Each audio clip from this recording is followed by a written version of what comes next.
photo call in Madrid, Spain.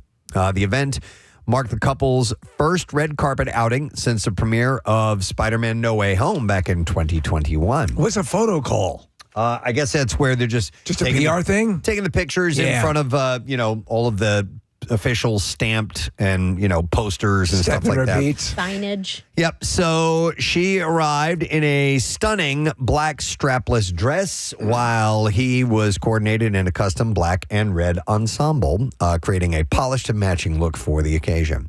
They first met while filming 2017 Spider-Man Homecoming, confirmed their relationship in 2021 after years of friendship and fan speculation. Holland has a brother who looks a lot like him, and I think he's just a couple years younger, maybe. Oh, really? Yeah, but it's like that's another Tom Holland. Interest in their relationship intensified earlier this year when Zendaya sparked engagement rumors, which were later followed by reports months later that she and Tom were already married. Beyond their latest appearance promoting Spider-Man Brand New Day, they're also set to share the screen in the upcoming film The Odyssey as well. So they're a busy working together couple. They're on fire, man. And he's just completely likable, as is she. Yeah. Wait, have we confirmed they're married yet?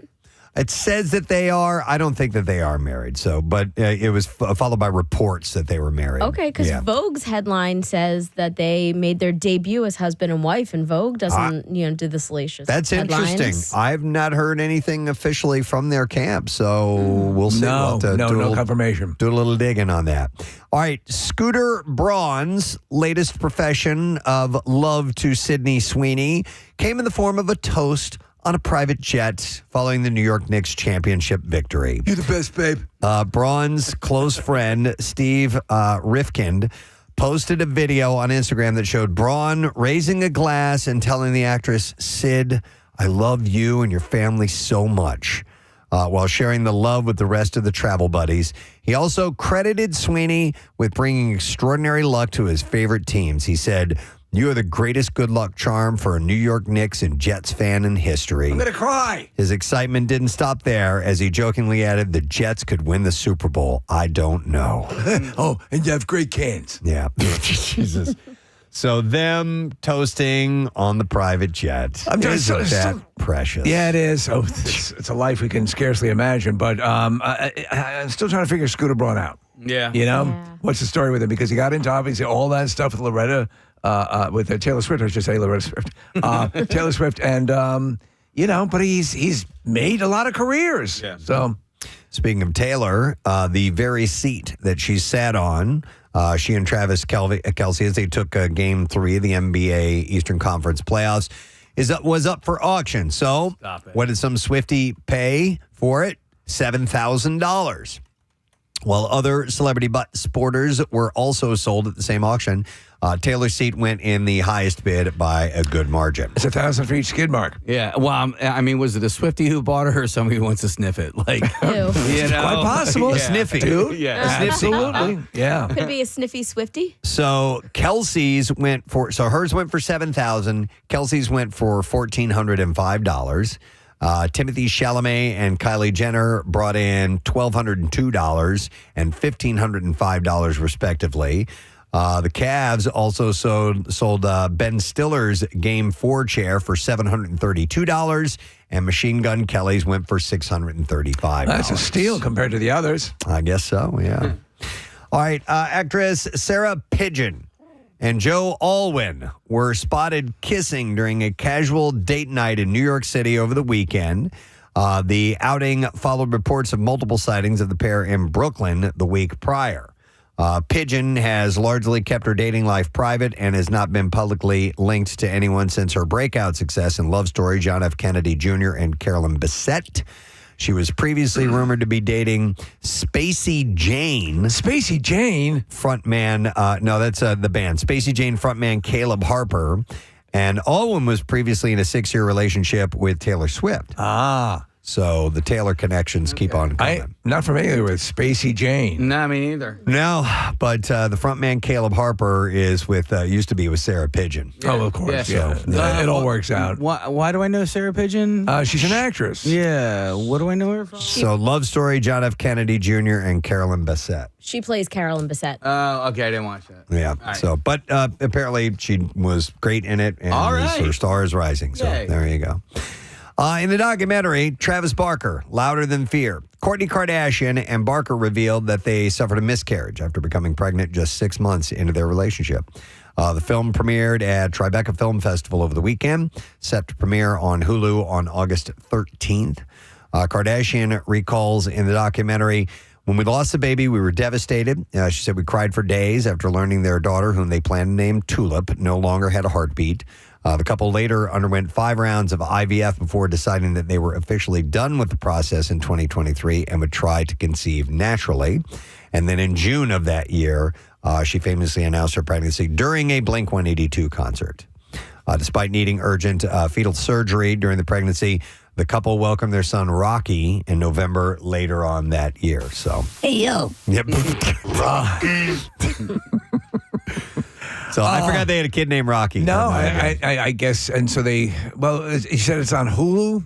Let me see. Did I say that? Yeah. Yeah, so that's August, the Kardashian channel. August 13th is when that's That coming makes out. sense then because the Kardashian series is on Hulu. Right. Oh, the fact that they'll have this Travis Barker documentary. Okay, yeah. And it should be interesting. He's had an interesting life for sure, man. Yeah, absolutely. Yeah. All right, so there were rumors, hints, pictures of them together, but nothing definitive on whether Glenn Powell and Michelle Randolph are a thing. Still no official announcement, but the two were seen sharing a kiss during an outing in New York City on Saturday. I like this pairing. I approve of this. She's really good in Landman, and she's. Have you seen pictures of her, Preston? I've not. What is she? Kind of like who'd she look like? She looks like a collection of a few She kind of looks like blonde bombshells. Yeah. But she's good in the role, and she's just wonderful, attractive, Nice. and they seem to be a nice pairing. I like him too, though. It seems like he's sputtering a little bit, movie wise. He was starting to get close to overkill. I think you're right. Yeah. So maybe it's good to kind of pull it back just a tiny bit.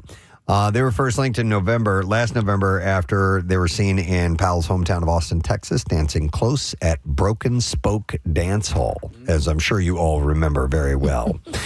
Michael J. Fox will continue to pad his extensive voice acting resume in the upcoming animated Dragoons. The actor last got in the recording studio for the role of Michael J. the Fox in last year's Zootopia 2.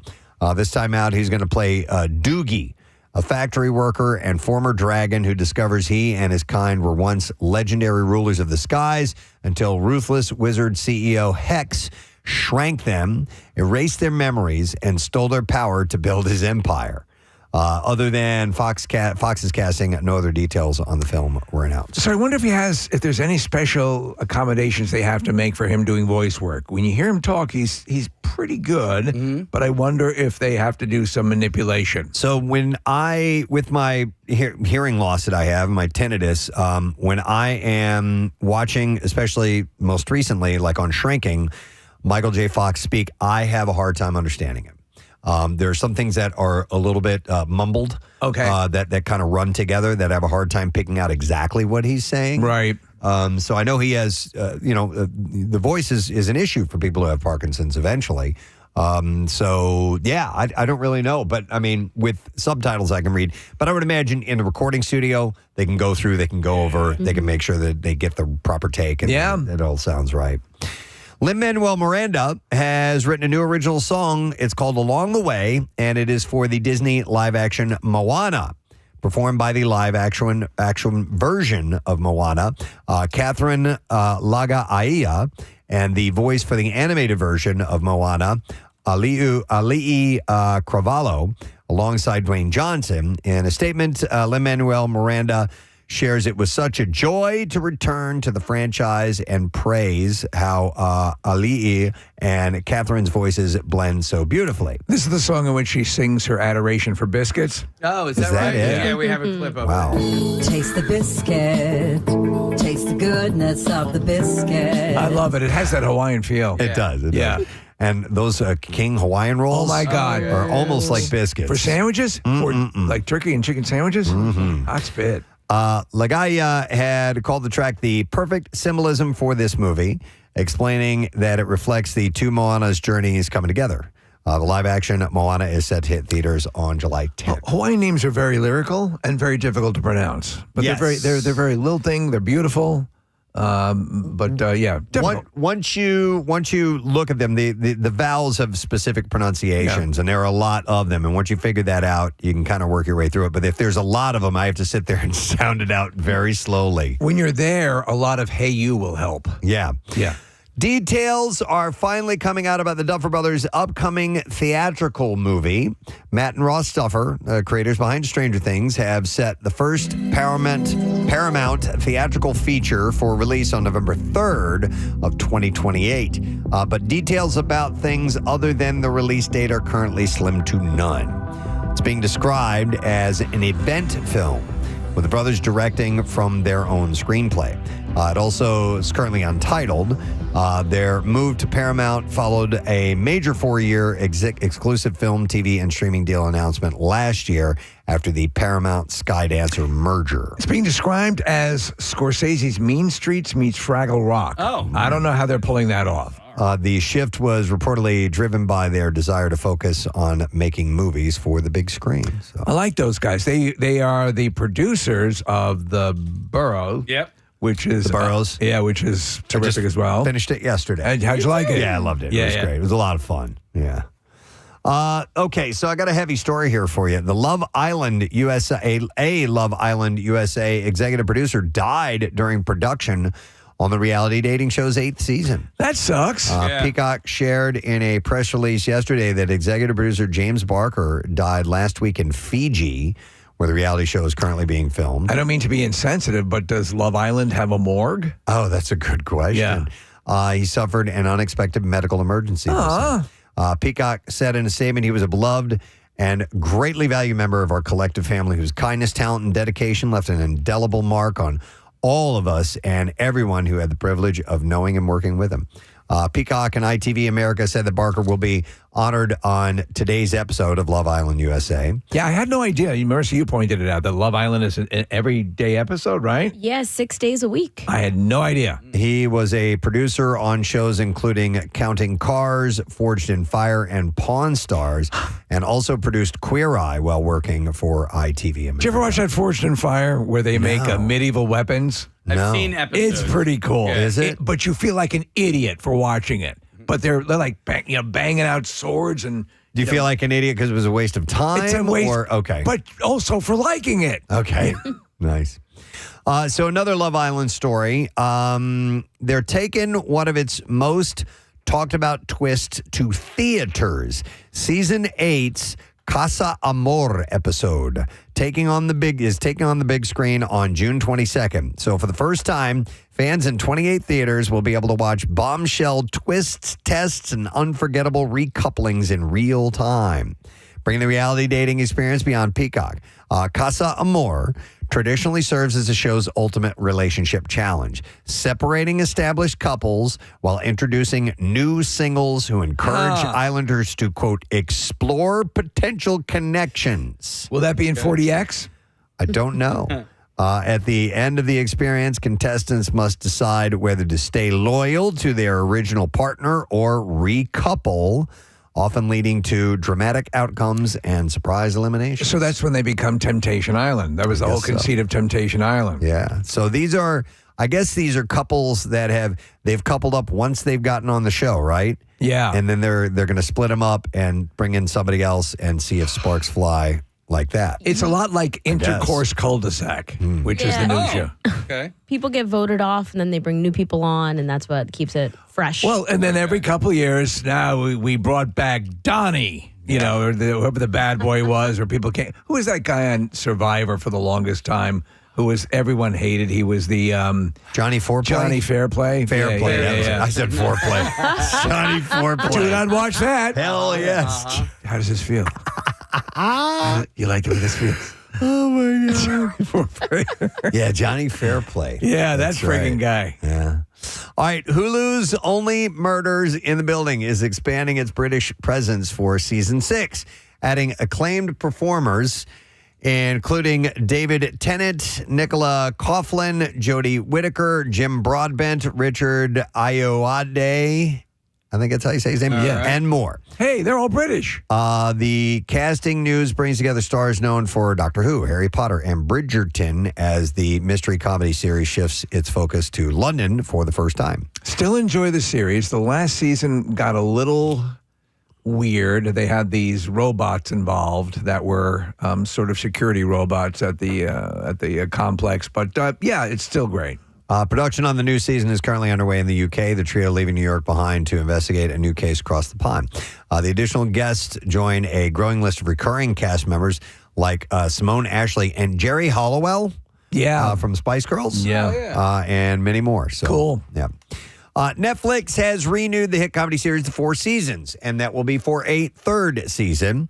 I mean, it's got to run at least four seasons, right? If you're going to do it right. With 8 new episodes, once again divided across spring, summer, fall, and winter getaways. I started watching season 1. I enjoyed it, but again, it's one of those ones where I was also watching 2 or 3 things simultaneously, and I'm like, sorry, boys. Yeah, maybe eventually I get around to it. Yeah. Caleb at home is watching it, and I'm like, I'm watching other shows. Come on, man. It's fun to watch with your partner because there's like laugh out loud moments, but sometimes only one of you thinks it's funny. Okay. Just kind of a telltale. Okay. The core cast, including Tina Fey, Will Forte, Carrie Kenny Silver, Coleman Domingo, and Erica Henningsen, is expected to return. Henningsen will be back as a series regular after her reduced role late in the second season, while the surprise cameo from David Tennant could lead to a larger role next season. Celebrating the renewal, Faye Langfisher and Tracy Wigfield said in a statement, "We are thrilled to be able to bring back a third season of the Four Seasons to life." So it is a go. And then one last story. K-pop Demon Hunters is coming to the Lego universe. And at least 2 of its characters are Derpy and Susie Bird. No, Sussy Bird. The blue tiger and the bird with the hat, for those unfamiliar, will be available for fans in a new 825-piece set to be available everywhere August 1st. The set will be available for pre-sale globally on Lego.com. So I bet you that's going to be cheap. Yeah. You guys remember it was a campaign, Eggo campaign back in the 80s, Lego My Eggo? Lego My Eggo. Have they ever done a collab Lego and Eggo? Do you know, I don't think they have. I mean, that's a good point. Yeah. You I mean, there's only one Legos G that in- you can make look like a waffle. Yeah, or waffles that look like Lego. Or Legos that you can eat. Yeah. There was in 2007. Oh, wow. Eggo waffles. There you go. How about that? Show enough. Time to bring it back. Yeah, man. All right, let's do some clips, peoples. Not suitable for work follows the chaos of 5 career-obsessed young adults. And here Will Angus shares how much of the comedy was actually improvised. We were so worried about how fast we were shooting the show, when we were worried about just, the short amount of time we had to nail these takes, that we were nervous to do improv at first. I think we got a little spooked, and we kind of shied away from improvising for a while. You suck! New episode of Not Suitable for Work streams today. You can find that one on Hulu. Here's our next one. Former Summer House cast members navigate adult life in the Big Apple in the city. And here, Lindsay Hubbard explains the struggle to balance work and motherhood. I feel, blessed every day to work as hard as I do. But I also feel guilt sometimes where I'm like, oh my God, I want to be spending as much time with my baby as possible. Honestly, I don't sleep. God damn, yeah! New episode of In the City airs tonight. That's at 9 p.m. and it's on Bravo for you. And there you go, our entertainment report for today, the 16th day of June. Good morning, friend. Welcome to the Preston and Steve program. I'm going to remind you that we have this Word of the Week prize. It's this full concert hookup. We're giving it away on Friday. And you'll get to go to see these shows: Dave Matthews Band, Foo Fighters, AC/DC, and Rush. All of those shows you will get to It's see. amazing. Tickets for those shows are all on sale now, by the way, at Ticketmaster, and there's a great Father's Day gifts for anybody. But you can win all of those tickets, and we'll do the letter of the day. We've only got one letter under our belt so far, so you can still reel us in if you missed it yesterday. What would you expect to pay for any one of those concerts, Preston? All in one amazing bundle. It's a lot of money. Yeah, I think probably $1,000 each ticket. Sure, why Yeah, not? why not? Let's If fly we're as much as we can. spitballing numbers here. Yeah. So we'll give it away on Friday, so you can win that whole thing. We would love for you to win that whole thing. And speaking of winning, we will also today give away another pair of tickets for this exclusive acoustic performance of Brent and Zach from Shinedown Monday. They're coming by the studios. They're playing in our performance space, and we'll get you on board. Just listen. We'll tell you when to call in and what number to be. It's that simple. We'll take a quick break. Come back in just a moment. Got a lot to talk about, so stay with us if you would, please. Monster. Really? Yeah. Yes, and they're not even that big, but there's it's just horrible, man. I'm like, I don't want to go in the ocean if that's in there. I don't want to go in. Yeah, I know. I'm the same way. I know we talked about sharks before. Yes. But yeah, I think this off season we snagged the barracuda, and that was interesting. Barracudas are there. So a lot of sharks obviously get the bad rep. Barracuda. Well, you can see their teeth. Yeah, his teeth are sticking right out. They're like needles. Yeah, and there's a guy who was recounting a story about a Navy diver, and he was attacked by a barracuda, and he talked about the unrelenting bam, it just kept coming in and striking. So you pick your poison. Have you ever fished for grouper? I have. They're giant. I have, yeah. I've caught a guy grouper before. That was fun. It's got to feel like you're pulling a Volkswagen in. It was a bus. It felt like I was like stuck on some like cement block, and then all of a sudden it finally started caving and gave in. I was able to inch it up. But and you're like, there's a fish on the end of this. Wait, how big are grouper? They can be enormous. Really? Like your size. Yeah. No way, Yeah, really? You could fit in the mouth of a larger. That's the thing. Yeah. Their mouths are gigantic, Oh. and they can. You don't want to mess with them. They're super yummy. They are yummy. Frenchie's makes a great grouper sandwich. That's all I know. Some grouper bites. It's great to eat. Do you fillet or anything? Do you do that yourself? You clean them and go that deep? I personally don't do it myself. I got a buddy named Vondi. He does all the hard work behind the scenes, man. Yeah. Everybody needs a Vondi. He's the man. So yeah, shout out to Von. Do you go deep? Do you like deep? Because I after Jaws came out, I went on a shark charter. Okay. With this guy who was like a maniac. When you get in like a quint from Jaws harness, and something catches, it's your arms get ripped out of your socket. It's crazy. Wait, in the clubhouse, somebody has a barber, somebody has a tattoo. You have a fish guy. That's Well, great. so my guy, he's my buddy first and foremost, but he cooks, he like cleans fish, guts them, does all the hard work that I don't want to do. That's great. So were you on a boat or were you doing it from the Surf casting? Yeah. We were off of a dock yesterday. Okay. So yeah, actually Stubby's dock. So Oh yeah. thanks Stubbs. Yeah. Well, he's playing in the Classic right now. Is he? Oh, not? they just got I think he's got eliminated. back. Oh, okay. So he's back now. So, are you dialed in with what's going on in the World Baseball Classic right now? Yeah, for the most part, yeah. I watched all the games. Definitely all the USA games in that pool bracket. But Who's Who are you down waving there? at? Adam down there. Yeah. Oh, it's Adam. Allie. Yeah. Hey, What's up, man? fall boy. But I've been watching the game. So shout out Italy last night. How the hell did that happen with Italy? They just came out of was that the? Hey, baseball, anybody can win, man. Yeah, You know, yeah. It's they're all super talented. Obviously me pulling for US. Yeah. But yeah, I was shout out to Italy for beating Mexico last night. Cause Hey, can you talk? I don't know. I'm just going by what Instagram told me. This kid he's gone like 5 for 7. Do you know who I'm talking about? Oh my God! Yeah, our first rounder. Yeah. Yeah. No, he was 2024. Yeah, he's gross. Plays hard, works hard. Outfielder. So I get to see him out here, and we get to practice with him and stuff. He's been gone for the last week or two, but yeah, he started off that tournament hot, and he's kept it going. He laid a good bunt down. Yeah. When you were saying, I was like Aaron Nola. Dante Nori is All his right. name. Okay. Thank you. I thought you were talking about Aaron Nola. No, I was like, no. Has this you- prompted I thought he you- was talking about Nola at first. But, like this kid, no. Yeah. Has this prompted you to add a jar of marinara sauce to your locker just for quick swigs? Now that No, not yet. They do have an espresso machine in the dugout. Oh, do they? And they're ripping shots of espresso between innings. Yeah, I need to know if the Pasquatch got to sleep last night because he had 3 shots. He had 3 homers, man. So heavy duty. But yeah, no, that was a fun game to watch. So was the Dominican and Venezuela game last night. That was very interesting. All right, so who do you root for? Do you root for teammates or do you root for? I mean, well, listen, you got 2 teammates that are playing for the U.S. right now. Yeah. You got a teammate that's playing, a couple of teammates that are playing for Italy. So for you, what does it boil down to? Teammates or country? I'm always pulling for my teammates, you know. But at the end of the day, if I had to pick, sorry to all my Latin guys and all my other guys, but I obviously want Team USA to win. Yeah. Well, speaking of which, you guys were watching the Olympics on these big broadcast screens, right? The hockey game and such. I saw some cool video a couple weeks ago. That was a lot of fun. I didn't shag a ball that day. I was watching that screen.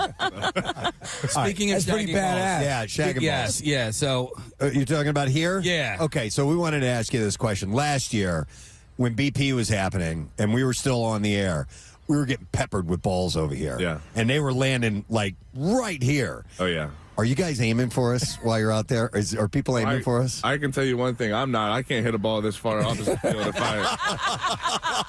with the best wind, I still couldn't do it. So, but yeah, we got some dudes that can launch, man. Yeah. So I don't know. They may see a 10 over here in my. Looks like a good spot. Let me tell you something. The only ball I ever got was last year. Yeah. I'm like, oh my God, I finally got a ball into the area, but it seems like they're targeting us. But that's okay. We like that. This is the launch zone for righties, though. So right over by the bar. So yeah, this is.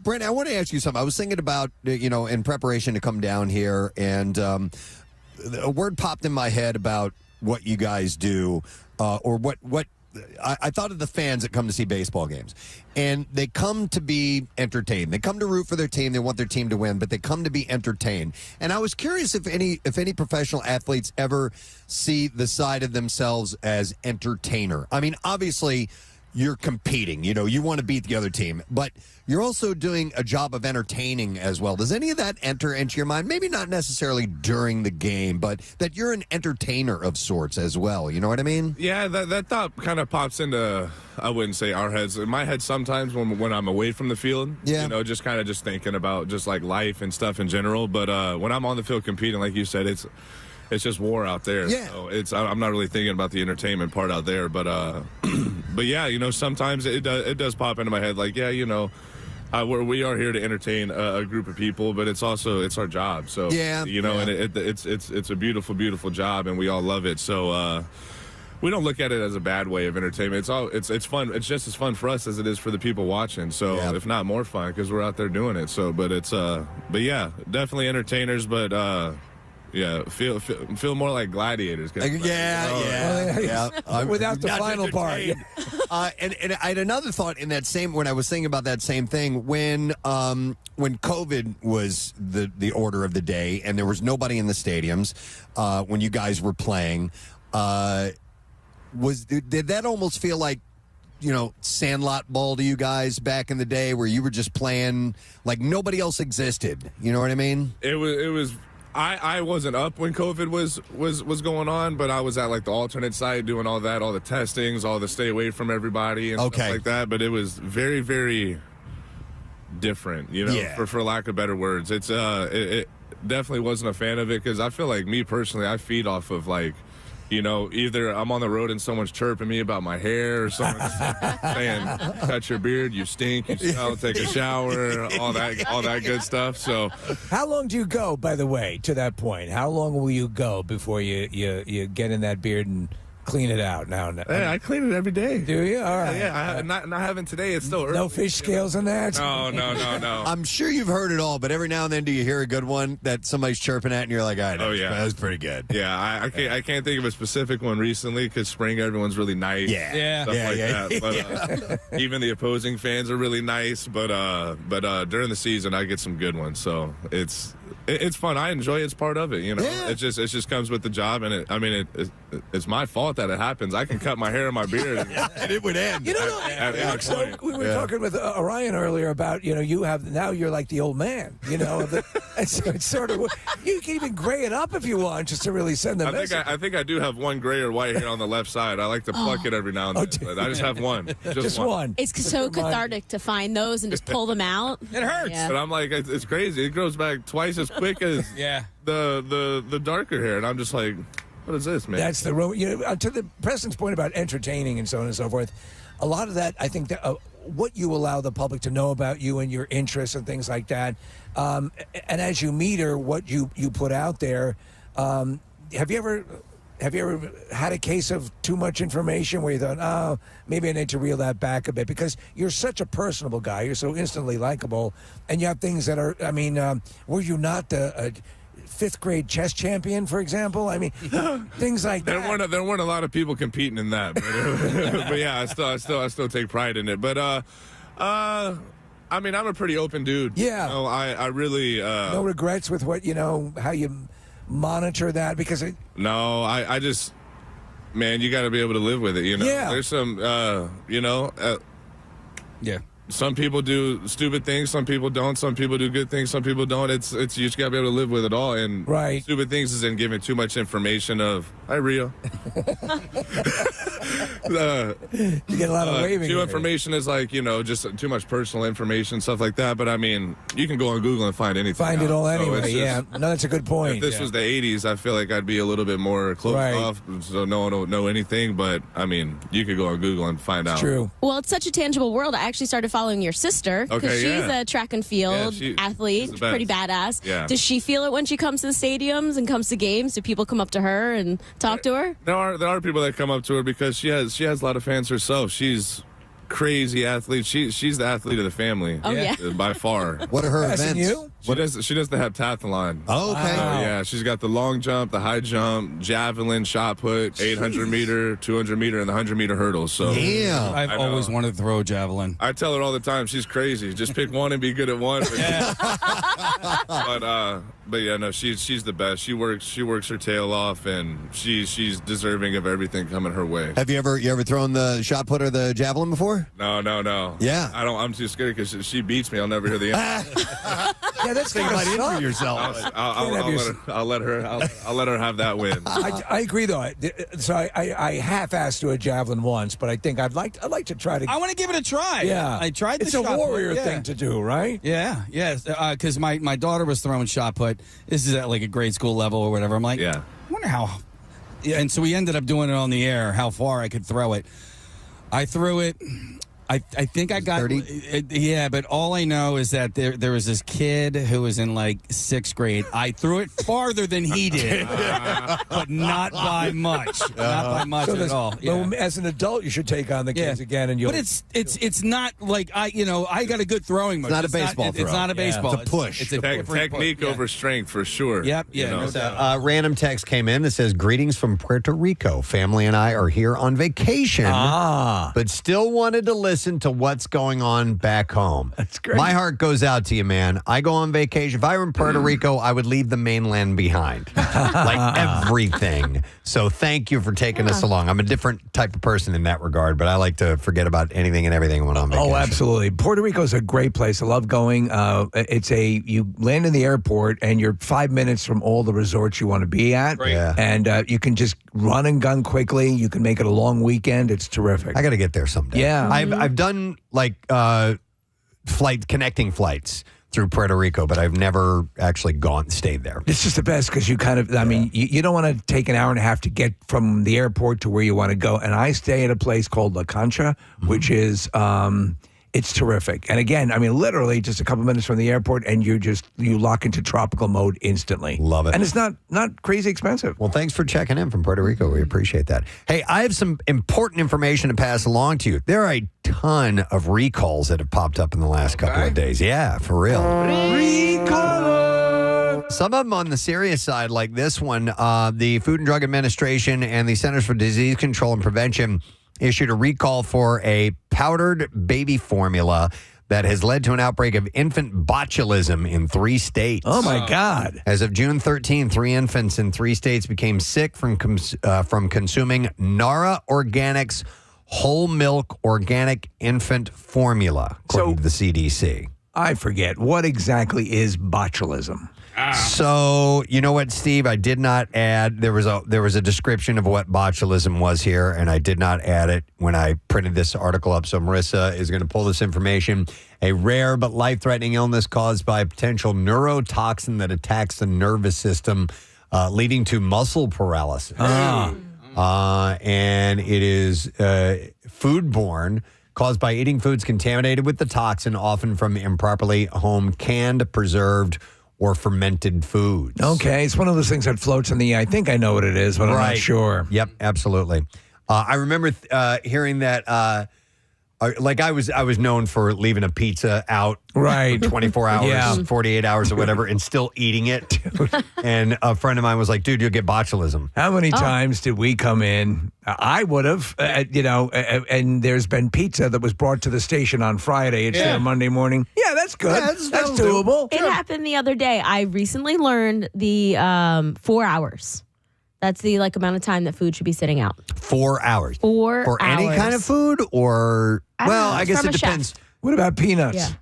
Yeah. Okay, I would imagine cooked meat is probably what we're talking about here, or something along those lines. But what about if you go to a party and there's food? They have a food table and there's salads with mayonnaise in them and things like that, and it's not on ice. Marissa, the chef you were talking to, was it about if it's safe to eat or the integrity of the flavor and all that stuff? Safe to eat. I think that was the CDC recommended time is 4 hours. I'd be curious to investigate that because I'd call BS on that. I've eaten stuff that's way older. Not to say that you can't, right? But I think that's a nice the safe time frame. A zone. Yes. Okay, gotcha. All right, so here are the products. Nara Organics Whole Milk Infant Formula, the 700 gram.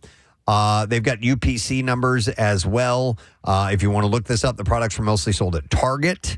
The CDC tells parents to stop using any Nara Organics Whole Milk Organic Infant Formula products immediately. Throw the product away or return it for a refund. And you need to seek immediate health care if your infant consumed this and has any of these symptoms. Poor feeding, loss of head control, difficulty swallowing, decreased facial expression. Oh, man. Symptoms That's of horrifying. infant botulism can take several weeks to start, by the way, the CDC says. So keep an eye on your kids, especially if you've used this stuff. We were a formula family.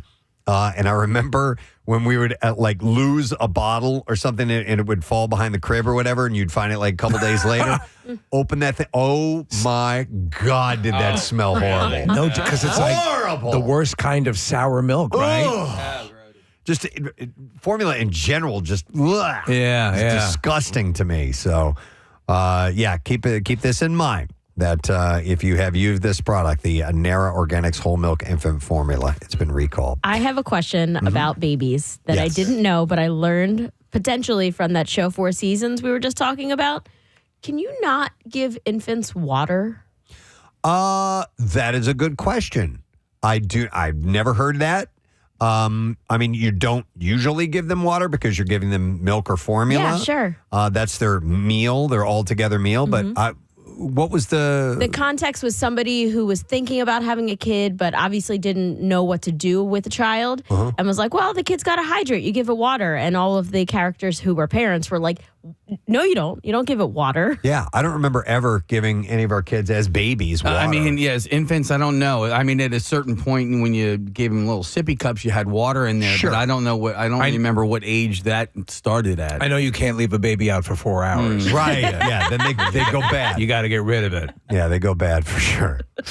All right, so keep that in mind. Let's go to another recall. Honda is recalling more than 800,000 vehicles because rear suspension components may fail and cause drivers to lose control, increasing the chance of a crash or an injury. Well, most people are driving alone. They're sitting towards the front. So that's really the suspension you want to count on. American Honda Motor Company said the recall covers certain 2016 to 2022 Honda Pilot, 2017 to 23 Ridgeline, 2019 to 23 Passport, and 2014 to 2020 Acura MDX vehicles. You know what has been a boon for this sort of stuff is that they can now put it through on your car. So, you'll get Wi-Fi updates for the operating system, and they will also let you know that there's been a recall for the model of vehicle that you have. Because otherwise, I would never know. They would send something in the mail. Right. It could be that the engine falls out over 30 miles an hour. I wouldn't know. The recall includes vehicles that were sold in Connecticut, Delaware, D.C., Illinois, Indiana, Iowa, Kentucky, Maine, Maryland, Massachusetts, Michigan, Minnesota, Missouri, New Hampshire, New Jersey, New York, Ohio, Pennsylvania, Rhode Island, Vermont, Virginia, West Virginia, and Wisconsin. So in our tri-state area, it's all included there. The problem centers around the rear subframe, which can corrode at suspension mounting points and cause the rear suspension to fail. It's the problem. Honda estimates that just 1% of the vehicles listed have the defect. That means 10% do. They had no warranty claims and no reports of an injury or death related to the problem. As a remedy, Honda and Acura dealers will inspect the rear subframe and install a reinforcement kit if necessary, or repair or replace the rear subframe components at no cost to vehicles owners. I didn't have, this was the suspension. One of my first cars that I had as a kid used to bottom out regularly. Oh yeah. I had a car that did that. Yeah, I had a Mustang, 72 Mustang.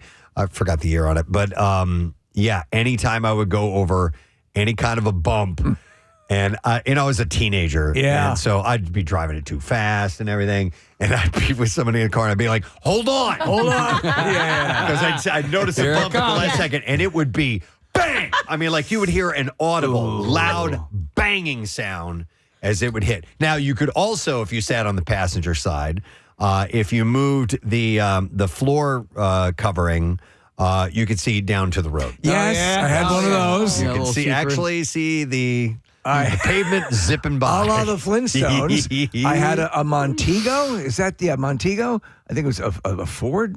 Maybe they made him. And on the passenger side, that it had that Flintstones. You could see the pavement below thing, Preston.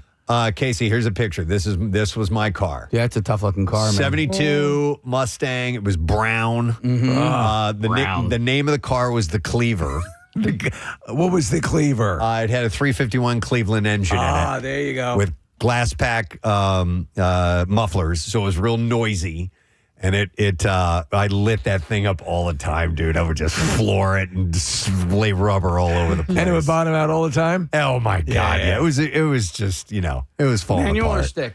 Huh? I mean, manual or automatic? It was automatic. Okay. Yeah. But if you have this, and by the way, it says as a remedy, Honda and Acura dealers will inspect the rear subframe and install a reinforcement kit if necessary, repair or replace the rear subframe components at no cost to the vehicle owners. Owner notification letters are expected to be mailed on July 7th, and you can contact Honda's customer service at 888-234-2138 if you have this and you need to get the recall. I'm sure this had to have been over the course of history with cars and recalls and so on and so forth. But I can't recall one ever occurring where they actually had to replace the car. Like you get a whole car? Right. Yeah. No, I can't. I mean, what would be? I remember there have been some dramatic failures. So there was like the Pinto. The you Pinto, remember? yes. And I don't remember if they did a full recall on that. There was the Corvair. Yes. Which Ralph Nader wrote the book on Safe at Any Speed about. So there have been a couple of cars that have been deemed, don't buy this anymore. Right. I remember that. But I wonder if there's ever been you get a new one. Pinto, one of the ugliest cars ever made. We had a Pinto. Yeah, so did we. And it was actually fun to drive. Okay. But you were always, once that information came out, you're like, I guess I'm driving on a keg of dynamite. 3 of the ugliest cars ever made. Pinto, Gremlin, yes, and the Pacer. The Pacer, all in that category. But you know what? Oh, one of the great stories of the Pacer, Preston, my friend, just after he learned to drive, pulled into the garage, lifted up the back, the hatch, on the Pacer, and I was unloading groceries. And he had the garage door down just a bit. No. And then he backed back out and bent that thing back. No. And he'd had his license for about a month and a half. I was at a party one time, I remember, and it was like a field party. Okay, so every now and then that would happen where it was just this. Everybody would just go to this field. Somebody's parents own some land or whatever, and you just have a big outdoor party. And somebody had a gremlin that was blocking the way out. The gremlin. And I remember some of these meatheads, the coming along. Who owns the gremlin? Who owns the gremlin? We didn't know whose it was. So they just got a bunch of people together. They just picked it up and moved it. Get out, really? Yeah. Okay. Yeah. I love the way it looks now. I don't know. Yeah. You know what I mean? I agree. It's got some charm to it. Yep. When you look at it now, but it was a pretty low end crummy car. Which car did Garth drive in Wayne's World? That was the Pacer, right? I think that was that's a good question. I think it was a Pacer case. Yeah. If we were looking at a picture of a Gremlin, I believe it was a Pacer that he drove. Let's see. It is 1976 AMC Pacer. I love that car. Yep. It had the flames on it. Yeah. What kind of car did they pick up in the Mentos commercial? Oh, I don't know. Maybe a Mini. Yeah, it was Might a have tiny been. one. Yeah. By the way, really quickly, just to clarify, getting lots of texts, babies under 6 months old cannot have water. No Straight kidding. water, yes. Wow. Okay. Lots of new parents, lots of parents chiming in. All right. Good tip. Did not know that. All right. Another recall, and I got a pretty intense one here. The Food and Drug Administration has classified a recall of over 900 cases of Alfredo sauce at its highest risk level. Wow. This comes after a supplier recalled a dry milk powder ingredient used in the product due to possible salmonella contamination. This has been going on for a while. We got botulism and salmonella. The agency said the Coffee Connection Company Incorporated, based in Lebanon, Tennessee, voluntarily began recalling the product on May 6th, and it remains ongoing. The FDA said the product was distributed in 41 states. And it's obviously most of the United States here. The sauce is in a sealed poly bag that is packed 12 bags per case. It's got a UPC code on here, but I'm not going to roll it out. It's a really long number. You can look it up yourself. The expiration date on the product ranges from January 12th, 2028 to April 20th, 2028. Highest level. Yeah. Wow. So you do not want to have anything to do with this Connection Company. I'm not an Alfredo guy anyway. Coffee Connection Company. Oh, no? Not an Alfredo guy? Nah, not really. No. Okay. I mean, I don't hate it, but like there's a million other things on the menu that I would go for, and I wouldn't cook it at home either. Yeah, I don't order it that much anymore, but I was always a big fan of Alfredo sauce. Why is the coffee company selling Alfredo sauce? Yeah, that's a good question. I think cacio pepe has replaced Alfredo in my list of interest. I don't know what that is. Cacio pepe is it's actually a very simple dish. It's just Parmesan, pepper, cheese and pepper, cacio pepe. But it's become a little trendy on menus. Okay. Yeah. That can be your replacement for Alfredo, There you should you go. need it to be. All right, here's another one. Target has recalled baby wipes sold across the country and online because they could be contaminated with bacteria. A lot of this going on. What the hell's going on? That's supposed to be fighting the bacteria. The recall involves Up and Up fragrance-free and Up and Up fresh cucumber-scented baby wipes. Ooh, cucumber baby wipes. Yeah. Oh, that feels good in my ass. It was issued after consumers complained about discoloration, and the FDA found Burkholderia cepacia complex and Burkholderia gladioli in samples. Okay. Do you go through a lot of baby wipes when you have kids? Yes. I go through them as an adult. Yeah, Casey still uses them. I'm a wipesman. So does it naturally discolorize when I mean, listen, if you leave you're wiping your ass? if you leave the lid open and it kind of dries out, it'll yellow if you know. Okay. But, do you get a rush when it's a fresh package of baby wipes? No, I mean, no, I just do I get a rush? That's a good question. I mean, I do Fresh like a as a nice daisy. moist wipe. I don't like it when it gets a little crust on it. Is Wipesman the product you use? No. Oh, you just made up that name. Yeah. Okay, I thought it was literally That's a good name. like adult baby wipes. I friend, use Wipesman, adult baby wipes. Our friend Tyrone, who used to work down the hall, Yeah. you put a min on the end of it, like I'm a coffeesman, Okay. So you just took that. Yeah. So the bacteria could cause serious and life-threatening infections, What? the FDA said. Yeah. The wipes were made by a supplier and sold by Target at its stores nationwide and online. But I do prefer to go fragrance-free because and sensitive, because you don't want like a wipe that has like any sort of like alcohol or anything. Yeah, that but don't you want a nice smelling ass? I don't necessarily think that even matters. I think I would prefer to not have a burning anus. Okay, Yeah. I can see that. Yeah. Nice smelling anus, burning anus. This What one am I is gonna- called burning anus. What am I going to choose today? They would put makeup wipes, but make them grapefruit, until I realized like rubbing citrus on your face stings Oh, the same yeah. way, on That's a your good butt. point. By the way, was that Johnny Cash doing That's burning anus? right. Yeah. This next one's called burning anus. I wipe my ass with a special kind of wipe, and it burn. They My came. burning anus. They came in. He's the man in brown. That's right. Not the man You in black. wonder why I'm always dressed in brown. Hey, by the way, so there's a text that goes, hey, they have adult wipes. They're called dude wipes. They also have adult wipes. They're called baby wipes. It's the same thing. It's the same thing. Repackaged. Repackaged, probably cheaper. You don't have to, unless Dude Wipes wants to pay me, you don't have to go and buy the Dude Wipes. Hey, yeah, Hang on, I'm I gonna go- appreciate your resolute nature. I'm going to go to Lily because she got contacted. Hi, Lily. Good morning. Good morning. Hey, what's up, Lily? Hi. First and foremost, I was a former intern of yours a couple of years ago. Oh, So, hi, awesome. everybody. Nice to have you on. I though. was called, last week I was called by Target. It was like a recorded message, and they said, our record shows that you bought these baby wipes, and they've been recalled. So I did a little digging, and yeah, like sepsis and infection and all. Wow, I didn't even realize that they would go so far as to call you, Lily. Yeah, well, I bought them back in like December too, so there was a long time where I could have probably gotten sick if I didn't know about this. Yeah. Lily, were these baby wipes for you or for a baby? They were for me. Yeah. Okay. All right. And so did you end up returning them, or did they just, what'd you end up doing? No, so I remember I bought them because they were really cheap. They were like $2, and it wasn't worth it to me to like get a refund. Yeah. They offered it, but I just threw them out. Okay. Interesting. Man, so Case, do you have wipes here with you? Always, yeah. So okay, yeah. So I bidet it at home, and here I just use a squirt bottle. Hey, Lily, are they flushable? I don't think those ones were.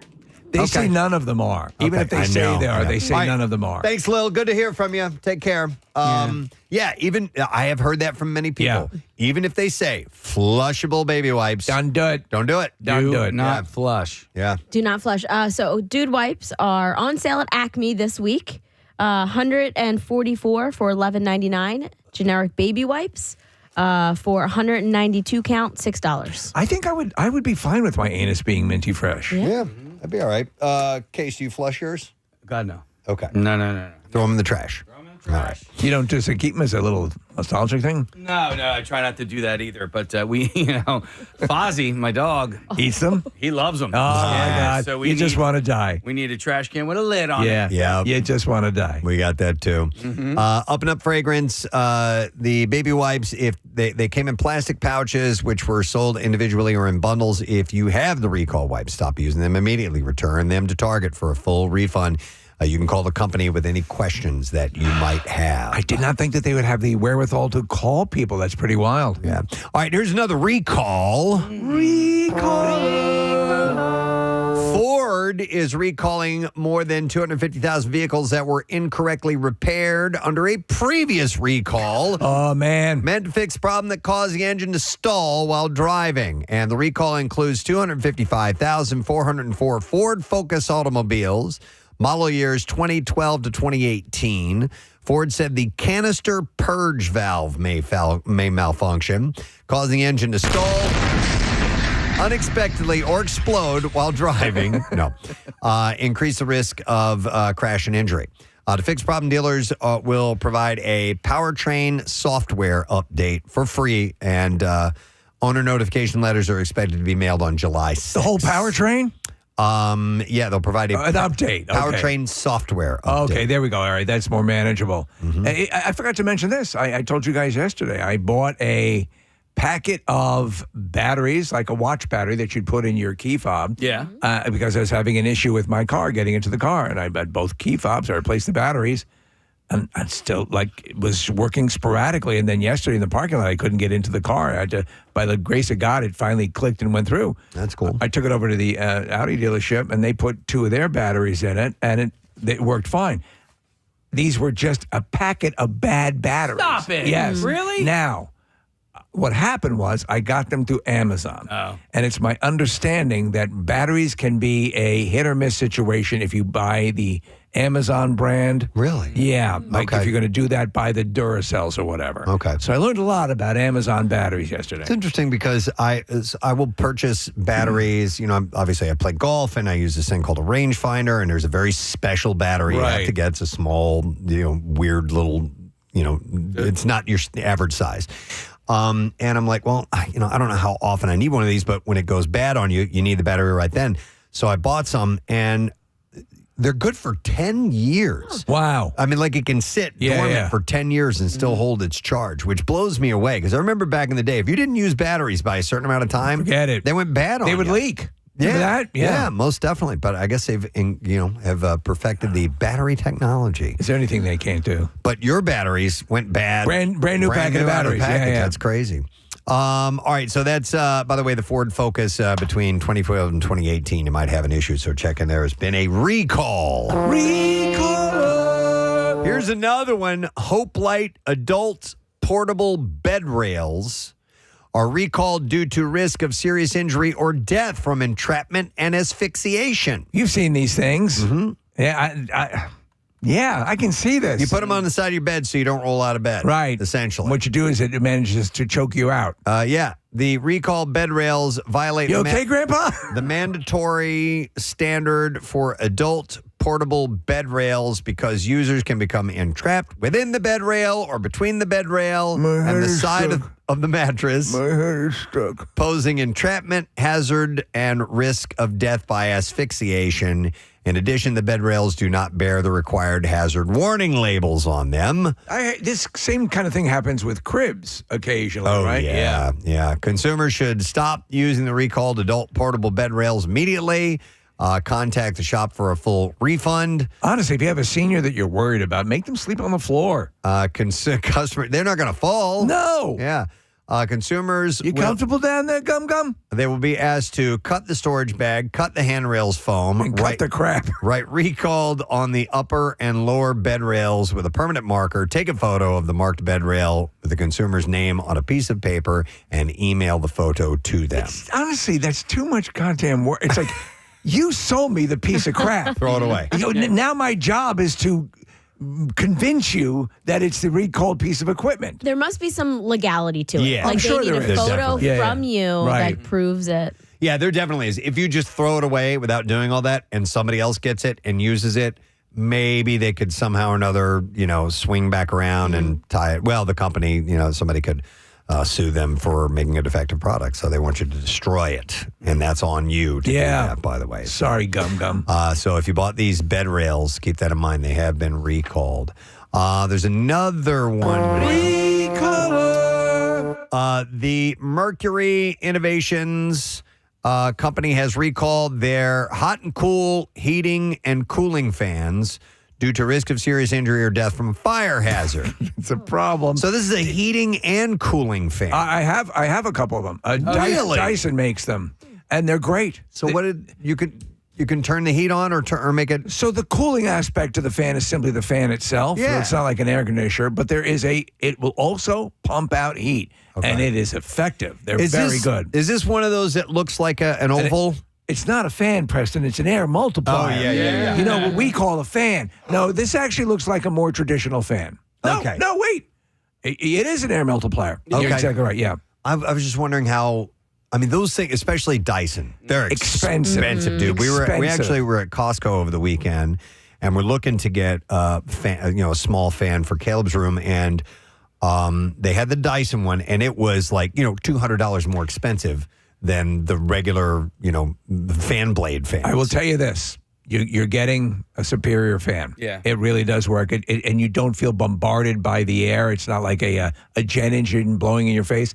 And then the heating element, at least on the Dyson ones, is really good. You can toast up a room pretty quickly. Yeah. So why were you getting a fan for Caleb's room? I'm just curious. I have a Kay just moved into a smaller room. We're doing Carter's moving back home, and we had a full-size floor fan. Kay likes the moving air, and so we wanted something smaller so it doesn't take up as much space. No ceiling fan in that there's room? a ceiling fan, but I he wants wasn't that sure too. because for some reason, Seamus and Avery's room just even we have central air in our house. But for some reason, their rooms are the furthest away from the unit, so their central air just wouldn't pump.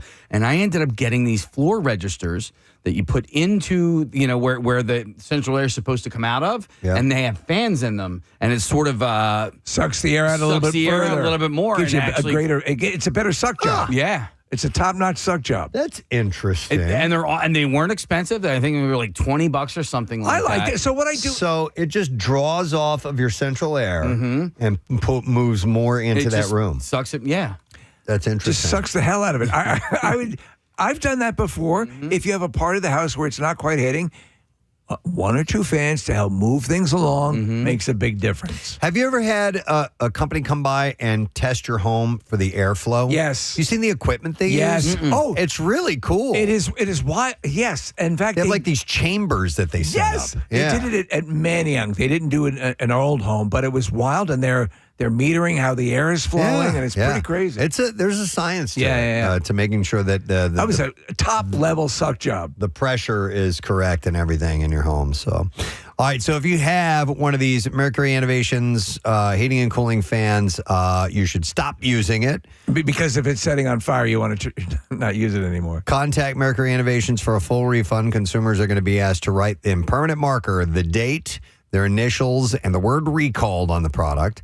And you should unplug the cord safely, cut the cord, and upload a photo of the destroyed product to their website. After registering is confirmed, instructions will be provided on how to dispose of the product. Preston, they're also asking for a topless photo of your wife. I don't know what I don't know what that has to do with Honey, it. Yeah. Listen. You want a new fan? We paid a lot for this. All right, here's another recall.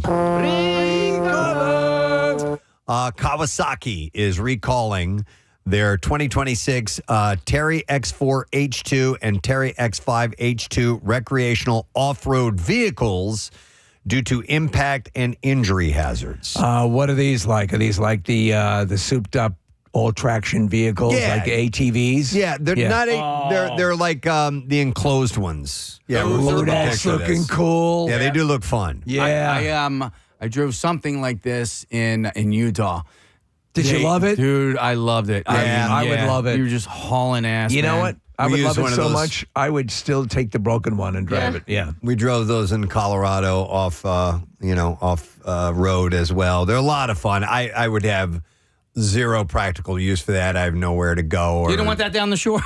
Preston, what if you're like going out into your backyard? You want to get to the back area quicker. Yes, you could jump in one of those. Actually, down the shore during in the off season, you can get a special license. I don't necessarily know if you can ride one of those. That would go be, out on the beach. Okay.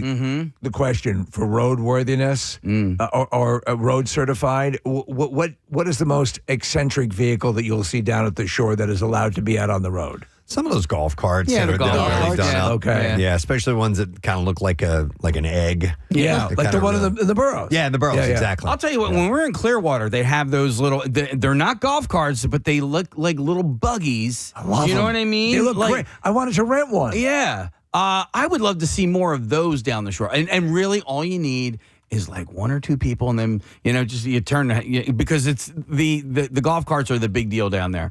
But all you need is like just one of those little buggies, for somebody to turn their head, go, hang on a second. What's that? What's that? That's way more fun looking than a golf cart. What was the issue with this vehicle? Was it decapitating people, or what was it? So the drive converter sheave can break in certain circumstances, resulting in metal fragments being discharged within the engine compartment and surrounding area, posing impact and injury hazards. Steve, it's a particle, exploder, Accelerator, a bomb, or something like that. Yeah, it's a shrapnel No, bomb. it's a fragment grenade. That's what it's a frag grenade.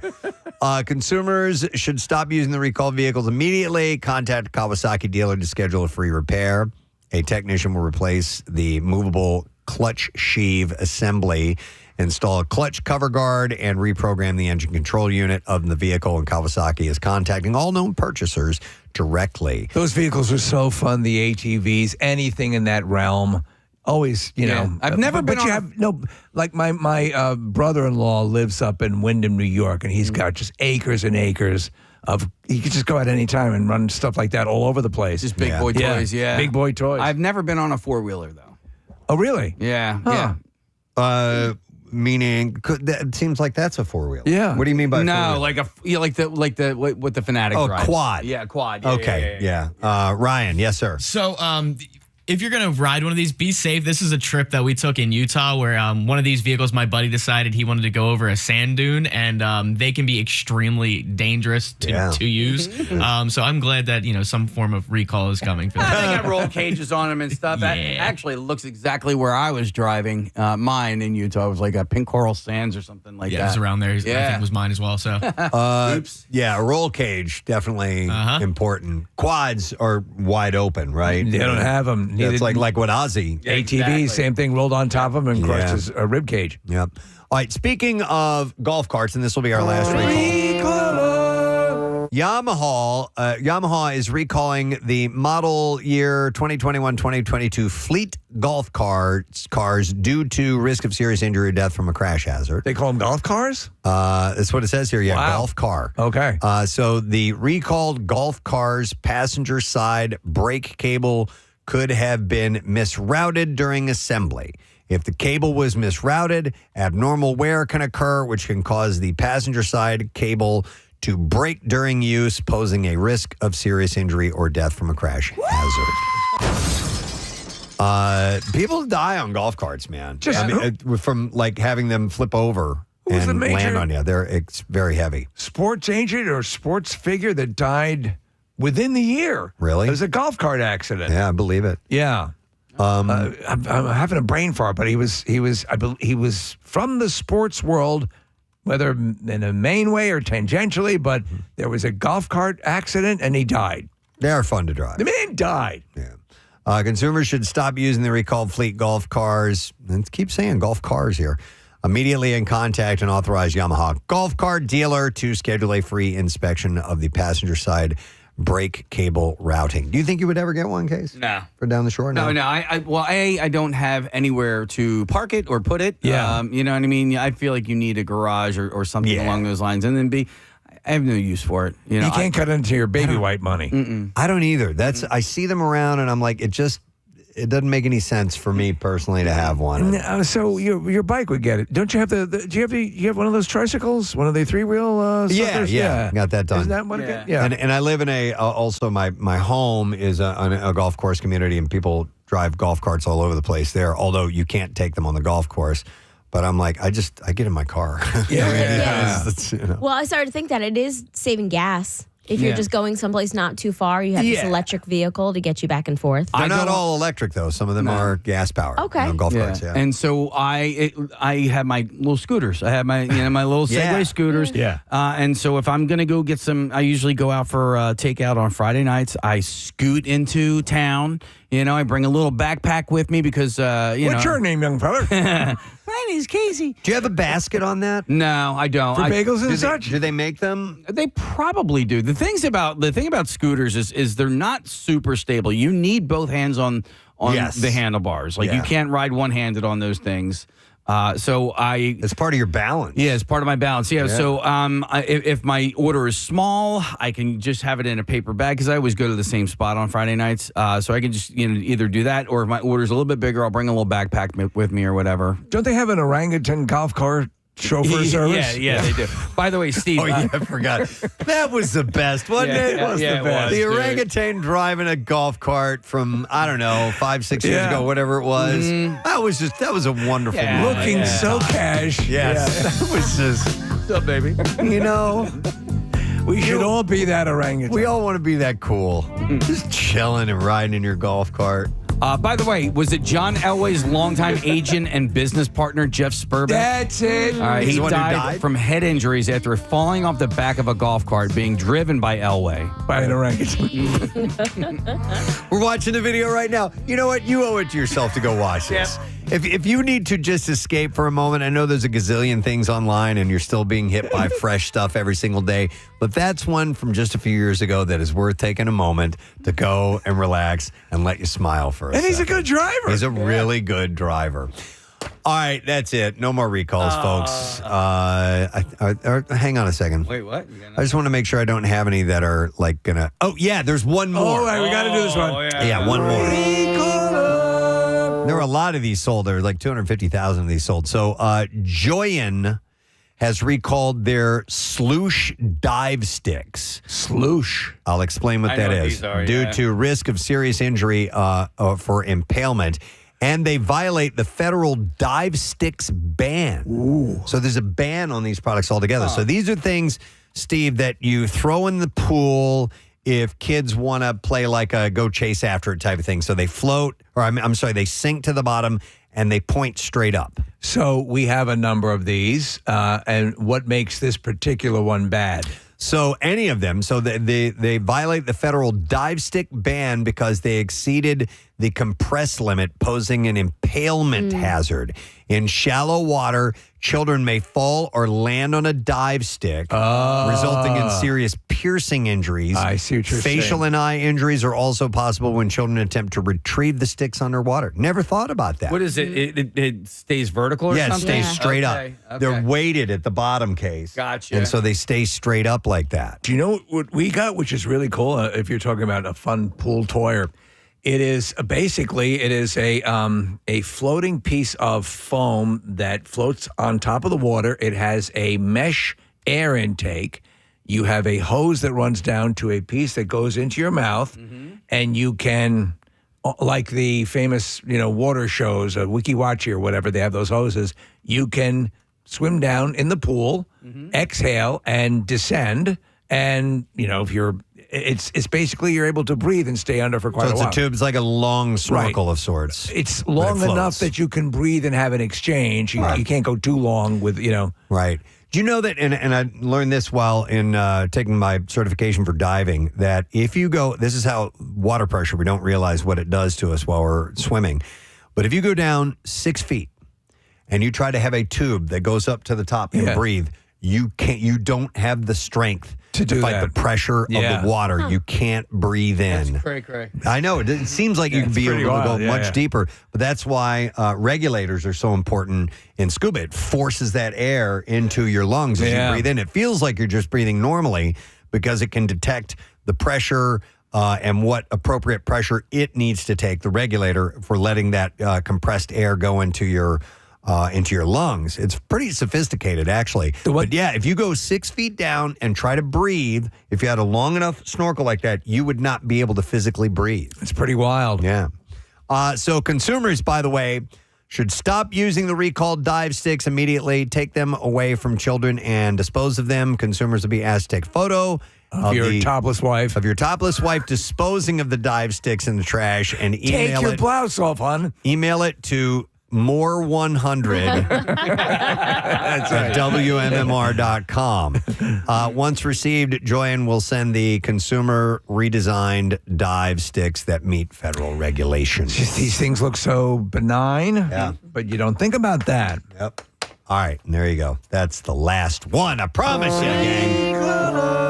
Hope we all learned here. Yeah. Some products that might be dangerous. Saving lives. I did not realize there are that many that happen this regularly, and that's why we do this from time to time. And besides, it gives us a chance to talk about all sorts of dumb crap. It does. All right, we're going to take a break. We're going to come back in a moment. We'll talk about more dumb crap when we get back. I have the Bizarre File stories on the way.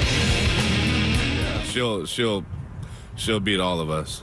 Most definitely. But so is the whole family athletic, or? Yeah, Pops grew up, played football, basketball, baseball, and up until college. But and you did a lot. You were multi-sport, right? Yeah, I enjoyed it. I feel like I credit a lot of me being here is from playing other sports, being in other locker rooms, and stuff like that. But But yeah, and my mom, she was the athlete of the family for sure. She was a cheerleader. So Okay. yeah. Were you guys a competitive family, like with each other? If you were playing a game or something like that you played to win. Oh, they must have been brutal. Oh, yeah. We don't like to lose. Yeah, nobody likes to lose. But yeah, no. How long did your sister's beard get? But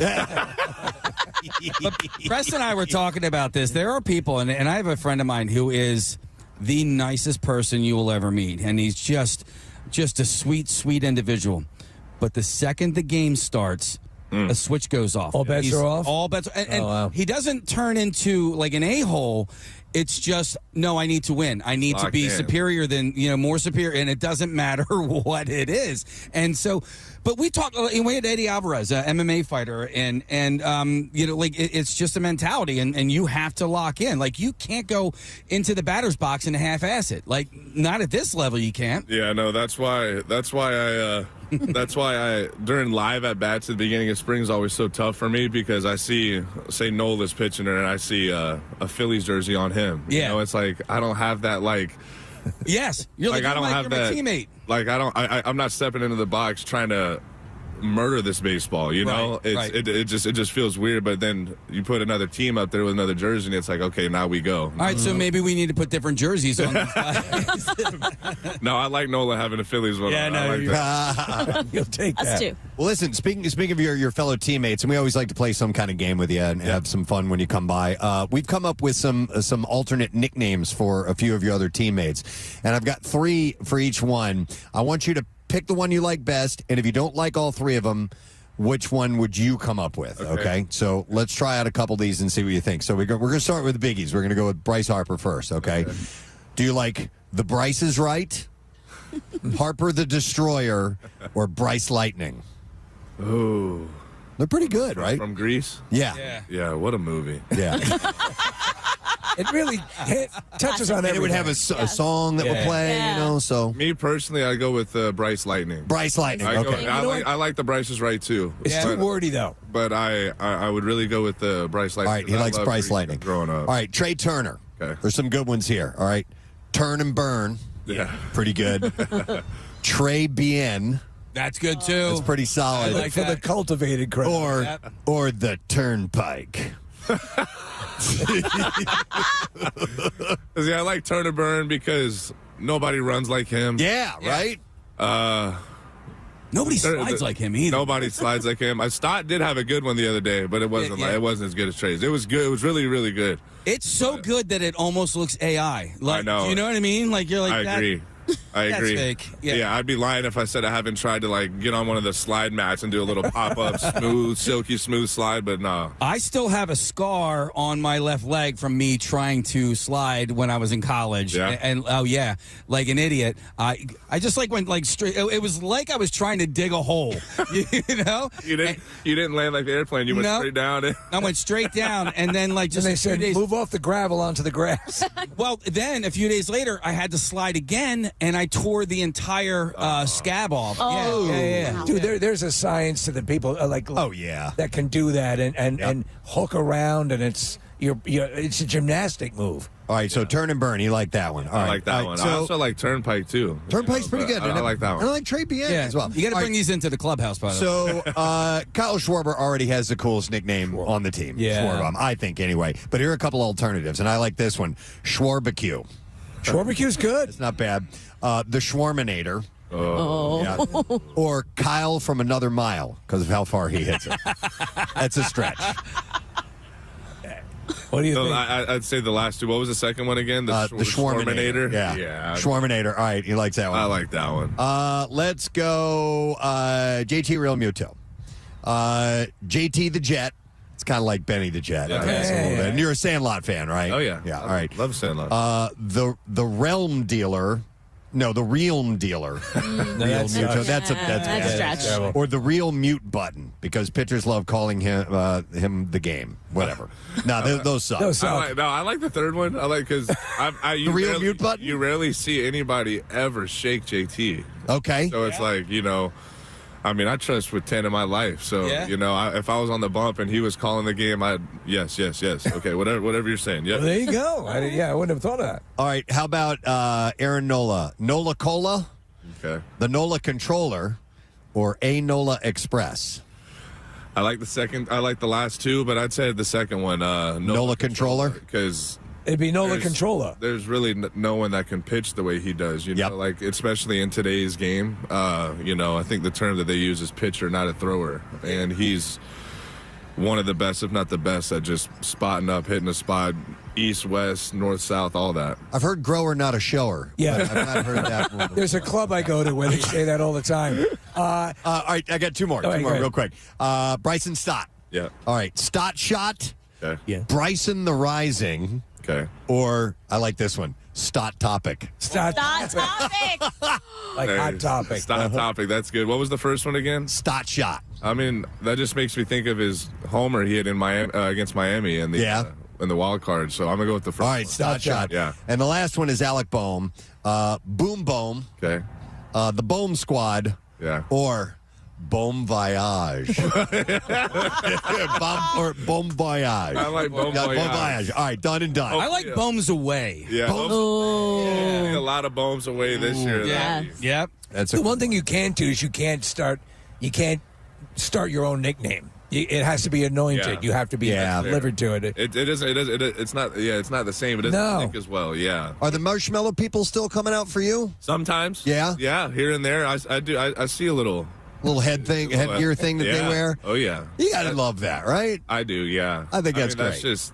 just. I'm not saying that's why we do it, but it is a big reason why we play the game is that, you know, that interaction that we're able to reach people and stuff like that. So that makes my heart happy seeing stuff like that, man. Awesome. So, yeah. We've talked about the fact that, I mean, what you do, obviously, this is a sport. You say it's like gladiators in a way. You're going out there and doing it. But for so many people, whether we've talked to Charlie or anybody, or even the veterans, the memories that are associated with what you've done, and people that have gone to see you play, and moments in the game that will live in family lore for years. Yep. It's an amazing thing to be a part of. I assume it's never lost on you. Yeah, no, getting chills, you know, just thinking about that. Because I know as a kid growing up, I have memories of watching, you know, Chipper, Andrew Jones. Yeah. You know, guys like that, watching Tom Glavine throw 88 miles an hour and be a surgeon out there, you know. Just, it was unreal. Just, you know, so it's really a blessing what we get to do, and I'm forever thankful for it. So, you know, being 28 years old and still being able to put the cleats on is a blessing. I would have never. I mean, with the arthritis and everything. Yeah, but I would have never in a million years, like if you came up to me in high school and said, hey, you know, 28 years old, you'll be playing in the big leagues, I would have slapped you in the face. So it's a blessing, and I'm forever thankful for it. That's good, and fans know that, and they know that you project that, and that, you know, that there's one thing, as you well know, in Philly, in Philadelphia in particular, the authenticity counts for a lot, and that's why they love the crap out of you, man. The feeling's mutual. So You guys are heading out to Iowa for the Field of Dreams game this year. Are you excited? Very excited, yeah. When are they going to have a Sandlot game like that?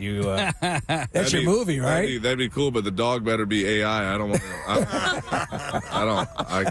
You don't want to. Really wasn't that big. Yeah. But honestly, I didn't find that out until recently. Oh, really? That you guys are going out to the game? No. That the dog wasn't that big, because growing up, I was like, movie magic. But Hercules, right? Super excited for that game. You know that. It's a game that I feel like every dude in the league should want to be a part of. So we get the opportunity to do it. It's awesome. I'm super excited. You playing today, by the way? We're going to stick around for the game. Yep. Yeah. Excellent. Today, Well, we will see you out there, my man. Let's do it. Great to catch up with you. Yes, sir. Thank y'all for having me. Have a great best. season. Absolutely. Brandon Marsh, thanks for being here, man.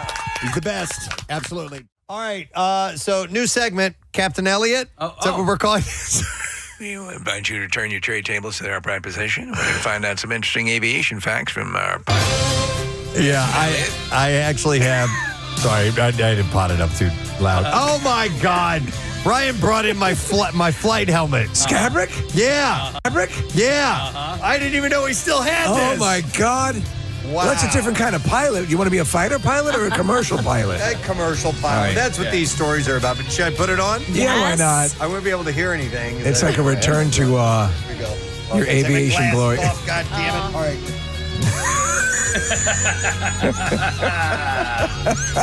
You gotta do Scabrick. this. Yeah. Your microphone's writing checks your body can't cash. I had to salute there for a moment. Throwback. All right, so I had a series of stories that involved aviation and flight and stuff like that. So Aviation stories from Captain Elliott. So I figured I'd throw these in here. So the FAA and Department of Transportation are targeting a new generation of air traffic controllers, and that happens to be video gamers. This is, I think, brilliant. Yeah. Because, we talked the other day about when we were running the forklifts in the early days of the Camp Out for Hunger. And those controls that we were using, and we had a forklift that had a telescoping arm, they're basically video game controls. Yeah. And you get good at that. I know it seems like a big leap, but this makes sense to me. The FAA will start accepting applications to alleviate the ongoing shortage of industry faces, that the industry faces. I almost said, they look like feces, actually. So. Now you're just forcing it. Oh my God! My house is full of shit!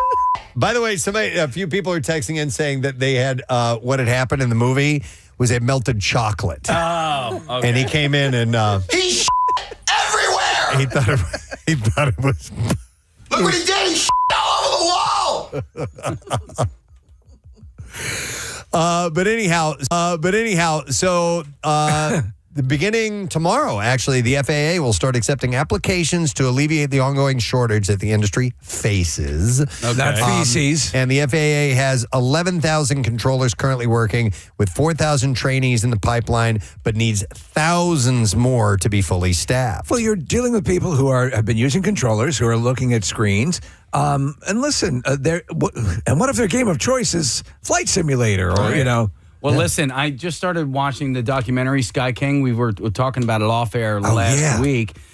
I mean, essentially, this guy who hijacked the plane and took it for a joyride for a long time, I feel like he learned it from watching video games. Yeah. He did, Casey. Yeah. And listen, not to bring up a horrible thing, but 9/11. Those guys learned to fly the aircraft through Flight Simulator. I had that game back when, PCs were choppy and everything, and you didn't get much resolution out of it. No, you're right. But it was detailed to exactly what the cockpits of certain aircraft were like. Yep. And it was very, very much my word for specific. it, unforgiving. Yeah. Like it wasn't like, it'll fudge it for you. You weren't playing around. You had to get good at that. And obviously, Ryan, you know. They're incredible. I mean, what you have now. So when I started my career in aviation, like I first was introduced to it from video games. I remember when I was younger, Grand Theft Auto San Andreas, they added planes in there, and I was just better than my friends at flying the airplanes. I was like, this is kind of cool, and just one thing led to another, and wound up flying them for a bit. One of the best parts of any like World War II game when you're getting into a dogfight.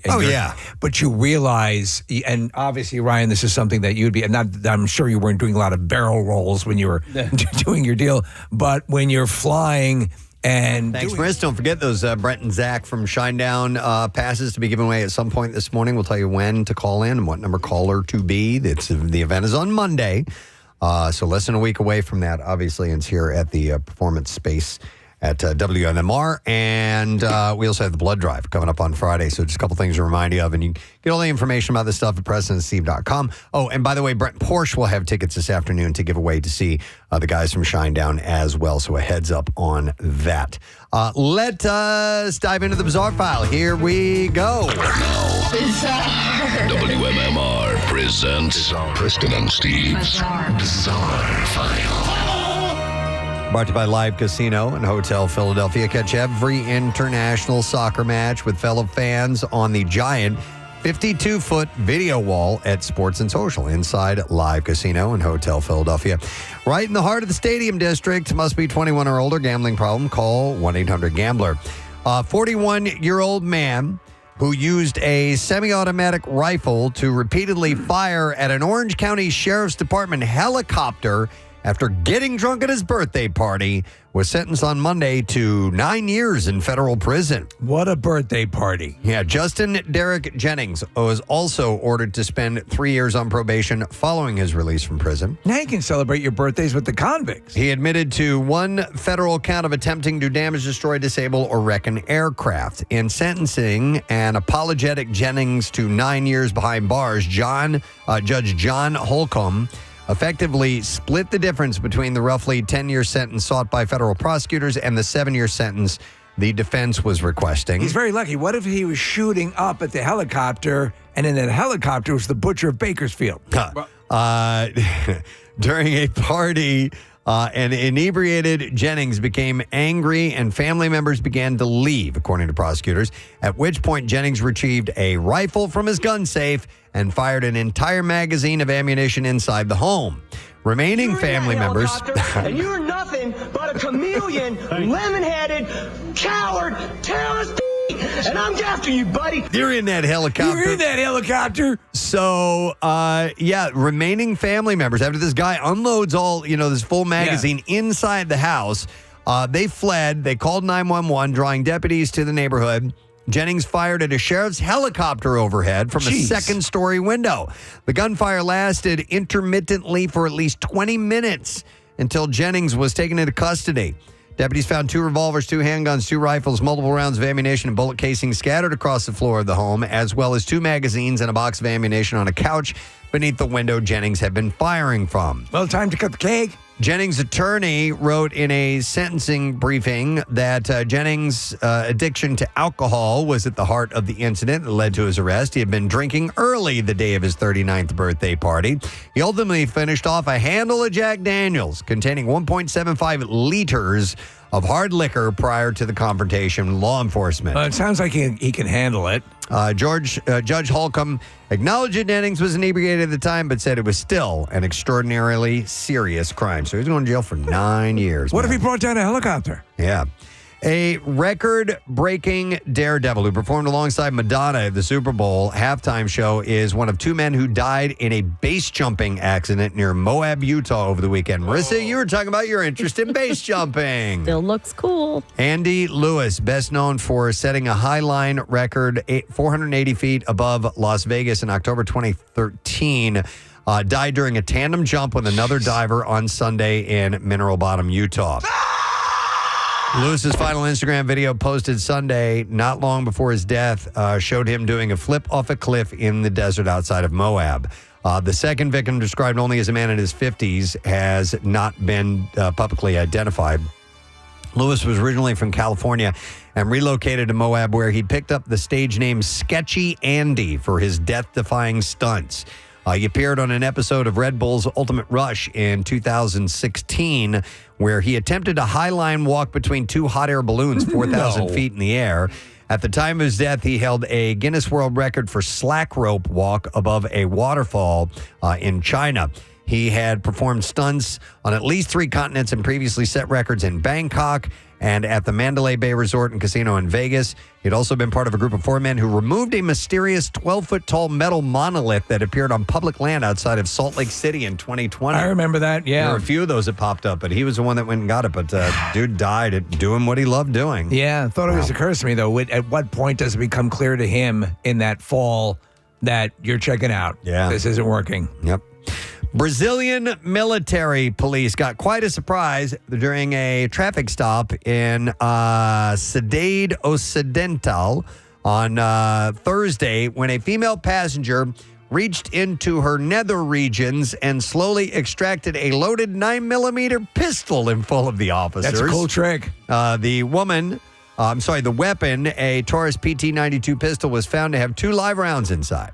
The woman's male companion told police that they were out looking for a man accused of robbing his mother, and he allegedly insulted officers during the stop. A badge holster. He also turned out not to have a valid driver's license. The motorcycle was seized. Both individuals were taken to the regional police station, and the firearm was logged as evidence. You have any grenades in there? Watch this. The couple were also presumably searched really well. Dude, how would you? I don't know. Yeah. I do not know. All right, how about this? A fisherman reeled in a great white shark on Nantucket's South Shore on Sunday as dozens of people gathered on the beach to watch and record the spectacle. Elliot Sudol has been fishing for sandbar sharks and other species during the summers for more than a decade. On Sunday, he was out fishing on the South Shore with his apprentice, Stone Fornes, and a fellow angler, Nathan Scarrett, when they realized they had a big one on the line. He said, we were just out testing the waters. Conditions looked great. Just wanted to see if anything was around. So was he surf casting? Yeah. Oh, my God. He said, that was the first white I've hooked in 13 years on Nantucket. Caught 1,000+ sandbars and hundreds of duskies on the beach. Tagged most of them along the way. By no means was targeting the white. You can't control what picks up your bait. He said, I posted that video because I feel like I did everything right in the situation. Shark was in the surf, removed the hook, sent her back to sea in about 15 seconds. He said, if you are into shark fishing here, use appropriate heavy tackle, barbless circle hooks, and release immediately. Take the online course, get involved with the tagging program, understand people are watching you, respect the animal, and be safe. Well, that's a good mindset. He's working feverishly. We're looking at the footage. I mean, you have to be very careful, obviously, but the thing is in duress. I mean, he is on top of it, opening its mouth up, and you never know.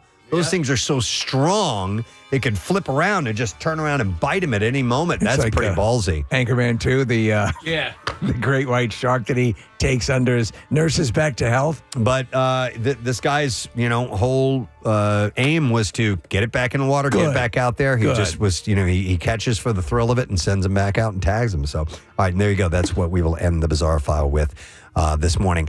Let us take a quick break. Come back in a moment. Don't forget, a little bit later on, Eric D'Alessandro is going to be performing at Helium Comedy Club. Going to check in with us at about 9:30 or so.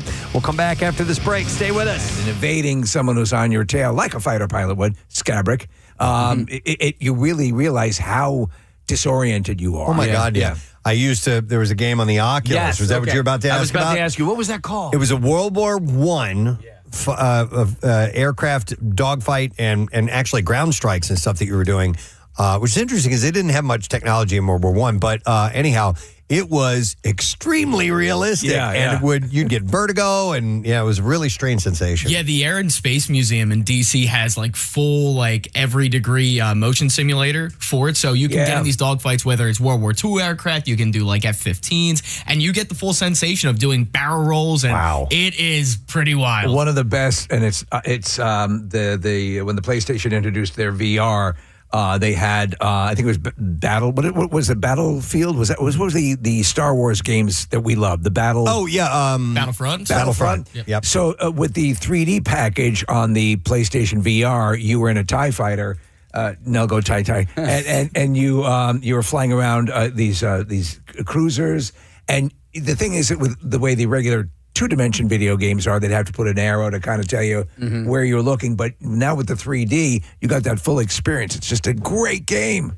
Casey Marissa found the game. It was called Warplanes World War I Fighters. That was great. Yeah, it was really, really cool.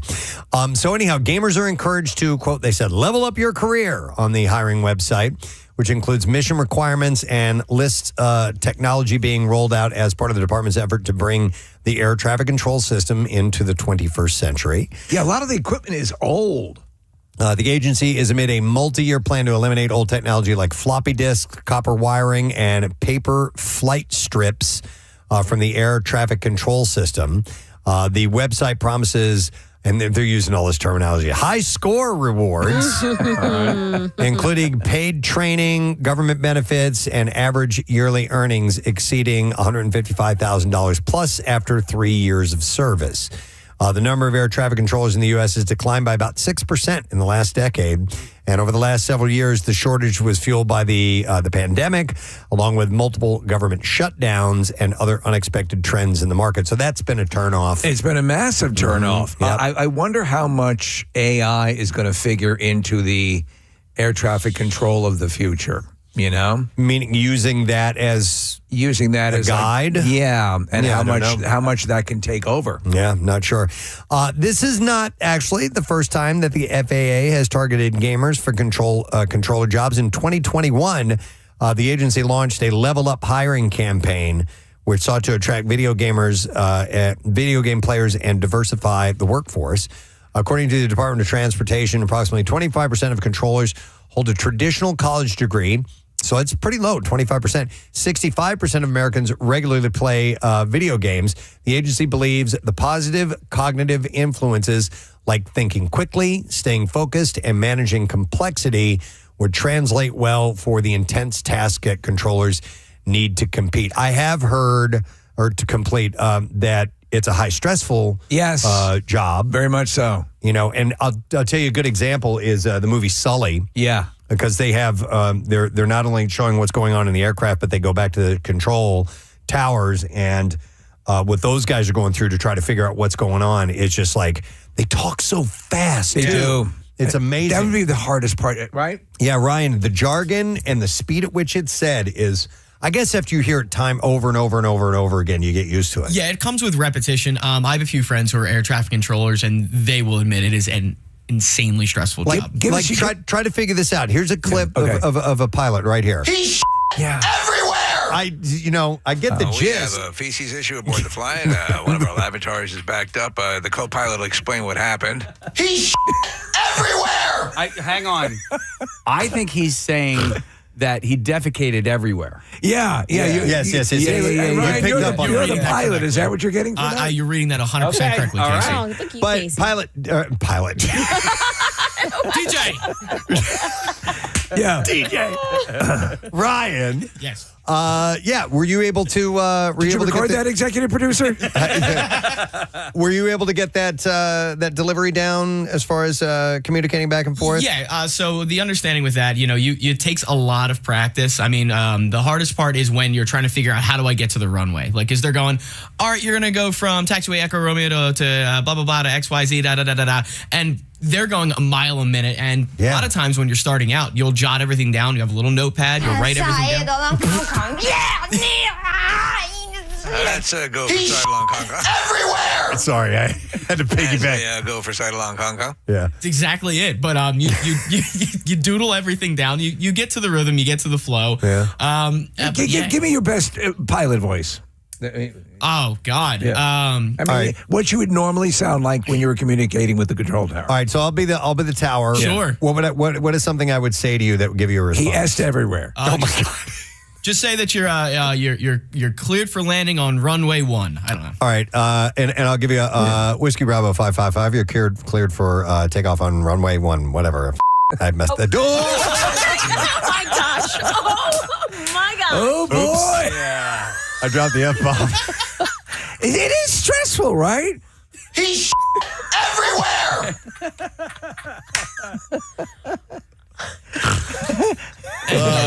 Tower, Whiskey Echo Bravo 55. Can you repeat that? Whiskey Bravo 55. Can you repeat that? All right, well, anyway. It's pretty cool, though. I think this makes sense. And there is, and I think in the world of medicine, too, they say that if there is there's a correlation between the hand-eye acuity and the stress. By the way, the banter back and forth, I've told you guys, I've sometimes with my ASMR, that's kind of a trigger, and you can find on YouTube, there's like hours of just air traffic control. Does it hit you in your happy spot? Yeah, it does. Right. It doesn't. Well, I don't, blow a load, get like a boner or anything like that. But that's right. Need to be professional. This is from the bizarre file earlier. These are two pilots in the tower communicating. This is why you're still flying RJ. It was funny the first 5 minutes. All right. Let me see here. So anyhow, if you're a gamer and you're reaching that point in your life where career opportunities need to open up for you, consider this.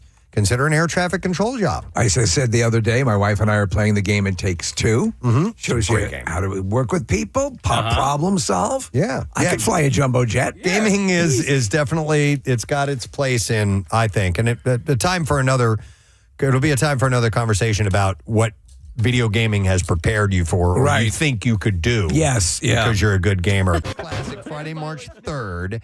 And later that day, the band Everclear will be performing. It's a 5 p.m. show, pretty early show. It's great. Because we're all going to be up early and have a hell of a day in front of us, so it's great that it's not insanely late.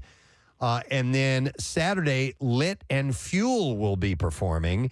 And they're also doing this thing, pond skimming, where you can ski across the water in costume. I've seen that. It's pretty cool. Yeah. You come down the hill and then Yeah. you're going fast enough to actually go across the water. And then a fireworks show that night on Saturday. I love it. Everything is perfect. Tickets for Mountain Fest concerts are on sale now. Any lift ticket for one of those days is valid for the concert entry, and season pass holders get in for free. And VIP packages are available. You can click on events at WMMR.com. We're a ways off, but March 3rd is when it's going to be. It's back. Excellent. It's very, very cool. I saw something a term I had not been privy to this morning, and it's something called quiet quitting. That was the worst hair band of the 80s. No, that was Quiet Riot. Oh. Well, they weren't the worst, but Quiet Quitting. Quiet quitting? Is that like ghosting your job or something like that? That's what I thought it might be, but it's not. It's a workplace trend that's getting some press lately, and it does not involve sneaking out of work and heading for the hills. Instead, advocates describe it as doing the absolute minimum their jobs require and refusing to work extra hours or take on extra assignments while focusing on out-of-work activities. So like they're forcing themselves to be fired or be let go? No. They're keeping, I get this, they're keeping the bare bones minimum requirement that they need to do to be working at the job, but they spend a lot of time, say, online or taking like What hour does and a that half. have to do about quitting? I don't know the name either, Kathy. I didn't understand that. You're quitting without quitting. You're resigning yourself to doing you're still working, but you're paring down to do the absolute minimum to make it to retain your job. You're quitting part of your job. So What are you doing for 24 years? They say it's about having an identity outside the workplace and refusing to let work rule your life. Oh, maybe I'm wrong then. Critics, including presumably some of their bosses, say some of it sounds a lot like old-fashioned slacking. Yes. Yeah. But I don't know. I disagree. And let me hear me out for a moment. All right. So when you are forging your career, right, and you're beginning, yes, extra time, extra hours, extra assignments, impressing the boss, doing things like this are absolutely crucial, I think. And I certainly lived my life that way. Yes. Once I found a career I wanted to get in. Now, when I was working at McDonald's, I didn't give a damn. I just cared. I got in and out of there when I wanted. You know, I was a teenager. But when I started to realize, okay, I need to make a living, and I also found something I love to do, radio, I spent a lot of extra time at work and didn't mind it and was enjoying learning what I was doing. Right. And that ethos has lasted a long time. But I have to say in the past few years, because we have had a successful career and one that we've spent a lot of extra time in, I have also now made it a point to have my life outside of that. Yeah. And taking on extra assignments and things like that, I don't feel the need to do anymore. I don't think that's what this is, though. I think, at least, and maybe you've read the article. I think, at least what I think is, they're saying slacking, and that correlation is not between simply maintaining a work life and a regular life and balancing the two. But I think it means, like at work, you'll never say, I'll take on a project. I'll do a little, I'll invest extra time in this.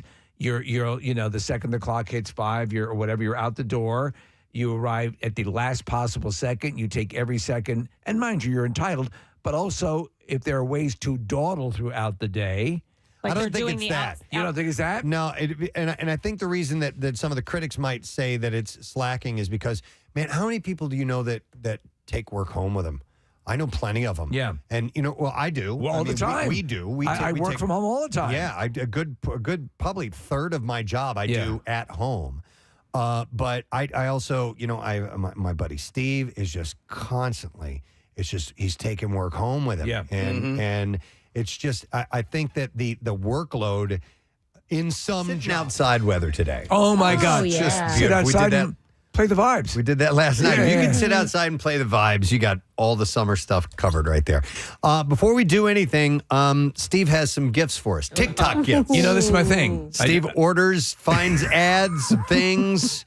and he'll order enough for all of us, and then we get little gifts. You remember we had the gun, we had the eyes, we had the not so convincing celebrity face masks. Yeah, sometimes they're missed. Sometimes they hit, and sometimes they miss. But as with all of this stuff, it's cheap enough to make you go, what the hell? Sure. You know, so if you get burned, you get burned. But this I have a point of contention with. I happen to think it's really good, and I think you as the resident musician, Preston, can back me up on this. Okay. This one is called Tiny Violin.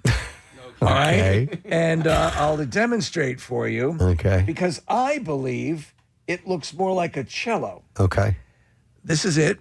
I saw the package, but I haven't seen the actual. Yeah, it does look like a cello. It's because it's got a deeper body to it. Yeah. So listen. Okay.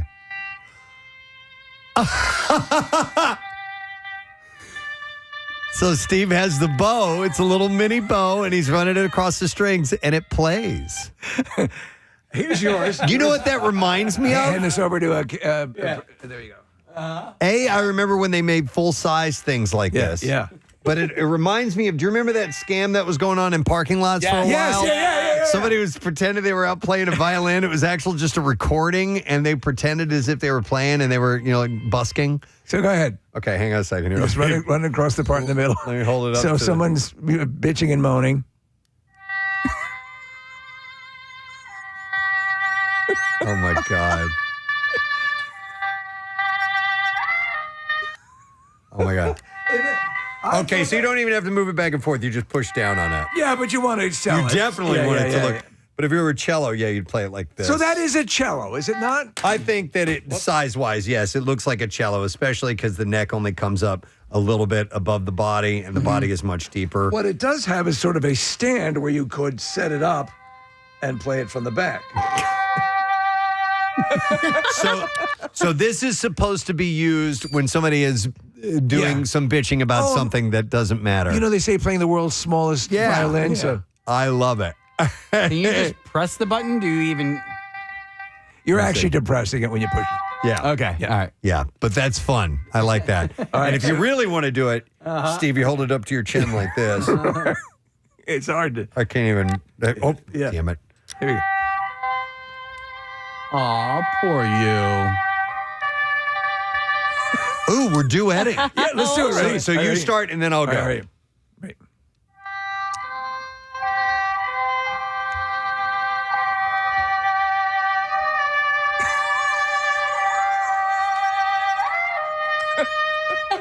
It's beautiful. All right, so here's It's yours, beautiful. Marissa. Oh, thank you. I love it. Casey, there you go. And one, I need to start getting Sam. As well. Sam wants a little You guys are violin. getting boned. And Yeah. here's, Do you want for Ryan? yeah, Ryan, here you go. Okay.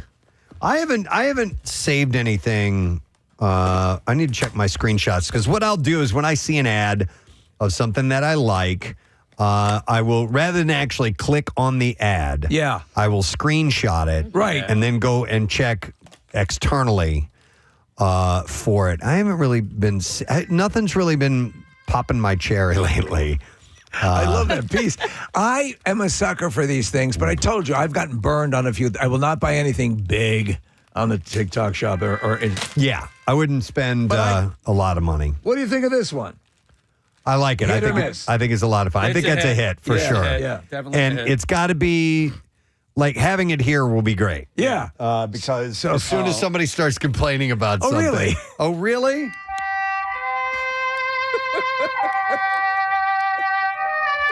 I love it. Thank you, Steve. No problem. Enjoy. It's a nice little gift case. You can play too. Finally playing mine. Yeah. Aw. Now, where do we keep the bow? I don't want to lose on the bow. side of the stand. Yeah, there's a little clip there. Yeah. Okay. All right. I'll put that sucker in there, and I will have this at the ready when I need it. Oh, really? Here we go. Yeah. Yeah. Really. Yeah, exactly. All right. I'm sorry. Is it tough to put up with that? Yeah. All right. Well, thank you, Steve. Appreciate No problem. that. Enjoy. All right. I have noticed a few things. Noticer now with cello. Yes. So this one I noticed this morning.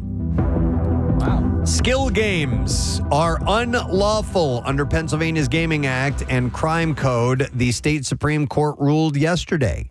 The decision strikes down what the Commonwealth's highest court called a pair of deeply flawed or lower court rulings that allowed the slot machine-like gaming devices to spread across Pennsylvania in a legal gray area beyond the reach of gaming authorities and law enforcement. So I don't have skin in this game. I don't play these things, but there's a gas station that I go to periodically that you would think is mini Vegas. No, it's jammed with all these machines. Really? And there are people in there blowing money. I don't go anywhere where these things are. I have seen videos and pictures of people playing these types of things, but I've never actually seen them myself. I think there might be one at the 7-Eleven on like 11th and Washington. Okay. Right near the Italian market. Sounds about right. Yeah. So the devices now may be found, it says in the ruling, not only in taverns, restaurants, and social clubs, but also in mini-marts, gas stations, grocery stores, laundromats, pizza parlors, and various other establishments throughout Pennsylvania. Laundromats? Yeah. Yeah, you need to do something. Sitting around doing nothing. Yeah. Well, that's a perfect place.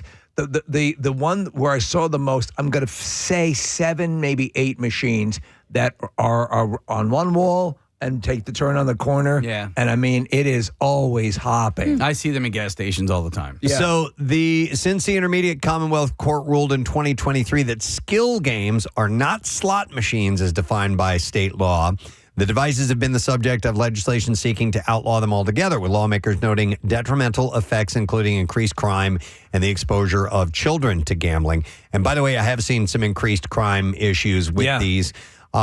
Pace-O-Matic, the Georgia-based company that produces the software in the Pennsylvania skill games, said it's disappointed in the decision, strongly believes the decision doesn't reflect the facts that led to a string of favorable decisions of the company.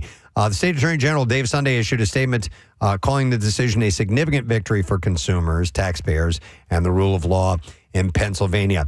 I've never been I'm going to liken these to slot machines. I've never been a slot machine person.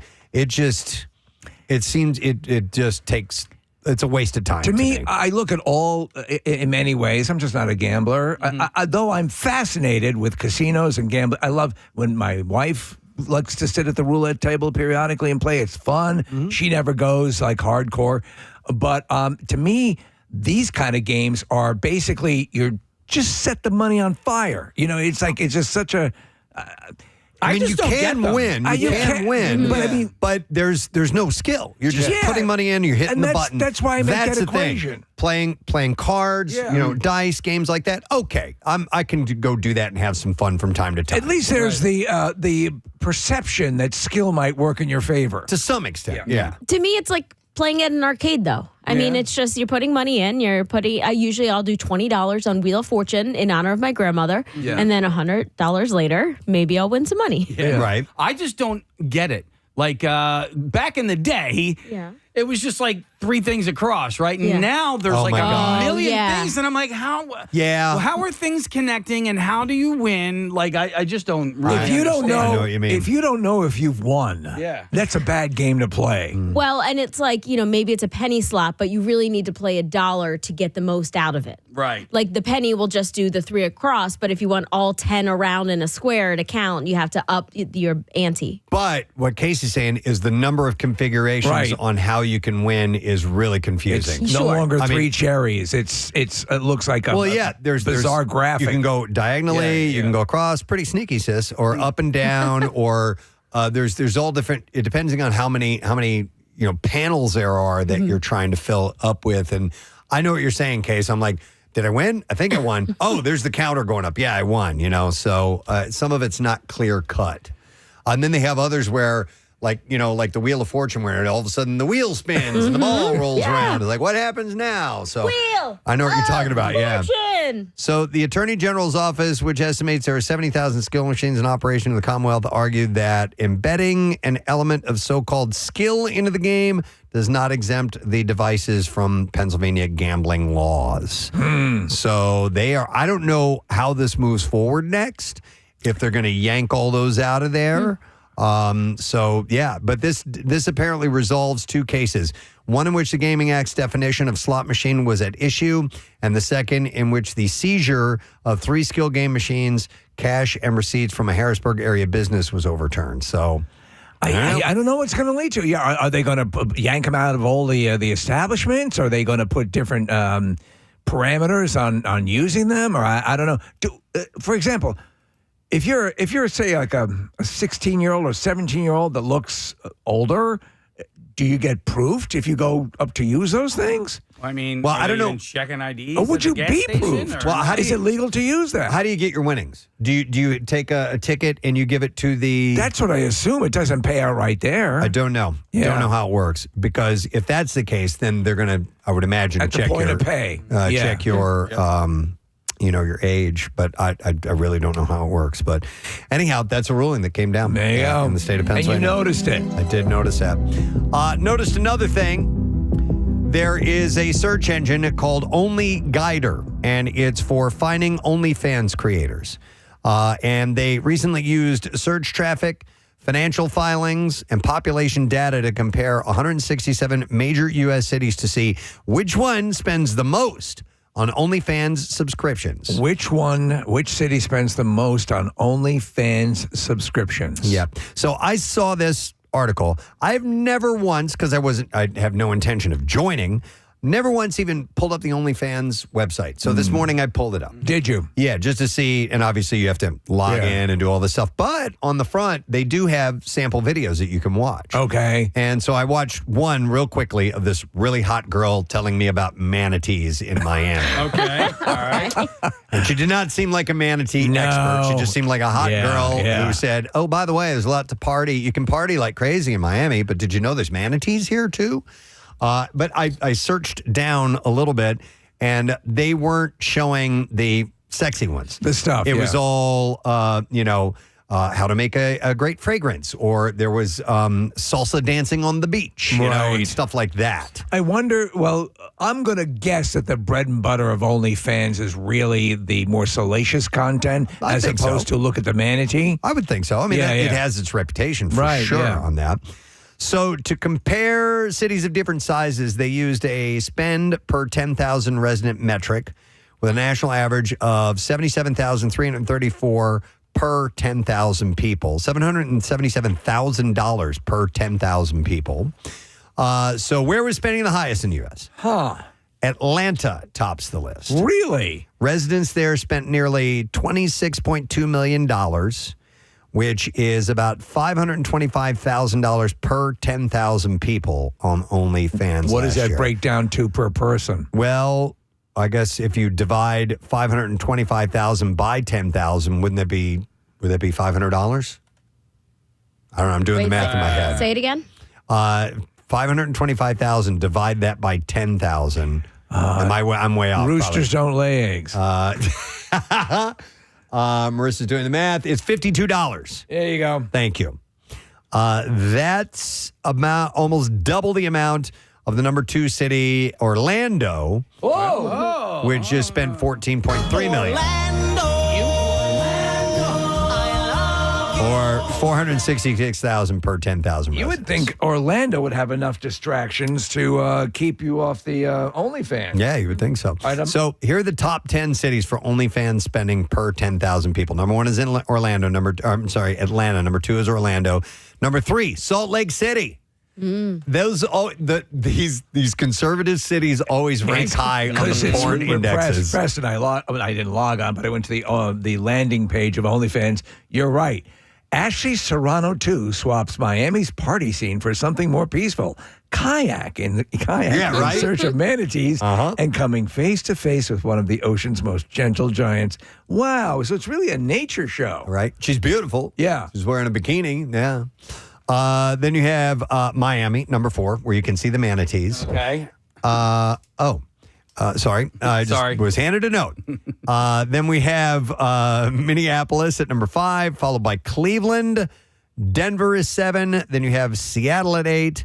St. Louis is number 9, and Vegas rounds out the top 10. So, Preston, Lily TV tries ice fishing for the first time ever, braving Canada's freezing winter and finding out just how unpredictable life on the ice can be. I saw her too. She does that with her top unzipped. Beautiful Asian woman, right? Yeah. I saw that one too. I'm thinking these are just sort of bait and switches, no pun intended. Hey, by the way, and I mentioned this to you guys off air, But on Instagram, and it's showing up in my algorithm, so it's going to show up more because I do spend a little bit of time watching these videos. But women are fishing? No, they're sort Looking of at manatees? indiscreetly like showing off. Like you said this. So Bearing off? you're seeing like- the moose knuckle and the Graphic nudity. nipples, Yeah. actual like their nether region. That was completely verboten, at least by my understanding. Even in the general realm was too much. So I started to see it like like a woman would be like holding a bouquet of flowers, right? And she would just kind of like move it to the side, and like there's her nipple. It's like, oh wow. And then just the other night, there was a woman she was sitting on like a chair or couch or whatever, and she was covered in a blanket. And she moved it? No. Like you have to like, and then you look and you're like, oh wait, the blanket is actually kind of going around her vag, and it is totally exposed, like everything. So besides these examples, have you seen many more? Yes. Okay, so do you believe that they are being so discreet about it that they're fooling the algorithm? I think so. Okay. I've seen some sheer things. Yes. That You're will let seeing you that see too? all the way through. Yep. Which I'm like, I don't know how they get away with it. But How does Ryan get away? Ryan Shuttleworth? Yeah. I don't know. Ryan, do you have any How tips? do you show sack on Instagram? Pure raw sex appeal. That's all it's about. That's what does it. I went Wow. to Playboy's account just to see where they are with nudity, and they're letting nipples slip. I mean, they're like the top tier of where you're going to see it. And I think I saw more nudity on Playboy's Facebook account, which owns Instagram. Wow. So maybe they're kind of changing, letting the rules relax a little bit. Interesting. I'm not really sure. All right. Well, so OnlyFans, you can dive in and see it all if you want to pay for it right there. Imagine burning up your loot on that. What do you want to play, slots or OnlyFans? Right. All right, so this might be the last one we have time for. Well, maybe we got a couple. A time capsule created to celebrate the 250th anniversary of America and American independence is now sealed shut, and it's headed here to Philadelphia, where it will be buried next month. A 2016 law establishing the nonpartisan America 250 Commission requires that the time capsule be buried in Philadelphia on July 4th, 2026, and then dug up 250 years later in 2276. So my wife was recently invited to a opening of a time capsule. I think it was in elementary school that the school buried. So, which were many years ago. And they opened it up, and they all wrote essays about what they thought the world might be like. And she talked about this crush she had on this other kid. Oh, get out. It's adorable, but yeah, I find them fascinating. Fascinating, but usually kind of disappointing. When they open it up, I'm like, you didn't put something cooler than that in there, Do we know what's in this time capsule? So yes, and let me tell you a little bit about it. The 900-pound cylinder. It's biggie. Okay. Made of stainless steel and will be covered with a secondary cylinder to trap air and push out any water. And the items inside are at 35% relative humidity to keep them from drying out and disintegrating or creating moisture problems. I understand it's 14 cinder blocks. The capsule will be buried 10 feet underground, protecting it from temperature fluctuations and storm damage. Philadelphia, by the way, according to Michael Barilla with the National Institute of Standards and Technology, who led the team, said that Philadelphia would have to be 6 feet underwater in order for this time capsule to be even possibly taking on water. He said, if Philly is 6 feet underwater, you got way bigger problems in the world. But the real question is what's inside. So the time capsule contains contributions from the 3 branches of the federal government, all 50 states, the 5 U.S. territories, and Washington, D.C. Anything that might degrade or rust over time was banned. So according to a list shared on the America 250 website, archival quality paper was a popular item, as many states gave letters, postcards, posters, poems, and other printed material. New Hampshire honored its past with a brochure with a timeline of major events in their Revolutionary War history. California submitted the answer it got when it asked an AI chatbot, write me a prediction of what California will be like in 250 years from July 4th, 2026. That'll be interesting to see. Yeah. Utah sent 100 cards featuring historical citizens, 13 coins, 8 documents, 8 pens, 2 granite discs, and a booklet. Some states sent flags and state coins. Others sent pins and artwork. Arkansas sent a diamond, and Maine's submission includes a bone from the endangered North Atlantic right whale. Boring. I know. That sucks. Yeah. What do we put in there? Cheesesteak? A cannoli? No, you can't because food goes bad after 4 hours. After 4 hours, we learned earlier this morning. So I don't think he's going to make it 250 years. 50 years, but what would you put in there? I mean, the classic things are, a newspaper headline or a piece of tech. Or I do like the thoughts of the people of the time. Hearing, seeing things that come from. That's why archival letters or I agree. It's always especially if it's a statement like, I am this person. Yeah. Here's what my life is like. And here's what I think things will be like at that time. I think that's not a bad idea. Did we put a time capsule on the wall when we were having the studio built? I think we put bumper stickers back Is that what we there. did? Okay. Yeah, I don't think we did anything unique. We or put Bill interesting. Weston's car keys. God damn it. So yeah, that's going to be Where's that chirping coming? I don't know where. Marissa, does it say exactly where they're going to bury it? Or is that going to be a little bit of a mystery? It can't be a mystery. They have to mark that. We lost it. Yeah, right? That's a mystery. This won't be cheap either. 900-pound container that's constructed specifically for this, and yeah, I just don't know where they're gonna bury it. So Scrolling over it, I can't see it, but looking at a photo of this thing, it's massive. oh, that's pretty cool. It Okay. looks like a hot water heater. Yeah, A water you're heater. right. No, it is. So it's obviously built for duration. It's like what they decided to include on Voyager when they sent it out into space. Yeah. Obviously they don't need to show us what we look like because we know. But, the representation of a man and a woman, music, a message. Recordings of different languages and sounds and stuff like that. Bachman Turner Overdrive. How can you not have taken care of business if you're an alien life form that finds out about the world? We need to take care of business too. So that is, July 4th, they're going to bury that. Now, I would imagine there's got to be a big ceremony and everything. I just don't, I'm Have you- can't find the It's just a lot of information. detail. Have you ever been asked to contribute to a time capsule? No. Okay. And I don't know what I would put in there. That's Drumsticks. That is a toughie, man. I don't know if I put drumsticks in there. I do have a pair with my name on them, so maybe Put in that'll a work. tiny violin. Oh, if only we had one of those.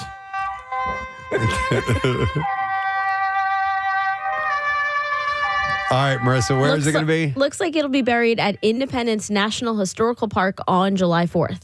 Where is Independence National Historical I'm Park? guessing that's the park in front of the Liberty Bell, I don't know. like Independence That's Independence Hall. Mall. Independence Mall. Yeah, good question. All right, well, Pick a place. Well, look, where were they getting all those dinosaur bones from? In the back of a Home Depot in Jersey? yeah. Park. Put this in outside of Club Escape Bristol. So We had some times at Club Risque in Bristol, for sure, dude. Wouldn't that be wild if they're excavating Club Risque? It's 250 years from now when obviously we're all eating pills and flying in our jet cars. And there we go. Yep. All right, Independence National Historical Park is the official name of what we know as Independence Mall. Okay. All right, so they're going to bury it there. That's perfect. I think it's a good idea. So that'll be right when you guys are doing the Wawa Hoagie, Welcome America. right? Or the we'll be there Hoagie days Fest. in advance. Oh, okay. All right. I have time for one more case. Yeah, man. All right. More for the noticer. I did like this one. For the road. This is interesting. South Korean young people are increasingly used what they call dopamine sites, which are fake online shopping platforms that replicate the entire buying experience without charging anything. It's just like real e-commerce.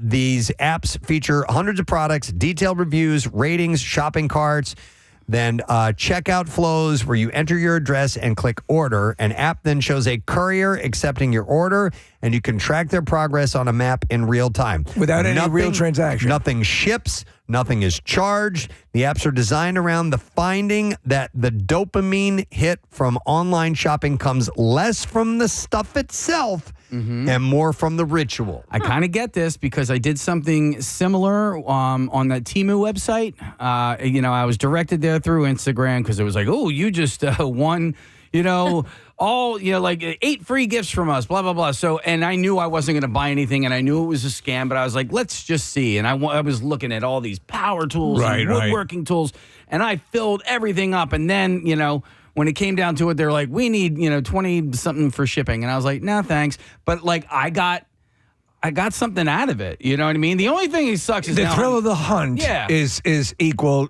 which I get. Yeah. Dude, I got so many things that I didn't get. Like, you know what I mean? I got routers and Hang on, table Casey. saws and no. It's not that. I loved it. No, get ready. The only thing that sucks now is I'm getting daily emails from Temu. Okay. So I get this completely because I do the same thing. I'll put something in a cart and it's kind of like, well, maybe it'll alert me when it goes on sale and I'll look at it and then I'll see what else it recommends. So it kind of is like a game. It's like Sims. Does the letdown make you feel sad? No, it gives me joy. So for many South Korean users, they said, where high living costs make impulse buying a financial problem, the platform functions as a harm reduction tool. So you get to do this without actually spending your money, and you get something out of it. So, I don't know if that would be... Dr. Mike and I talk about this all the time about, the thrill of hunting down something. Preston, it's like when you found that beloved kids book. Yeah. And you were kind of in the process of trying to bid for it on eBay. It is the thrill of the chase. I do like getting the thing, too, eventually, but I do understand that this is because shopping therapy is a thing. Yeah, it really is. Yeah, retail if you're bummed, Yeah. it can really help turn things around. It can be something as dumb as a tiny violin. Yeah. It's funny. There is a text that came over the bottom text that says, it sounds like methadone for shopping addicts. Yeah, okay. And it does. I don't actually know what methadone actually does. It was created to be a substitute, kind of, a wean you off drug. Wasn't that the original purpose? Off of like opiates and stuff. But like, do you actually get high off of it? I believe so. It replicates something. Yeah, I believe it's a lot Case- like shopping. It has Marissa, can you pull that up? All right, methadone, a potent, long-acting synthetic opioid prescribed to treat opioid use disorder and manage severe chronic pain. When taken as directed, it prevents withdrawal symptoms and relieves cravings, but it is a long-acting full opioid agonist. It must be carefully dosed and monitored by a medical professional. Could you imagine the trauma of being addicted to that? That's real. That's legit. So this trend of what they call dopamine sites Dope. has not yet caught on in Western markets, where most observers find the concept uninteresting.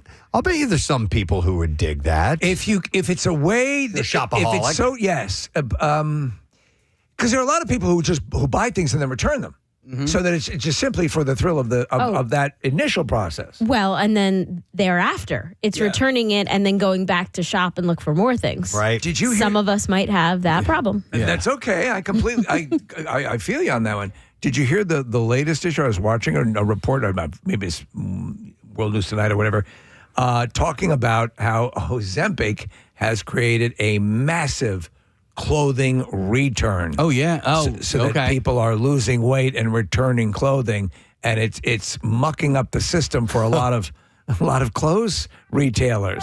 There you go. Exactly, and they're sad. By the way, I got a text that our YouTubers are loving the cellos. So, You know what? We'll There's keep one these guy in who there. hates it, Preston. Oh. He's not a fan of it. That poor guy. Where? I'm just kidding.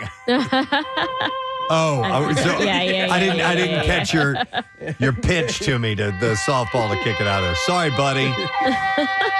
He's sad. All right. Anyhow, that's all I noticed. Man. Now you know It's I noticed, over? I noticed one more thing. Yeah, it's the fact that I got a Rita's $50 gift card to give away. That's what I noticed.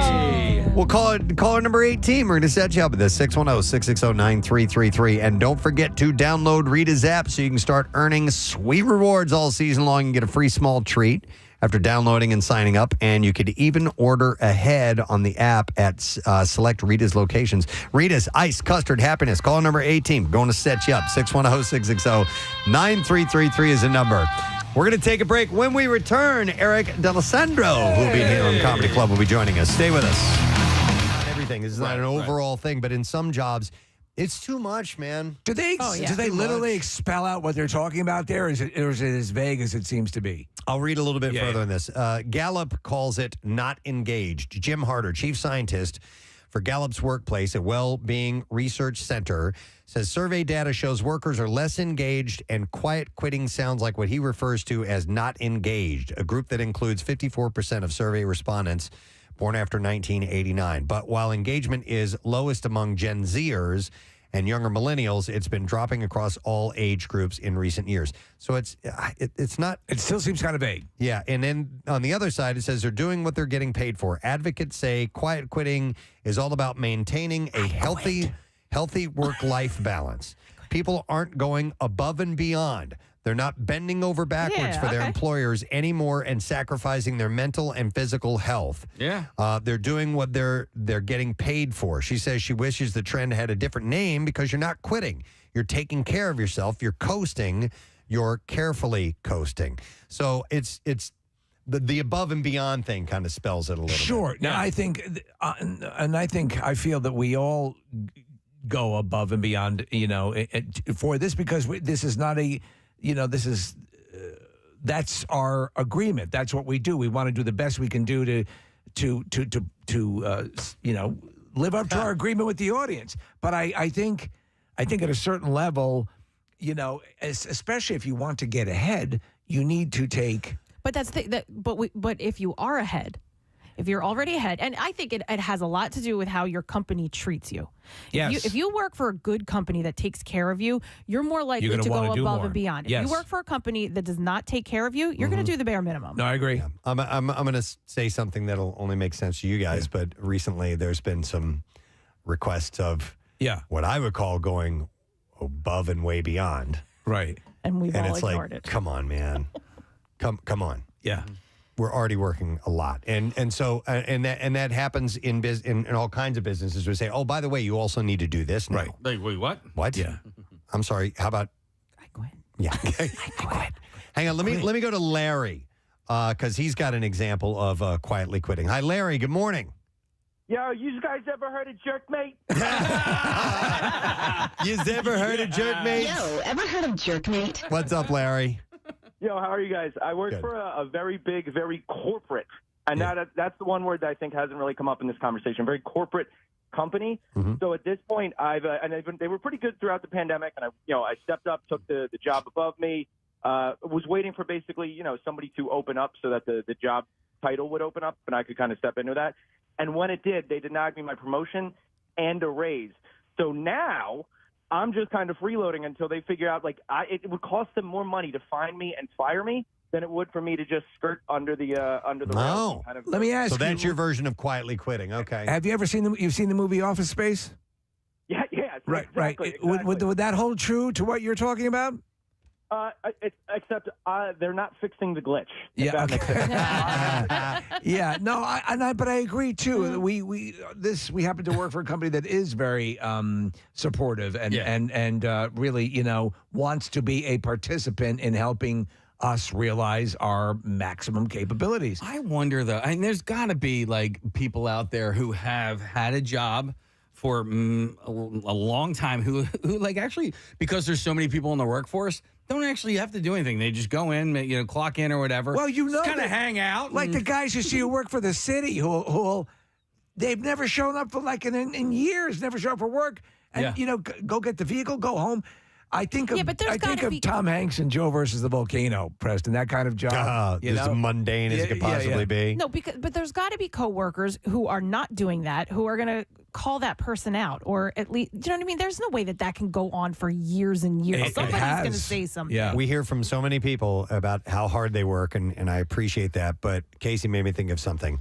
Who listening now has the easiest job in the world? Mm-hmm. Yeah. I want to hear that. Well, 215-263 WMMR, because you rarely do you hear people boasting about how easy their job is. But the easiest job, or has a job where they really just they don't care, so they don't do much. Maybe it's both. You know what I mean? Because you were talking about us taking work home with us. To me, yes, it is work. But if I'm sitting on my couch at home reading an article that we're going to talk about the next day, like, I don't really see that as work. I mean, it is. It's considered work. It's considered prep. But like for me, You're not capping an oil fire. Yeah, like I'm just at home reading. Yeah.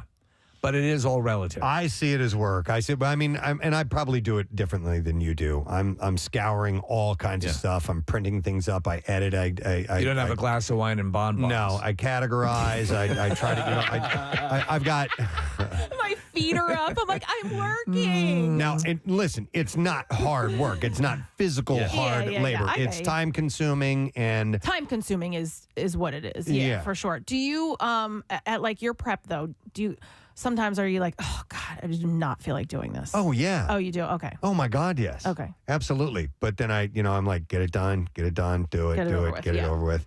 Well, also that's why sometimes too, like, because you do a lot of prep. Like, if I see stuff, if I see articles, I'll send it to you because I think that I know that's something that you could use and maybe a little less work for you. Right. No, I appreciate that. And ultimately I've got to figure out if we're going to go to it or not. But man, there was a point I was going to make and I don't remember what I kept talking. That's okay. Why don't you tell Kathy how much she turns you on? No, that was oh God. That was not what I was. Shut up. I quit so hard. I'm so quitted. Yeah, I forgot what I was going to say. Okay, let me go to some calls. Easy jobs. All right, we'll go to John. Hey, John, good morning. Morning. What's up, John? So I work at a golf store in Wilmington, and it's probably the easiest job in the world. I just talk to people about golf all day. And do you love what you do? Oh, absolutely. I used to work in finance. When COVID hit, I found this job, luckily, and I've never been happier. So, there's sometimes because you excel at a job, it has the feeling of being easy, and that's always the axiom, one of the axioms my father conveyed to me, which is do something you love and you'll never work a day in your life. Absolutely. You're still working, but it's fulfilling. Outside of the hours that we lead, I consider our job to be pretty damn easy. It's amazing. Yeah. I mean, I'm lucky as hell. Yeah. And I love doing it.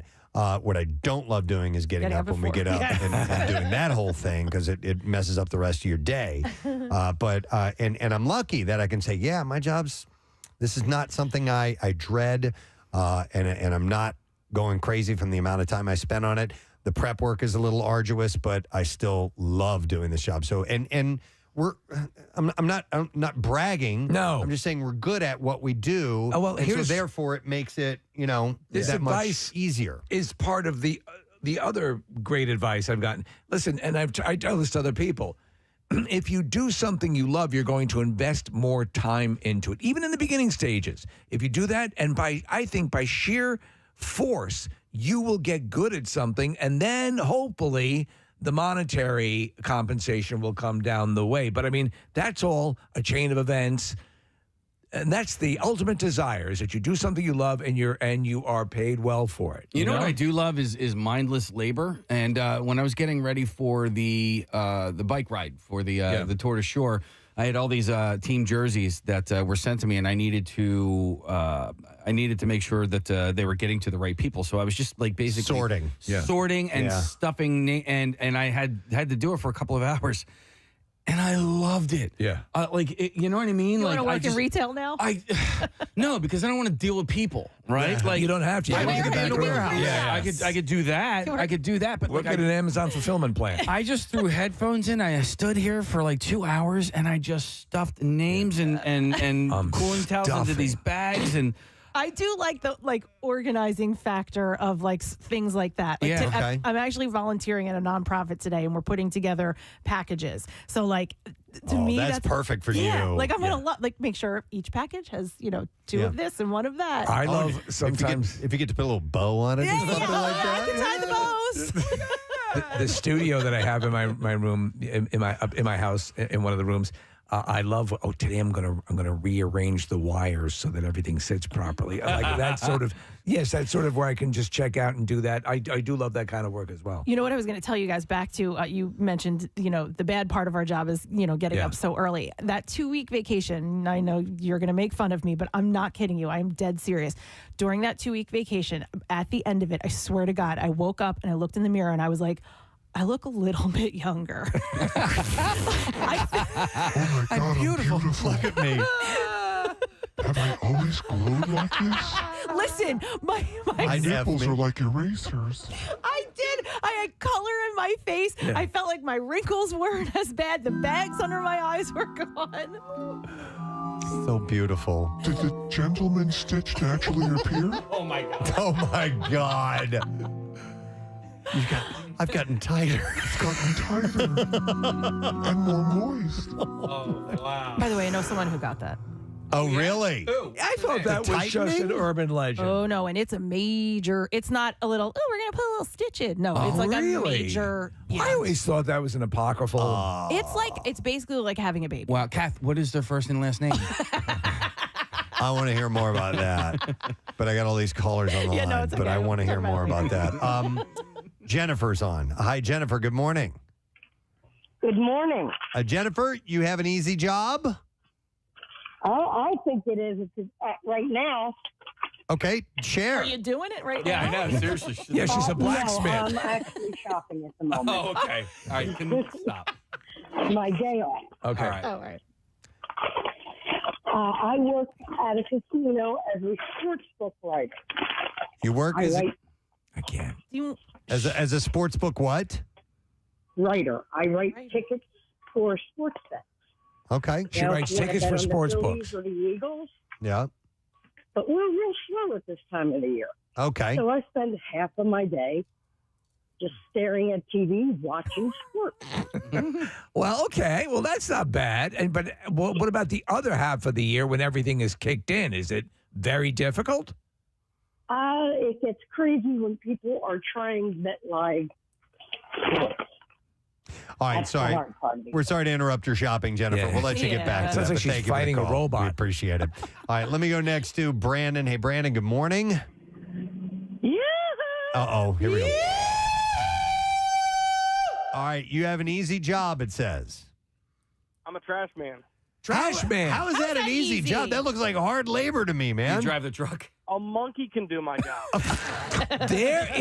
I know, and I've known a few trash men in my life. That love their job? That love the job. I agree. That love the I job. have as well. Yeah. I will say, anytime I see the guys going by my house, they're either like laughing or singing. Right. You've got a group that you work with. Listen, you know that it's got its dirty elements, but the trucks will do a lot of the work. But also, you're getting a bit of a workout yourself. Yeah. How old are you, Brandon? The only thing I can complain about is the weather. Okay. Yes. How old are you? I'm 30. Okay. 30. Man, I see those Why guys not? lifting some really heavy trash cans. I'm like, no way, dude. Brandon, Everything got moved up to 9:10. Don't want to hear your sob stories. Sorry. We have these little violins if you're calling in that you can just play a little tune on. I failed to let Ryan know to. To be on. Zoom Okay. open. All right. Okay. It's all good. All right. What do you guys want to talk about? I don't know. Well, you know what? Can me and Marissa just recount our experience at Treehouse World in Westchester Please. yesterday? Yeah, I've that been wanting to sounded go very cool. there. Dude, Yeah. it is so much fun, and I don't care. I listen. I know I'm a 50-year-old man. I was like a little kid in that place, you know, and I have no fear of heights. You know, I zip lines, the ropes course, all of this stuff. Marissa, you were with me the entire time. Like, how much fun was that for? And listen, there were kids there as well. It's great for kids. But like, I was like, where was this? Me. Well, I was like, where was this when my kids were younger? Yeah. Like, you know, but honestly, you don't need to, you know, it's great for little kids. It's great for, young kids, teenagers, and adults alike. Big kids, I'm Yeah, calling us. yeah. And I love the progression that we did it because there's a zip line that was like somewhat intense. And then we did this thing called walk the plank where you literally take like 5 steps and just free fall. And like fall 20 feet was the first one. And then what was the second one? Like 50 feet? It was like 40 feet. Yeah. And then there's an intense hold on. double zip line. Let's clarify that. Yeah. There is a safety it slows you down. You don't just walk off of 50 feet. Yes. You're not just jumping into. And it slows you down, Yes. and You're you all come harnessed down. up. Not and like everything. a South American bungee park. No. But like when Marissa had done the 40-foot plank, when she got to the plank, she was like, I got she had to nervous. shimmy out on her hindquarters. I did. So like the 20-foot, I just walked out, but the 50-foot, I like walked out confidently, and then as it got toward the edge, I was like, oh no! Everyone's like, just don't look down, jump. So I kind of got on my butt and slid off. That was like me telling you guys about the bungee jump. I just kind of knelt down and fell over. I had these designs to dive, swan dive. No, it's freaking terrifying. I'm going to be Icarus. All right, well, listen, I want to check out Treehouse World. Yeah. And they have tree houses too, right? The party room. Okay. All right, well, our guest is on the line. We could keep going on about that, but he's going to be at Helium Comedy Club this weekend, 19th through the 21st. Tickets available at heliumcomedy.com. Please join Mr. Eric D'Alessandro. He's joining us. What's up, Eric? How you doing? Everybody. What's up, man? I'm sorry. I'm outside of my son's pediatric office, pediatrician. You got an appointment right now? Okay. What's up? I said you got an appointment right now, and you're joining. Yeah, well, my wife's in there. There's two of them, so it's like we're switching to a man-to-man defense. So she's getting doubled up right now, but I think she's all right. Where are you? In Staten Island? Is that? I'm in Staten Island. I'm in the good old streets of Staten Island, New York. There you go. It's funny because so much of Staten Island is, a regular suburban thing, and you're in the middle of arguably, it's the a massive city across the way there, and Staten Island itself has some of the most effed up roadways in the world. But there's a point where you wouldn't even know that. You go off into the suburbs, and you'd be blissfully unaware. Yeah, I mean, look, it's definitely part of the city. I mean, tell my taxes that. Yeah. Of course, they'll get you that way. But yeah, I think it has the suburb feel 100%, obviously. But then there are areas that makes you feel like you're in Brooklyn, and it is busy.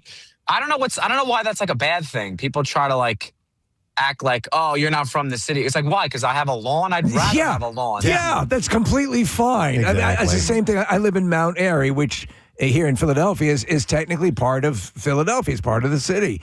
But I do have a lawn, and I like the blend of both. In the 50s, the dream was to get the hell away from the city and the factories and the pollution. I don't know when it became cool to be in the crowded areas with noise and sirens. I like getting away from that. Hey, Eric, I wanted to ask you, at the pediatrician with your kids, and your wife is in there in the meeting with the doctor and everything. Would your children survive if it was just you having to handle their medical care? Because I know mine wouldn't. My wife handles all that and knows all. And even if I'm in with the doctor, I missed a majority of it. My wife handles my medical care. Very good. Smart man. So I don't know anything. I mean, I forgot that I had this appointment. She said, it's been the calendar for months. I'm like, what do they got to go to the doctor for? They're fine. I'm sure everything's good. I never went. I don't know about you guys, but I never had a doctor growing up. Unless I was bleeding from the eyes, I never saw a doctor. I remember when I was a kid, they'd ask, who's your doctor? I'd be like, I don't know. Whoever's at the hospital when I break my arm. I don't know what you're talking about. I'm from a different time. I'm older, and my not only we had a doctor, our doctor smoked during visits. Yeah. I kid you Did he not. come to your house? I kid no. Very rarely would you get if my brother and I were sick, maybe you get a house call. But we go into the office, which is fairly conveniently located. But the dude was a great guy, big Italian guy, but he'd light up a cigarette. Oh my God, that's incredible. Yeah. You don't look that old.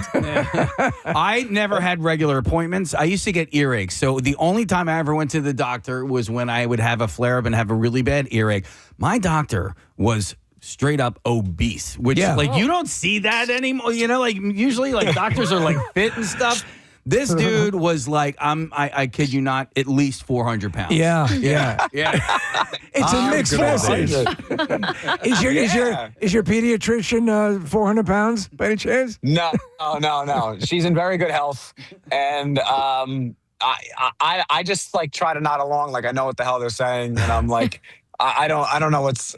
I mean, there's also like I try not to worry. There's so many things with babies, you know. It's like so often, and I'm like, I just feel like I never went to. I don't know if it's necessary, but now I think millennials especially are like obsessed with every aspect, every milestone he's supposed to be. He's supposed to say this word by this date. I'm like, yeah, we're worrying too much. My wife is making sure his diet is like farm to table and organic. I'm like, babe, he's got high fructose corn syrup because of my semen.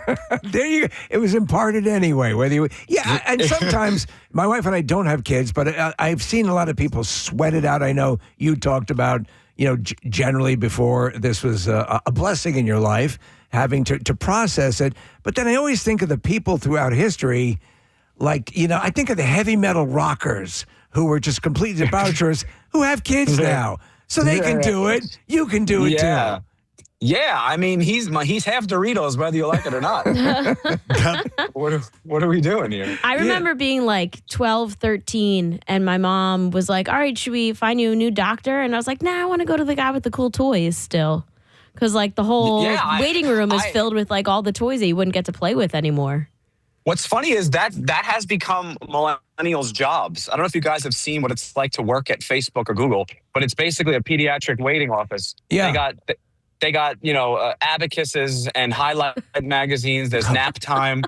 If you ever see what it's like working at Facebook, they have ping pong tables and juice boxes. I don't know what the hell is going on. It's the most annoying, most humble bragging. Those videos. There's one specifically when it was Twitter still.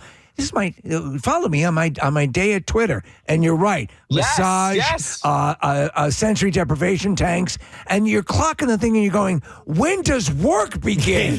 Yeah, I know. And then like I have a joke about I talk about this in my act, and like when I'm writing, and I realized like chicken tender used to be for children. Yeah. And now they're like, if you're in your 30s and your 40s, we're still getting them at restaurants. Like that's never happened in any generation before. I'll do the maze. Give me the crayons. I'll do the maze. Well, not only that, there's an entire fast food chain that is chicken fingers. Yeah. Exactly. Yeah. The market keeps us young. It's a scam, man. They're after us. Infantilizing trying to keep us young. But you know what? There is comfort. There's a nostalgic comfort in an occasional chicken finger and a connected dot. I mean, what am I going to do? If they're offering it, I'm going to take it. Yeah, exactly. I wanted to talk to you because I was watching you do a lot of great content, a lot of thoughtful content, and you were dissecting art, and we traded art for fame was the subject of the video. We traded art for content. Yeah, for content, and you broke it down in a really wild way, which I thought was really true. The difference between, you call it toilet entertainment and time killing. Explain what the general premise of the video, because we talk about this stuff all the time. Yeah, I mean, I think that like that was a whole. I don't want to be like too depressing about it, but like art takes time. Art, Leonardo DiCaprio comes out a movie once every 5 years, and then there's on the opposite end of the spectrum, people are like, post 30 times an hour. And I'm like, how are you going to get greatness for that? Like, and there's less movies now. Like, at least there's less great movies. I don't remember the last time I went to a movie theater and saw a really good movie. I'm excited about Toy Story, which is, again, chicken fingers for... Yes, totally. And, like, yeah, like, I don't know, man. I think the iPhone has also ruined every plot point. You can't have a movie because the iPhone solves every problem you can have. That's a good point. Just texting alone, you can't have Romeo and Juliet or Home Alone. Just texting. Exactly, yeah. And then like you always know what your blind date looks like. You've never lost. The Goonies would have found the treasure with GPS. Like there's nothing can happen. And I think that like we're all used to like my reference was like, remember bread and circuses, they would say for the Romans? Yes, yeah. Like just give them bread and circuses and they'll never revolt. So like now I'm like, well, our circus has left town. It's someone building a shed in the woods. That's our content now. We've lost art, and our bread is ultra processed. It's not even legally bread anymore. Well, so like nothing is even what we want it to be. Yeah, it's Brave New World. Okay. It's Soma. It is the the drug of the masses. But and you don't want to get too. In my day, and we used to have this, but there's a case to be made. You talk about the gatekeeping system in the early days of Hollywood with the studio system. They cultivated talent over the course of years. Now there's a case to be made also that more people have access. You're going to have access to more talented people. But there was a nurturing process that generated the classic MGM films and the classic Warner Brothers films, and they worked on things for a while. So. There is a point to that we do tend to bristle at the notion of someone who's a gatekeeper and is controlling a lot of that. But you make the point that sometimes that can help foster your 2001: A Space Odyssey, foster your Godfather movies, that sort of stuff, right? Yeah, I make the argument that like we were told, there's no more gatekeepers, anybody can make it, and that's still just not true. You have to do something incredibly sensationalized or stupid or a prank or something it's just like just because it's attention doesn't really mean that it's good, And I think without tastemakers, without people who decide, like you can't just be a lawyer. You have to go to law school. You can't just be a doctor. You have to go to medical school. Right, yeah. So how are you honing this craft? How are you making it better? And how are you... Yeah. I also guess it depends on what your definition of make it means, too. Because you can make it into a viral sensation, you flare up, and then it's over. But I consider making it a career. You get distance out of it. Yeah. And Absolutely. That's rare air, for sure. Yeah, I mean, I think that's why I'm so grateful that I found stand-up comedy like 10, 12 years ago, because without that, people are just moving on to the next thing. And it's something that you really have to be mindful of to get better, and you can't just go on stage and do something that's like a flash in the pan. You have to sustain, you have to keep changing, you have to know how to react when they're not laughing, how to talk about something else if they're not liking what you're talking about. And I think a lot of people people think that like virality creates a career or even money, and it doesn't really. You have to in order to make money on Instagram it's really difficult. You know, it's not something that you can really bank on. You know, the proof is in the pudding too, as far as social media users and content creators, if you will, when they try to go and do what you do, have a live stage event and realize, this is different. Whereas you are 100% doing your stage performance, yet you're using bits of it or parts of it to enhance that and get people to come to the real event, which is your live show. Yeah, and also it's a new world where that is sort of what I've always loved to create. I call them videos. Now everything's just content, which is also, I think that's the video you're referencing that I made about. Yeah. Like it's like almost like this dirty word that it's an Oscar-winning film or a guy drinking a beer through his nose. They're both content. And I think that's just like sad for the world. It's sad for art. It's sad for so many things. And I've always been passionate about, wanting to make, movies and TV. And I love writing. I love editing and all that stuff. So that is cool for people like me, that there is Instagram, there is TikTok. There are things like that where I can get a song out. I can do something that's a bit or a skit that I would want to do like on SNL, or if I have my own Chappelle show or stuff like that. That's where I also think there's also some great people doing stuff like that too. Well, it's not all garbage. I think there's a level. I think these things, there's always a leveling process that takes place. And so what do you look at? If you look at Hollywood right now, Hollywood in essence is being saved by people who learn their craft on YouTube, who put out a lot of content with obsession and back rooms. Yep. And these are people that came up through the YouTube dynamic. So, there's I think there's a shaking out process. I was surprised at how quickly people reacted to AI slop. And you're getting people reacting during commencement, students reacting during commencement speeches to people from Google talking about AI. Yeah. I mean, it's a kind of a wild thing. I think eventually it will correct itself, That's what we're hoping, right? Yeah. I think that like everything, or at least that's another reason why I love stand-up comedy and live performances, because we are all human beings. We were social beings for 400,000 years, and only these isolated weirdos for the past like 10. Right. So it's not, I think the live experience is just going to become more and more valuable, where you can be in a room. When you're in a room with people and you're laughing together, it's truly magical. Not to sound corny, but like if you've ever seen, people my age, whenever someone brings up a movie we love, we always say, I saw that in theaters. Yes. Like because like I saw that in the theater because it was like a special thing. I remember watching The Hangover and everyone was just screaming, laughing. And it's like, there's nothing like that. And especially when I'm on stage and I could just feel this just beautiful energy. We're all laughing at the same things, laughing at each other, laughing at our parents, laughing at ourselves.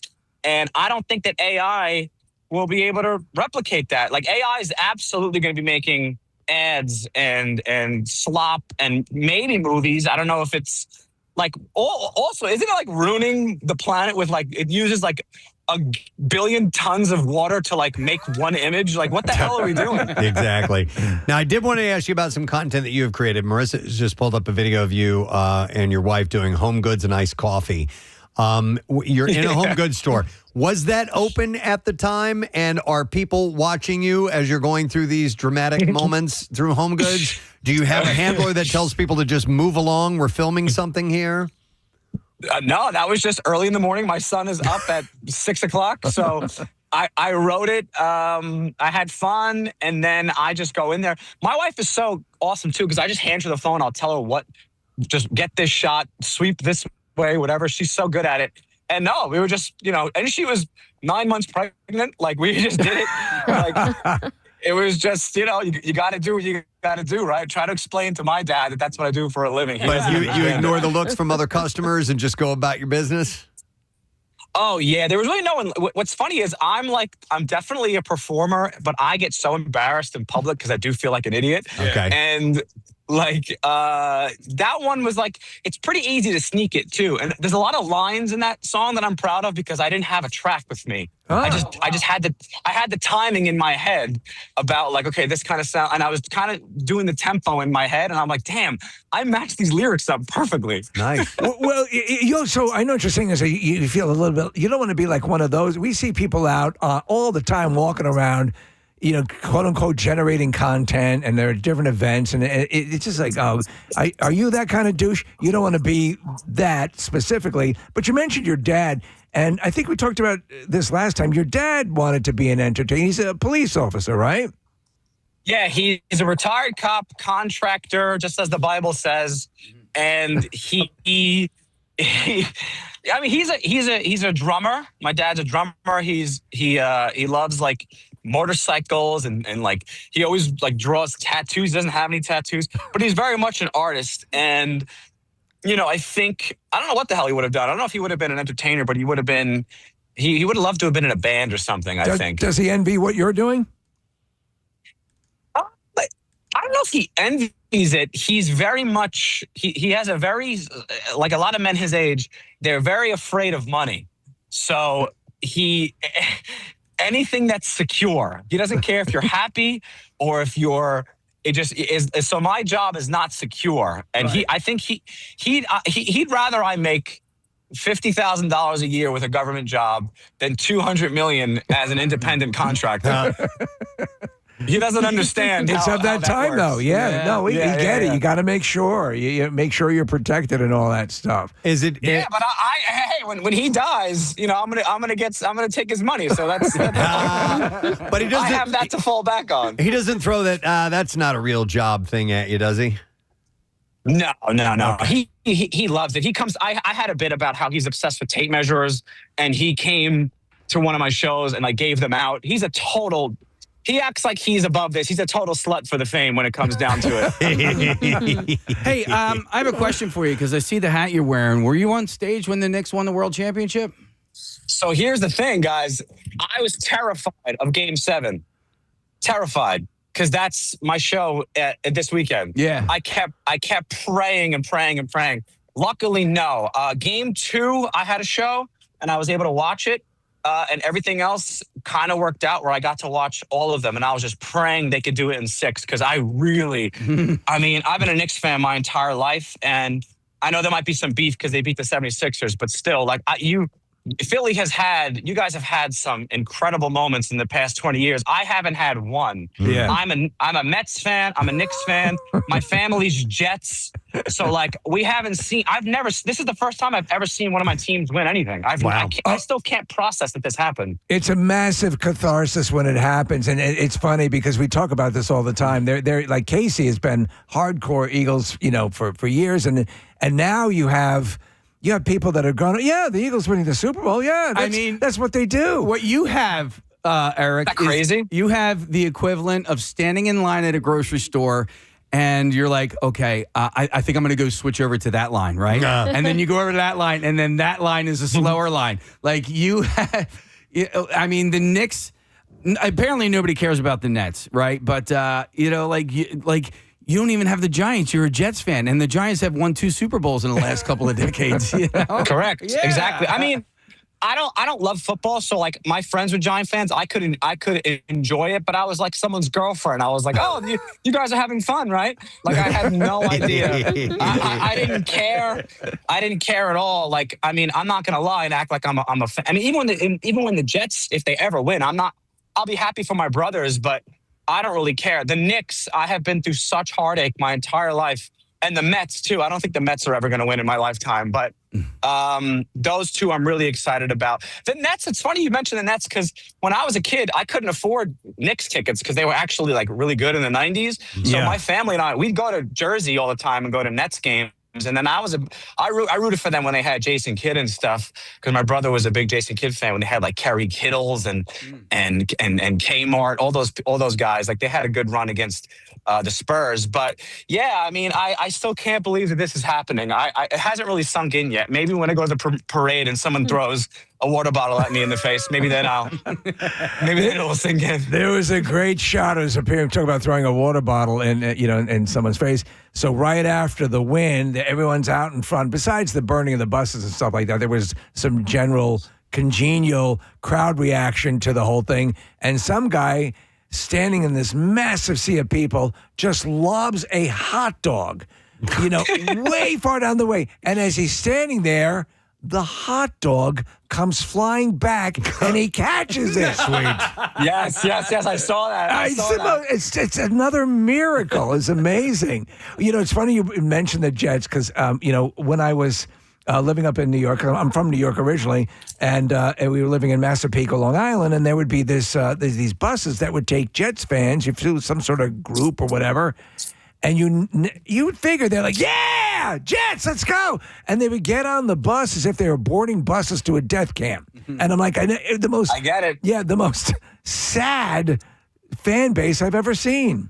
That's another reason why I'm like feeling so strange about this Knicks run because I wouldn't allow myself to get excited. I just couldn't. I was like, all right, this is cool, but something, I kept waiting for something hard. They were up 3-1, and I was still like, I don't know, this is probably not going to happen. So, like, the Jets, I literally don't know why. Like, if I was a Jets fan, I would literally just stop. Like, the only way to make the team win is if you guys hit them where it hurts, and that's the pockets. So if you stop watching, stop buying merch, stop buying tickets, and they start losing money, then they'll be desperate to win. That's why you see organizations in the middle of nowhere. Like, look at OKC. They have produced some of the greatest basketball players in history, and they're not even that old of a franchise because they have to be good. What the hell? Who's going to a basketball game in Oklahoma? Right.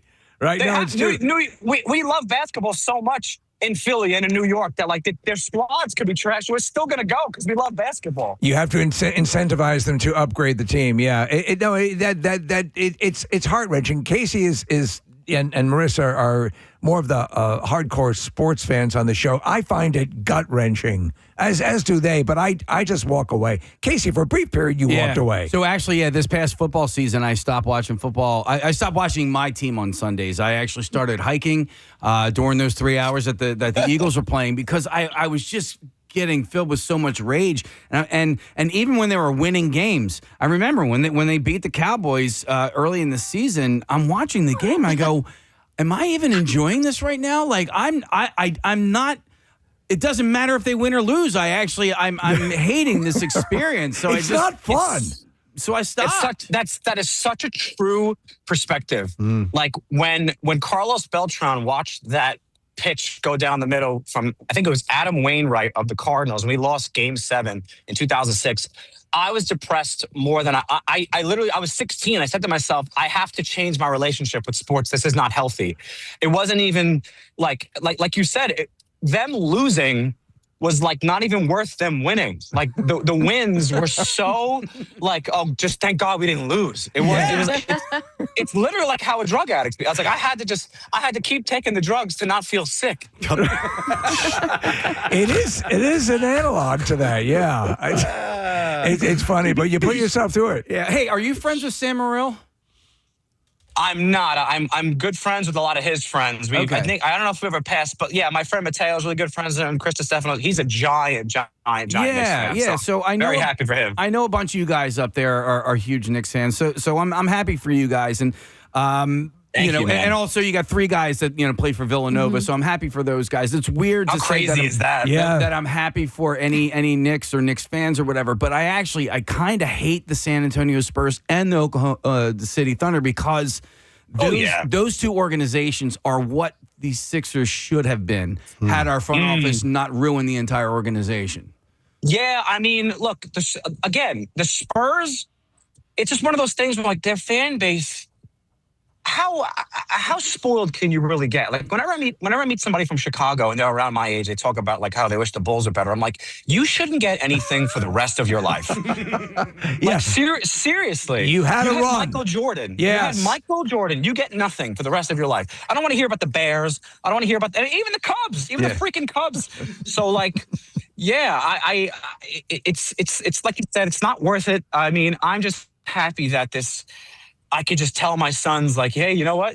One of you my son is almost 2. The other one is 7, 8 weeks old. And I'm like, that's it. Because how many of us would say that, oh, they won when I was 2, but I don't remember. Like, that's right. You're not going to remember. And so I think it was Kenny Smith after they won. They're like, they haven't won in 53 years. That's the equivalent of them not winning again until 2079. A little perspective to what you can expect. Right? Wow. Listen, Eric, I'm going to point something out. We're doing this interview via Zoom, and I believe you have walked at least 3.5 miles since we have started this interview. Because you've been what happened is my wife walked out, and I told it's a gorgeous day. I said, just go. I'm going to walk home. Yeah. Oh, so you're walking home. See, I thought you were circling the block, and I wanted to wrap this up before the police came to wonder who the strange man was that keeps walking around the doctor's office. Who keeps walking around the children's doctor's office? Yeah, exactly. Wow. Very suspicious. Well, listen, man, we're just going to remind everybody that you're in town this weekend. You're going to be at Helium Comedy Club 19th through the 21st. You can get tickets at heliumcomedy.com. And also want to point out that your comedy special is streaming on Hulu. How long ago did that come out? The I Don't Understand special. Oh, man, I filmed that in November of 22. Oh, wow. You know, it went on Hulu in 20. It went on YouTube in 23. Hulu 24. And yeah, so it's been a minute. I got to do another one. Yeah. So we'll see. Yeah. I mean, it's been out. It's my first one. I was nervous, but I think there's still some bits that hold up in there, I think. Done. Go check it out. Go see him at Helium Comedy. And then when you got a new one coming up, you got to tell us about it for sure. Listen, dude. Absolutely. Thanks for checking in the middle of your busy day. We appreciate it. And we hope you have a good time this weekend in Philly, brother. Thank you guys so much. Always being so nice. You guys are the best. I really appreciate you having me. Love you. Eric D'Alessandro, guys. Check him out, heliumcomedy.com to get your tickets. He was walking briskly the entire time. I'm actually surprised he wasn't out of breath. I thought he had forgotten where the pediatrician's office was. I thought the same thing as you. I thought he was just circling the building or something. He's walking home. Wow.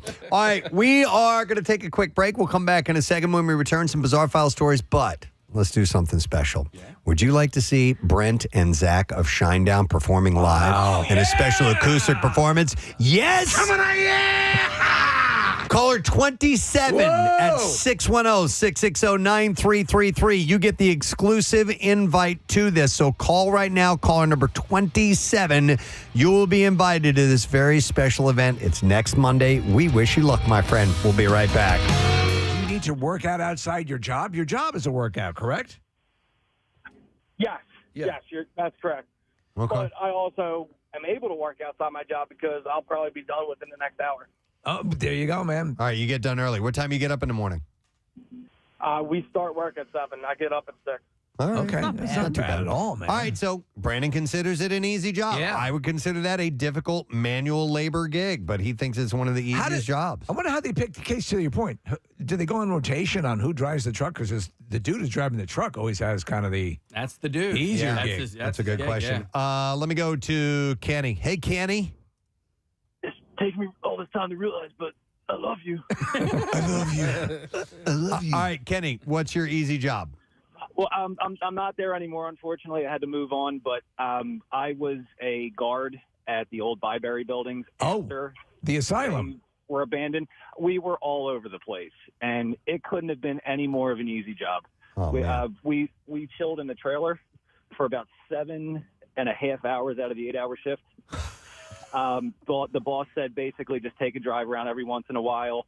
Here's a TV. You can hook up your video games, and we did. my God. It was an amazing job. But but that's for me. That would not be an easy job. That would be so boring that I would. because you're looking for busy work to kill time. Yeah. I mean, you could honestly get another job while doing that job. Right. Do you know what I mean? Like, if you could find a job that you could, like, work for, online job, you could work from home. Kenny, quick question. Did you ever see anything of the paranormal?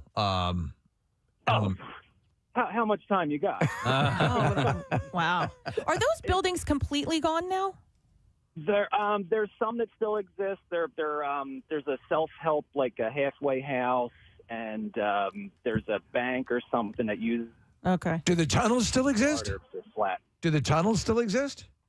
No, they had to take them up too when they knocked it all down and everything. Okay. All right. Thanks, wanted Kenny. to go there. What asylum was it? It was Byberry. Byberry. Where was It that? Northeast Philly. Okay. And they used to do like the haunted houses and stuff like that early in the day, and then I don't know if it was not safe like or the- whatever, but they completely shut it down. It's very similar to the one, and I'm having a brain, Penhurst. Penhurst, yeah. All right. Hang on. Let me go to Sam. We're talking about people who have the easiest job. Hi, Sam. Good morning. Hey, good morning. How you doing? Good. What's up? What's up, buddy? I really don't have an easy job, but I kind of find it easy because I like it a lot. Okay. I work at a auto detail shop in Westchester, Pennsylvania. Okay. See, I think that would be a good, that would be cleaning something all day cleaning, long. getting something looking sharp, and it's sort of an expression for you, correct, Sam? I mean, you're right. Yeah, I take pride in my work, but some days I'll be delivering cars a lot. I'll go to like the Maserati dealership, drop off a Maserati, whatever. Like I get to drive some pretty cool cars, which also adds to. Oh, that's cool. No, that is cool. I dig that. All right, so this isn't your shop that you own. You work there? No, yeah. I just work there. I'm also currently in college, so it's like kind of like a part-time kind of thing. I think that's great. Yeah, because I've talked to Thanks, Sam. Chuck down the hall, and he's like, when I retire, he's like, he would love to open his own auto detailing, not shop, but like he would come to your house. And like you're like, dude, I could do like one car a day, and like that would be it. You know what I mean? Because you make a decent amount of money. There was a service that we had come, and then they asked. They were a client here at the station for a while. Yeah. And they did a pretty decent job. I think. Yeah, you can make a couple $100. Yeah. Easily. Yeah. And knocking out one a day or every other day if you just wanted to keep yourself busy. Yeah, my wife has had this guy come to our house. I just There you go, baby. I know, and he just sets up shop in the driveway and to clean your car. Yeah, Okay. not to clean No, to her clean your out. But yeah, I mean, he Gonna buff your ass. probably does like one car a day. A couple of $100 a pop. Like Yeah. it's a decent go. living. Yeah. Okay. Yeah. I'll go to Joe next. Hey, Joe, good morning. Hey, bitches. Hey, what? What's up, Joe? Hey, so I take care of dogs for a living. Are you like a dog walker? Yeah, Dog sitter? House, or you can come bring them to my house. Yeah. and it's awesome. And you consider it to be an easy job? Yeah, well, I mean, all you're doing is taking the dogs for a walk here and there and just playing with them, and then the kids help out. So. By the way, there's no reason to be embarrassed if you have an easy job. No. I think you win. You're lucky. I think it's a great job. Yeah. And so you're obviously an animal person to begin with, and so how would you make your own hours? Well, yeah, basically, but I mean, technically, I work 24/7. I mean, I'm always. Oh yeah. So. Okay, yeah, that makes sense. Yeah. All right. Like right now, I have a puppy with me. I asked the owner if it was okay if I brought him to the beach and the in Ocean City, and the beach is paying for itself basically right now. Oh, that's cool. Having puppies wouldn't be too bad. Thanks, Joe. Appreciate it. Hang on, I want to go to Mark, who's been a trash man for 28 years. He's got a different take on it. Hi, Mark. Good morning. Hey, guys, let me tell you something. I'm going to debunk that guy's theory right off the bat. I guarantee he doesn't work for a major trash corporation because front-end guys, which I've been doing for 20 years now, go in at about 2:30 to 3. I'm fortunate enough that I can come in at 5, and that's considered banker's hours in the trash industry. He's going in at 7 o'clock in the morning and only working till 11. He probably works for a county that's picking up parks and recreations. I did residential for 7 years. It is one of the toughest jobs there is. I'm in front end now. I'm in an air-conditioned, high-tech truck. I work for one of the most major trash corporations in the world. Our trucks are high-tech. They're nice. They're comfortable. They're ergonomic for the driver. I have AC. I get out about 20 times to open gate, pull a couple cans out. Mine is probably the easiest in the industry, but maybe takes the most driving skill. I back up over 130 times a day. Let me tell you something. I stink when I go home, and my wife won't let me near her until I take a shower. She won't let me near her anyway. I've been married 30 years. That's a different story. Bottom line is, one of the worst jobs as far as fatalities and one of the most difficult jobs physically and, believe it or not, mentally, because you are not done until you pick up that last can. The good news is you can eat all you want out of the hopper. If that's Oh, my God. I love this guy. Wow, man. Mark. Well, you paid your he dues. hung up on He us. hung up. I wanted to get more from Mark. Oh, he's the best. Wow. Okay. There is something, though, bizarrely, at least from our angle, Casey, like fraternal and romantic about that. You're out, you're different locations. You know what I'm saying? What is it? Is it working in trash? Yeah. As a sanitary? I don't know. As a sanitary napkin. God, but the smell. I know. The stuff those guys smell, and I know they're immune to it by now, but it's just disgusting.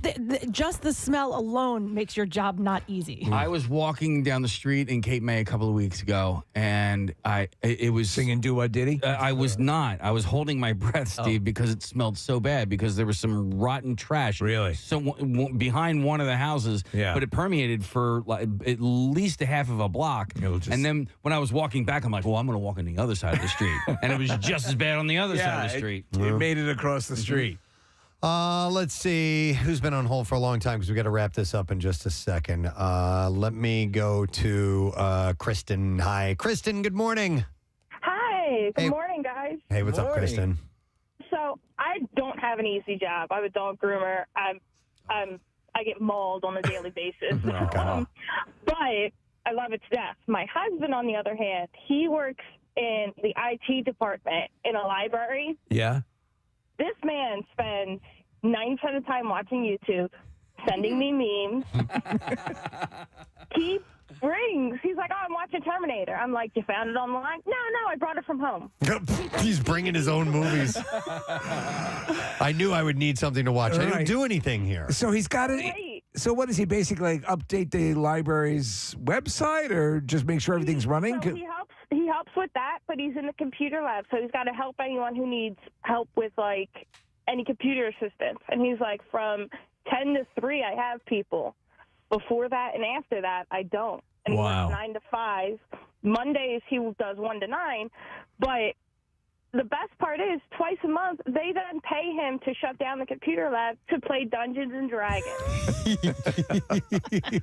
Oh, man. That's an pretty easy cool. job. Yeah. I'm like, what? Don't come home and tired. Like, we have a 5-month-old. Help. Help. Oh, please. You're helping. Thank you, Kristen. We went whitewater rafting earlier this summer, and we were talking to some of the guides that were with us, and they were all college kids, which I didn't know. This was in Jim Thorpe. They're college kids, but from all over the country, not just in our area. And they travel here. And she was basically telling us that they like camp out for the summer. Wow. And she said it's one of the greatest, easiest jobs. I'll never forget this gal in Maine. She was our whitewater raft guide. Her name was Wiggy. She was awesome. And same thing. Loved her job. Travels all over the place. Goes to different, depending on the season.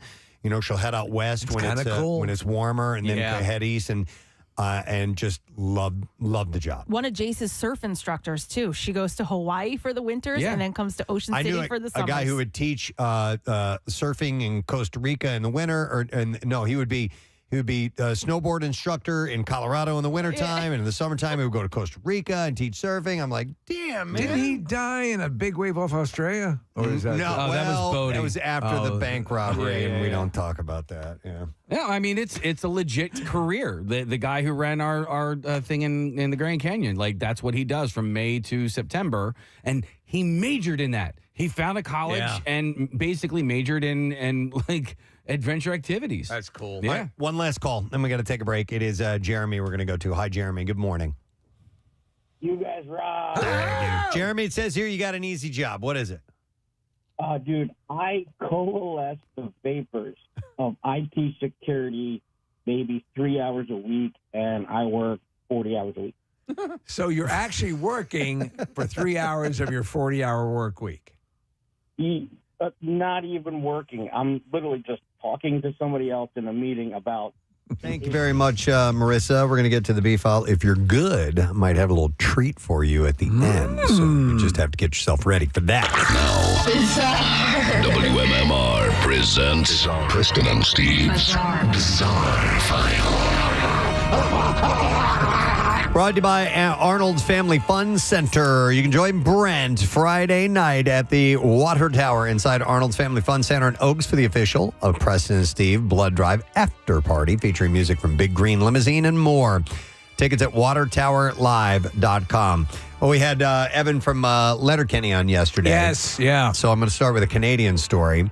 A man is facing criminal charges after allegedly kayaking while drunk. That sounds like a Canadian crime. Royal Canadian Mounted Police said in a news release that the bizarre incident involved a stolen kayak on Marion Lake. It's a kayak car. Police say someone reported to them that an intoxicated person had stolen their kayak. Kayaki. And was paddling it around with a snow shovel. All right. Dude, I like that. That would work, right? Yeah. When officers got to the lake, they found the boat capsized and the man in the water apparently too drunk to swim to shore. I'm too drunk to swim. Wow. Can you float? Police said they helped him get out of the water and then arrested him. The 63-year-old man was charged with impaired operation of a vessel and refusal to provide a breath sample. It is an offense to operate any sort of vessel while impaired, including non-motorized craft like canoes or kayaks.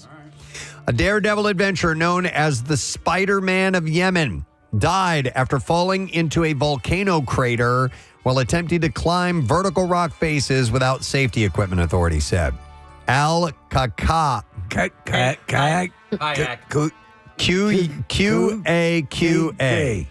So Al-Qaqa Ibn Antar was climbing the steep walls of the Harda Dam volcano crater. God, I remember in the comic book, Spider-Man was always climbing volcanoes. When he lost his grip and fell into the 393-foot tall crater. Wow. I was looking at where he was. Yeah. I mean, he was clearly a daredevil because you'd have to be insane to do that. A 10-second video shows Antar climbing a rocky cliff without any safety equipment.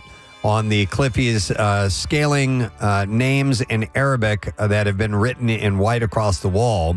He is then seen holding the cliff with his right hand and his left hand in the air before he appears to lose his right grip and falls. And that was it. Rescue teams, including diving and water specialists, were sent to retrieve his body. It was found by divers at 100 feet below the water surface. The 4-hour search and rescue operation was described by the authorities as complex due to the steep and rocky location, which made access difficult. By the way, think of the rescue workers putting their lives on the line to recover his body. All right, Marissa found the pronunciation. It is gaga or caca. Dude. A gaming PC owner says that their rig saved them from being shot after their neighbor's dog accidentally discharged a firearm. The bullet traveled through a wall heading toward the person, but changed trajectory after hitting a ram stick, which these days is likely more expensive than bulletproof shielding. Redditor Angel Baby Z had said that they woke up in the middle of the night to a bang and glass hitting them in the face. While Angel Baby Z, presumably in a daze, the neighbor arrived crying, shaking, and repeatedly apologizing, terrified that someone had been hurt. Incredibly, it turned out that the firearm had been discharged by their dog. After the police arrived and investigated, the Redditor... I want wet food. Was told that they would have been hit by the bullet while they were sleeping had their PC not altered its trajectory. They later on wrote that they found the bullet under their pillow, by the way. Wow. Well, wait for the tooth fairy. Yep.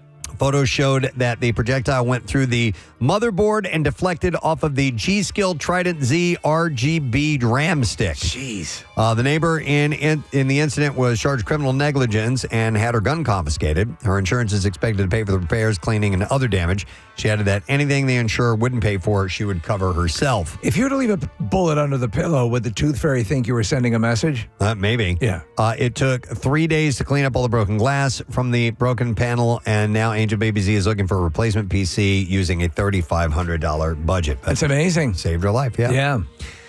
Gatorland in Orlando was forced to evacuate on this past Tuesday over a reported bomb threat to Gatorland. Did someone put bombs in the gators? The news station News 6 originally received a tip about the evacuation from a viewer, though the Orange County Sheriff's Office said that it was working to gather information. News 6 correspondent Jana Manahola went out to Gatorland to see what was going on, and upon arrival, she discovered from people at the scene that they had been evacuated into the parking lot, but weren't initially told why. Deputies later revealed that a bomb threat had been reported, which prompted the evacuation. I'm Jane Manahola at Gatorland. Back to you, Stu. Investigators said our deputies conducted an extensive search and did not locate any devices.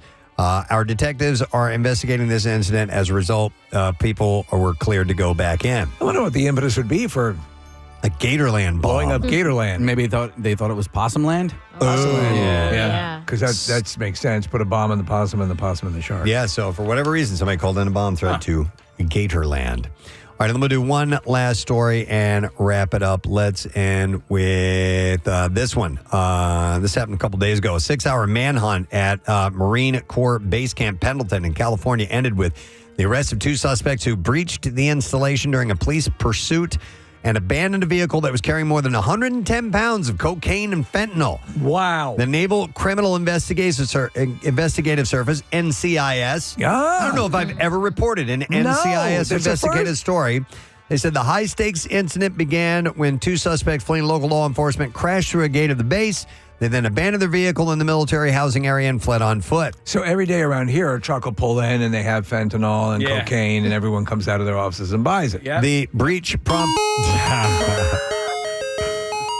The roach coach, the drug roach coach is here. The breach prompted a temporary shelter-in-place order as authorities worked to secure the installation. NCIS said a multi-agency search involving approximately 30 personnel was launched to locate the suspects for 6 hours. They searched the base in real-time intelligence tracking support from the Multiple Threat Alert Center, and authorities said both suspects were ultimately taken into custody without incident. They later discovered approximately 51 kilograms, more than 112 pounds of cocaine and fentanyl in the suspect's vehicle. Crazy. Wow, yeah. And there you go. That is what I have in the bizarre file for you right now. All right. You've been good, and I promised you. So I'm going to give you a $50 gift card to Rita's Water Ice. Caller number 16, 610-660-9333. You are going to get the goodies. Don't forget summer, of course, Rita's season. Cool down at Rita's this summer with all your favorite flavors of their refreshing Italian ice and their delicious frozen custard, which I know you're a fan of, Steve. Absolutely. So whether you are your favorites a gelati, a concrete, a blendini, or even a milkshake, be cool and go to Rita's. Caller number 16. You're good to go. When we come back. Tell them what to do and how to do it. Okay. Do you feel mildly guilty that you make money doing that, or are you okay with it? Completely. I honestly Netflix and spreadsheets. Netflix and spreadsheets. Dude, well, you listen Good to for what you. Preston said earlier. You win. Yeah. You know? That's it. You got a job, and you're obviously providing what your bosses need you to provide, or else you wouldn't be there. Yeah, So there you go. exactly. I was talking to my friend Joey Lee the other day in the parking lot of Wawa, and I said, if I ever complain about my job, just slap me in the face, because this is what I do for a living. Yeah. I push buttons like that. Yeah. You know? Yeah. All right. Well, anyhow, thank you guys. And quietly quitting. I was not familiar with that term. No. And it essentially means just doing what needs to be done and only that, and not going above and beyond. My buddy Steve texted and said, quietly quitting equals lazy F. But Steve, my buddy, he drags so much of his work home and shouldn't be doing that much work. He's a booker at Chippendales, right? He gets all the guys. Yeah, exactly. But anyhow, hopefully you enjoy your job. You enjoy your job, then you're in a good position. If not, I hope something comes along that you really want to do. Yeah. We need to take a break. We'll come back in a second, and we'll get to the bizarre file. It's on the way next. Stay there.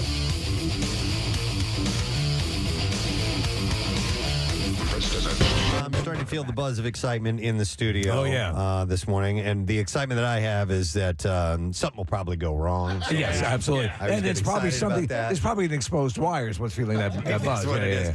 yeah. But and I also realized as we were getting prepared for this morning, I'm like, this is the fourth time we've done this competition. We should probably have some type of official recorded intro. We don't have one of those yet. No. So Steve is going to be doing it live for us this Yes. morning. So Steve, are you ready? Yes. It is time for The Battle of the Self-Proclaimed Experts. All right, and it is the It's Always Sunny in Philadelphia version of this that we are doing. If you stop and think about this, so we've done Harry Potter, which is one of probably the most elaborate of the collections of work that you would have to be aware of. This is right up there. Oh, it's got to be beyond. If you think about the hours of programming. Yeah, good From point. It's Always Sunny in Philadelphia, it's got to eclipse the It's amazing. The Harry Potter universe. So we reached out to our listening audience and we asked for you to tell us why you should be in our contest, and we got, as we figured, loads and loads and loads of great responses. Right. And they were really hard to narrow down, but we had to do it. And it's the only way to filter through and just find some people that we think might be good competitors. And we can't do a battle royale with everybody and then narrow it down and bracket it down to two people. So this is how we do it. Knowledge and passion. That's what we were looking for. All right. And we have two people in the studio, and I'm going to read the emails. Some of them are kind of long, so I'm going to read portions Do of the emails Reader's Digest version that were sent in. This one first says, Gadzooks Gang, as a stakeholder in kitten mittens and current student studying bird law at Patrick's Pub University, it's an honor to place my name in contention for this self-proclaimed expertise. 15 seasons and counting of Sunny content directly linked to my brain over the last 17 years have allowed my inner day man to shine through and have it be a huge piece of who I am, my personality, and quotes, situations I directly tie into my everyday life. I am incredibly thankful for what the gang has been able to create and produce for us over the years, and I hope my obnoxious ability to have that content as part of who I am win me the title. On top of that, the Preston and Steve Show has been my personal inspiration for wanting to work in radio/broadcasting, attempts at the difficult job front over the years of on top of recent historical events have led me away a bit, but the dream constantly remains whenever the frequency turns to 93.3. Hope to rid myself of all safety nets. Blending two of my passions is a dream, and thankful for the opportunity from you all. But anyway, see you later, jabronis. Cool word. Signed, the Golden God, who is currently untethered and whose rage has no bounds at all, James Bailey. Yeah. Is here this morning. Good morning, James. I just wanted to make sure I could perform a successful ocular pat down prior to us starting here. Yes. Okay. All safe. You guys are all checked. All right, thank you. Thank good. He's wearing his goggles. All right. We are good to go. All We're all right. good. It's a pleasure to be here, guys. I mean, like a literal dream to be sitting here talking to you guys. So thank you. That's awesome. It is our pleasure, and thank you for all of your enthusiasm. We appreciate that. All right, and our next contestant sent in the following email. It said, you know what? Let me kick down a little thing to you that our founding fathers kicked down to me. And it goes, don't tread on me. And right now, if you guys don't pick me for this contest, you'll be treading all over me. If I'm selected, and when I do eventually win, I'm going to peak so hard that everybody in Philadelphia is going to feel it. If I'm unfortunately passed over as the self-proclaimed expert, I'll get all in your faces and point out your faults. But after I win, I'm relaxing. I'm getting blackout drunk, and you're leaving me alone. But Kathy, just a heads up, I'll give you $50 if you drink soup out of my shoe and take your top off. That's a good deal. I'm sorry, Kathy. She's done it for less. What color, by the way? Thanks. It's a lengthy email. I'm not going to get to all of it, but he was born and raised in South Jersey, graduated from Rowan University, a staff sergeant in the National Army Guard. Please welcome Alex Crespo. Thanks for having me. Morning, Alex. Happy to have you here. Thanks for being on this board. is awesome. Appreciate it. Excellent. And again, sorry, Kathy. Listen, this is the way things are going to work with Battle of the So-Called Experts. Oh, I'm sorry. With Battle of the Self-Proclaimed Experts. All right, this is the way it's going to work. We're going to have 3 rounds of questions.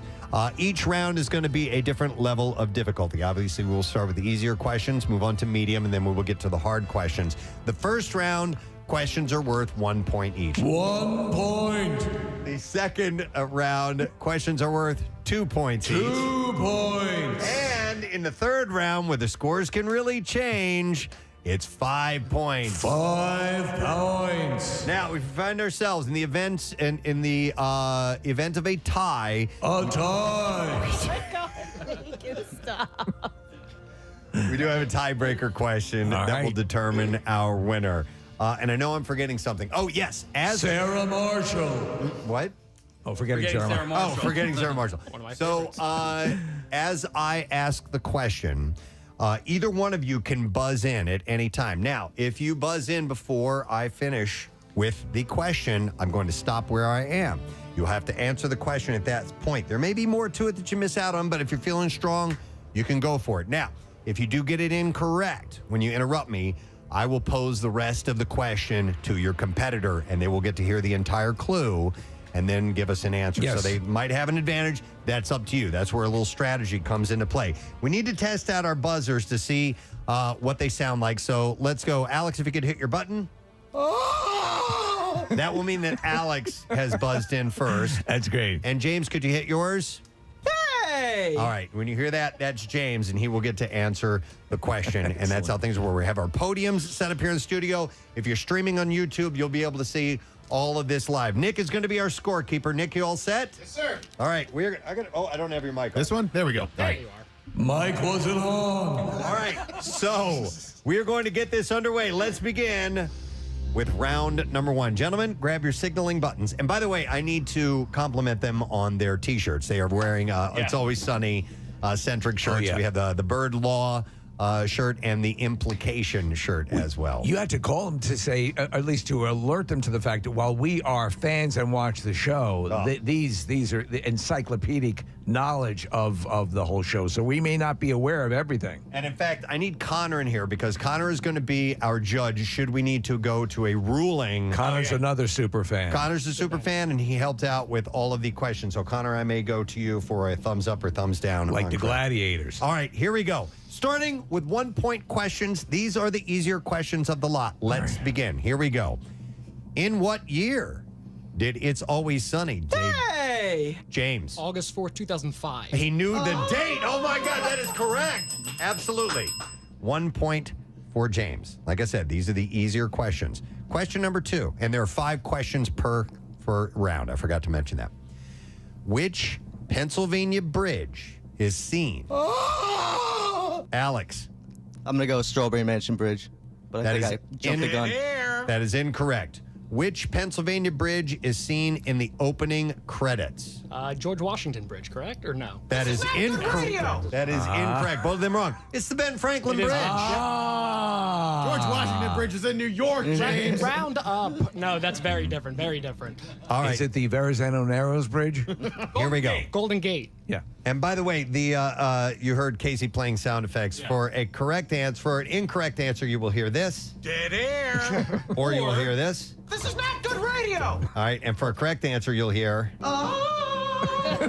Or. Rock flag eagle. See, it all looks professional. It does. All right. Third question of the first round, and there are 5 per round. Here we go. What is Dee's nickname that was... Hey! All right, James? Shut up, bird. Incorrect. Ooh, This is not good radio. What is Dee's nickname that was given to her in high school? The aluminum monster. Yep. That is correct. Alex gets a point. That's from the episode titled The Aluminum Monster versus Fatty Magoo. Question number 4. What is Rickety Cricket's Hey! James? Matthew Mara. Matthew Mara is correct. Rickety Cricket's real name.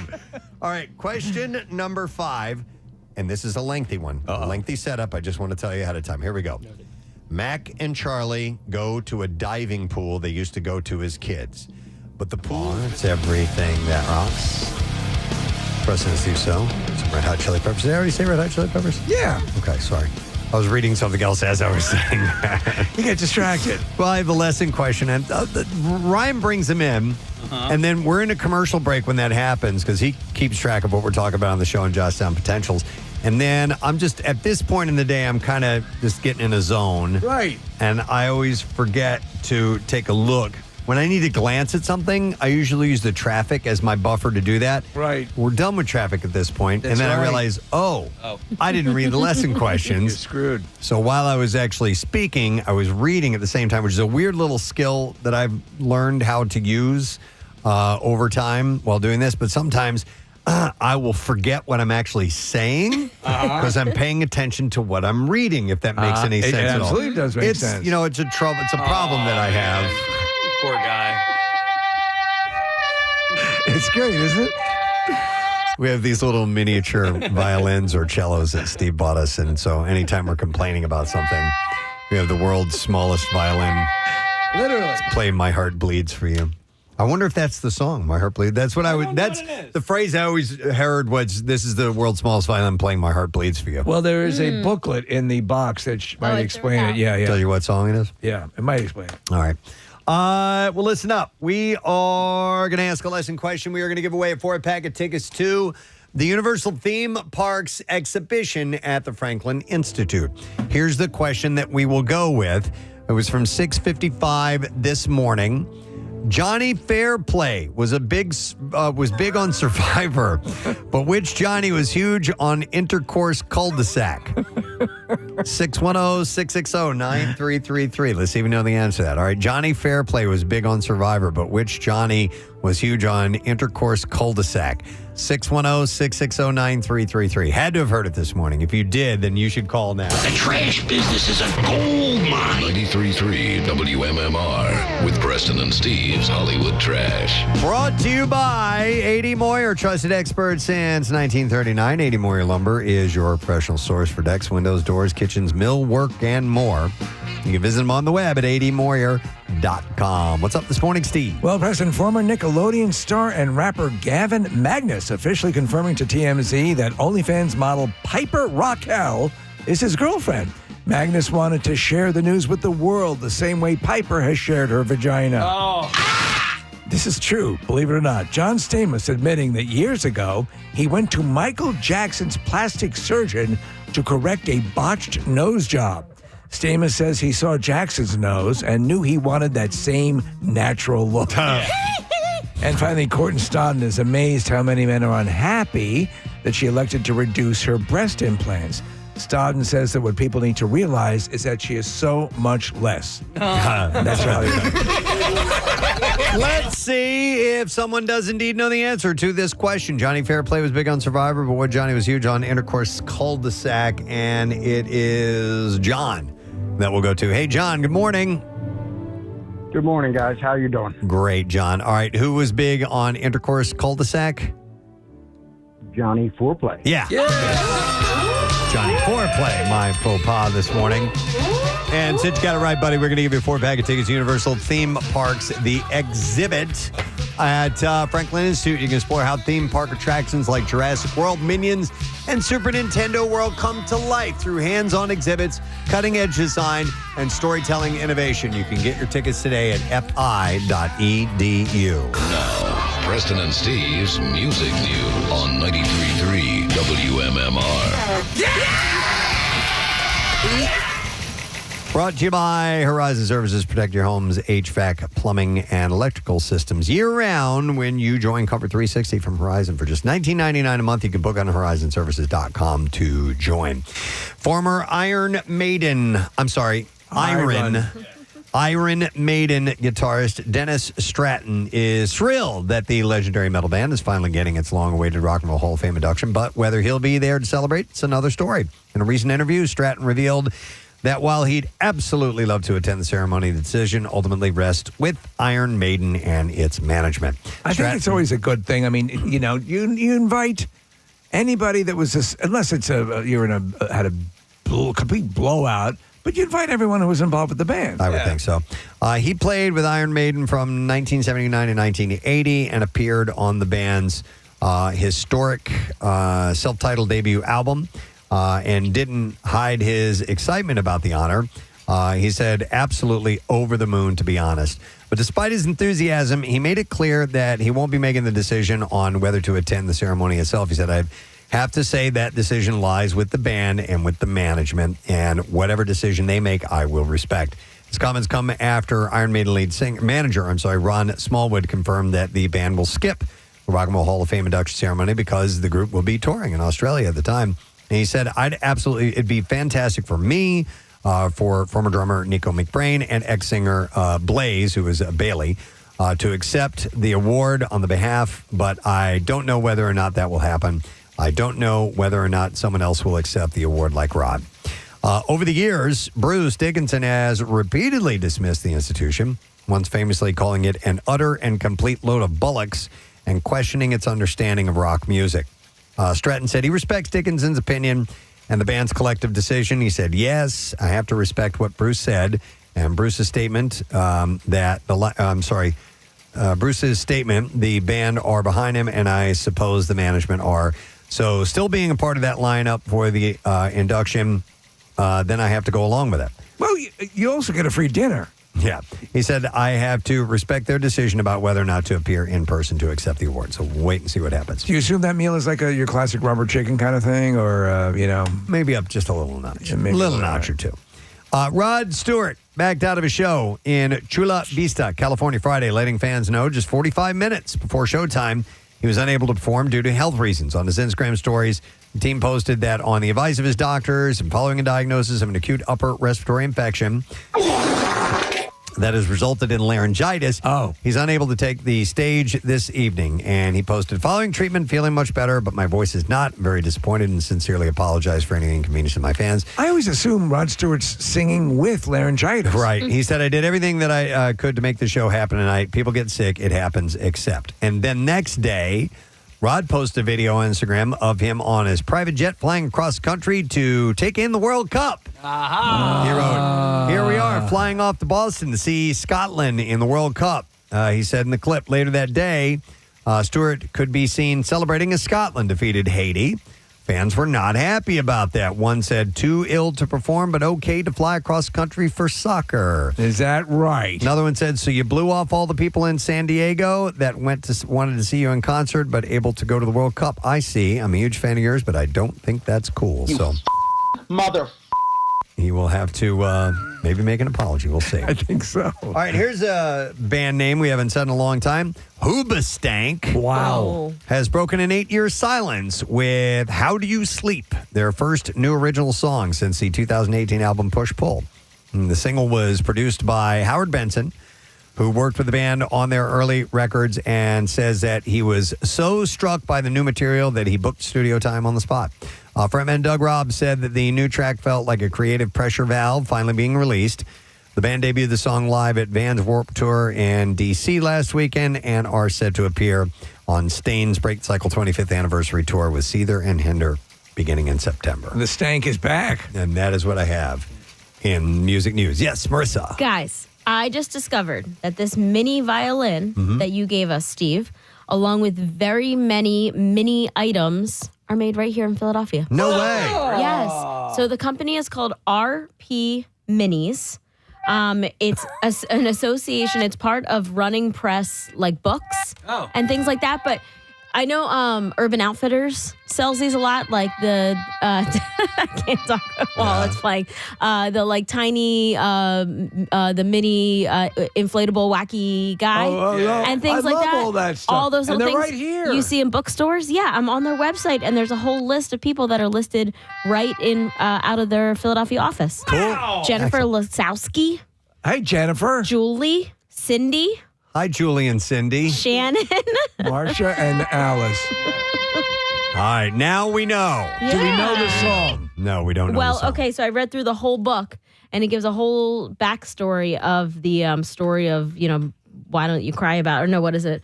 Playing the tiniest violin. Yes. Sorry, I'm really thrown off by the music. So maybe one of these guys can tell us what song it is. All right, yeah.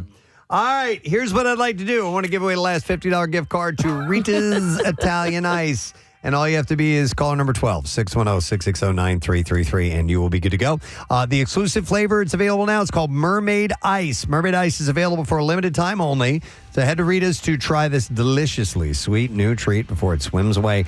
You can make your Mermaid Ice even sweeter when you top it with Rita's Unicorn Glitter. Be cool, eat a Rita's. Caller number 12, good to go. Back in a moment. Stay with us.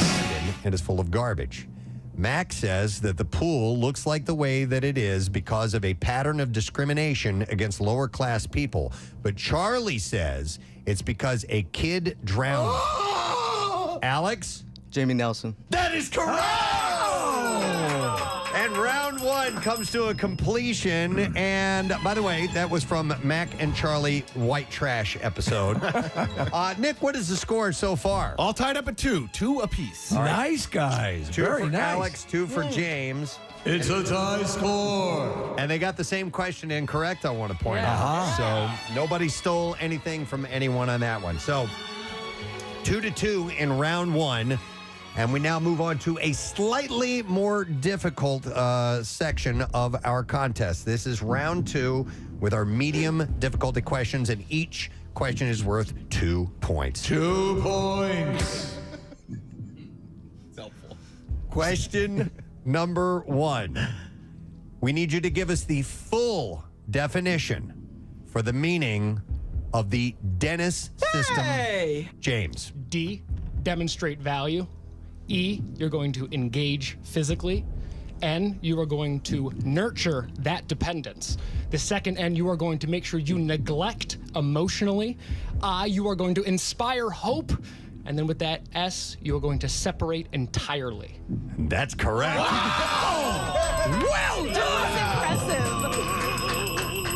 That was impressive, James. All right, Thanks, 2 guys. points for James on question number one of round number two as we are playing The battle of the self-proclaimed experts. I don't get tired of it. I love that I can just point to Steve and he'll do that. All right, here we go. Question number two. Here we go. When the gang buys a boat, Dee is in charge of cleaning out the old stuff, but she throws it overboard. When Charlie starts to find the items, what does he believe? Hey! James? There's a horse cemetery down there with dolls and figurines of sorts. All right, let me go for a ruling on that. Okay, we have a correct answer. Yes. Yeah. Yes. Relics of an ancient horse massacre. Horse massacre. That is, we would have accepted. So 2 more points. I forgot that. Going to James. Third question. What is the name of Patty's rival bar in the... Hey! All right, James. Molly's. Molly's is correct. Wow. That is from the episode The Gang Reignites the Rivalry. Fourth question of round two. Mac creates an exercise bike in Hero or Hate Crime. What is the name of it? Alex. Am I allowed to say this on air? You can. All right, Ass Pounder 4000. Yes, the Ass Pounder 4000. I was thinking the same thing. By the way, the bloopers from that episode, some of the funniest things you'll ever see. And make sure, I watch my mouth a little bit. That's Nope, it's all good. All right, we can always jump out on you to do something inappropriate. All right, and then the fifth and final question from round number 2. Round number 2. Who is the local news reporter that Dennis fantasizes? Alex? Jackie DiNardo. Yep. That's correct. Yeah, Jackie DiNardo. And that is the end of round 2. Nick, what is our total so far? In round number 2, James got 6 points, Alex got 4, and now James leads 8-6. Wow. All right, 8-6. So it is anybody's game. It's anybody's game. Because round 3 takes us up quite a notch. These are the most difficult questions that we could come up with, and therefore they are going to be worth 5 points each. 5 points each. So this can absolutely take off. So Take off. I want to ask you guys, as far as the prize is concerned, because it is a VIP experience for the It's Always Sunny podcast at the Met. Are you more excited about the parking situation? Because parking at the Met can be really tough, or is it meeting the gang? I've never been to the Met, so I'm not too sure how the whole parking thing is, but Talking past experience, parking is actually higher on that list than I'm proud to admit. Have you guys in this scenario? Have you guys ever had the opportunity to meet anybody from the show? From the show directly? No, okay, I've not. all right. So this is huge. They're fantastic. Yeah. Yeah, you guys are going to love it. Whoever gets this is going to have a wonderful experience that night. All right, we're ready for the third and final round. 5 points per question, our hardest ones yet. Battle of the self-proclaimed experts. Let's begin. Begin. Question number 1, here we go. What name does Dennis refer to Frank's character, the troll, in the Nightman comic? Hey! James. His name is Antonio in the show itself. That is correct. Yes, that's a correct answer. Antonio. Dennis refers to him as Antonio before he shoots him. Bang, bang. And that is from the Nightman Cometh episode. All right, question number 2. What size shoe? Alex. 13. Yes! Wow. Wow. To finish the question, what size shoe does Sweet D wear? And that is from the episode Who Pooped the Bed? A size 13. 5 points. All right, we have 3 more questions to go in round number 3. Here we go. Pappy McPoyle, the patriarch of the McPoyle family, has a pet Pocono swallow. Alex wants to answer. Alex? Royal McPoyle. That is correct! Wow, played. That is from McPoyle and Ponderosa, the trial of the century. So 5 points for Alex. Wow. 4th question in the 3rd round. What are the names of the 2 episodes that Preston and Steve are... Hey! James? The gang gets whacked, part 1 and 2. That is incorrect. Oh. This is not good radio. So I'll finish the question for Alex. What are the names of the 2 episodes that Preston and Steve are both in? All right. Charlie Goes America, all over everybody's asses, and Max Big Break.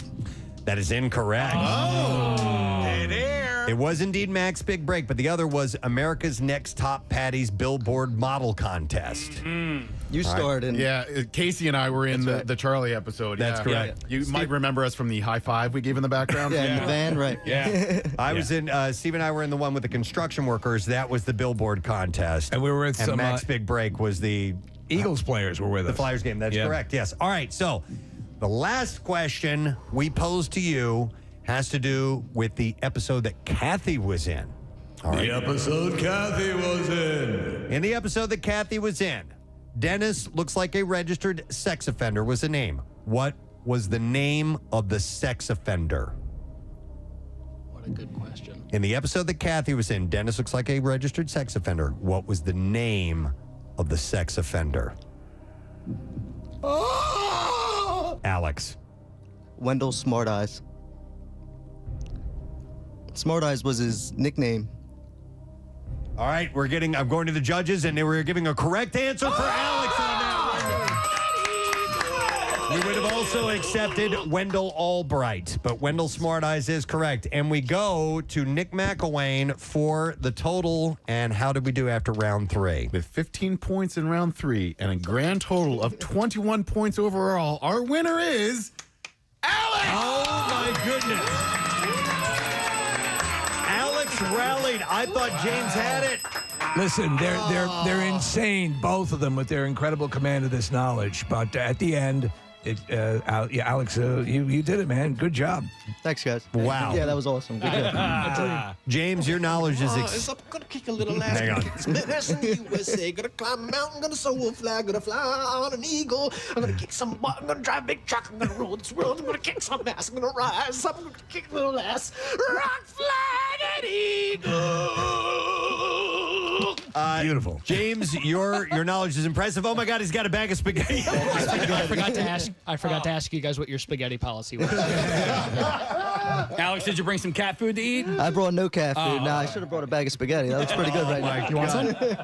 No, good. Oh, man, It's good stuff. They know their stuff. I wish we could send you both, guys. You know what? We might not be able to get James into the event, but we can set him up with parking somewhere around the city. Yeah, maybe we could do that. If I'm within the vicinity of the event, that's actually still pretty cool. Well, we are going to set up for Alex as the winner of the self-proclaimed expert of It's Always Sunny in Philadelphia, a VIP experience, tickets, parking, food and beverage, yes, and a meet and greet with the gang for the It's Always Sunny podcast live Monday, September 19th at the Met. Yeah. I don't think we could have had two better contestants. Great job, guys. All right, you know what? We had tiebreaker questions, and I hate to see these Let's go to do it. waste. Let's Want do it. me to ask these Yeah. just for fun? This is for fun. We'll have you buzz in. All right, so, Tiebreaker question. But not for points. But not for points. All right. Just for the hell of it. Who did the Flyers? We're doing this. Who did the Flyers play during the shooting of Max Big? Jeez. Pearl Jam on MMR. Great way to end our program today with that wonderful song. It's 10:33. It's a beautiful day today. 80 degrees. Lots of sunshine. Very, very enjoyable. And we've had a fun time today. So I would like to thank our guest, Mr. Eric D'Alessandro. Being on the show today. He is at Helium Comedy Club this weekend. Comes in on Friday. He's got a couple of shows each night. Oh, and a Sunday show, too. HeliumComedy.com. We had a nice conversation with him today. Thank you to Rita's Water Ice. Giving us the goodies to give away. Don't forget to try their new Mermaid Ice. That is available for you to dive into. And thank you to Steve Morrison for our miniature violins, the world's smallest violins. See, the YouTube viewers are enjoying this? Apparently they're loving it. So we all have these. So at any point in time, somebody starts complaining. Yeah. We can play a little song from. There's also a little bow that comes with it, too, and you can use that if you want. It's a little easier to just push it. So. Yeah, she's playing it now. I mean, she's playing it with the bow. Marissa can actually play the violin. Yeah. So thank you, Steve, for our toys. Oh, my pleasure. That voice you just heard is Ray Coon. Good morning, everybody. Matt Cord on vacation this week. That's right. And Ryan picked up yesterday. You're doing today. Were you saying, Preston, that you got to see Ray's nipples? Is that what I heard? We were just looking at a picture of Ray's nipples. He was wearing back when they were presentable, a mesh shirt. We saw his belly button, too. Oh, wow. The picture of you and Kip Winger that Aaron Riley had posted. Yeah, I remember back that here at picture. the MMR studios. There's a lot of pictures from that. The early days of the rocker show on MMR, and by the way, it's coming up almost 40 years ago. Jesus. Yeah, a couple of years. There was all kinds of stuff going on with people, like the hard rock guys had no outlet, so they were coming in. Like he came in one night, Skid Row came in with this new record that we made for Atlantic, and all kinds of fun stuff like that would happen in those early days. And sometimes there were embarrassing pictures. I will gladly share with you the funniest picture.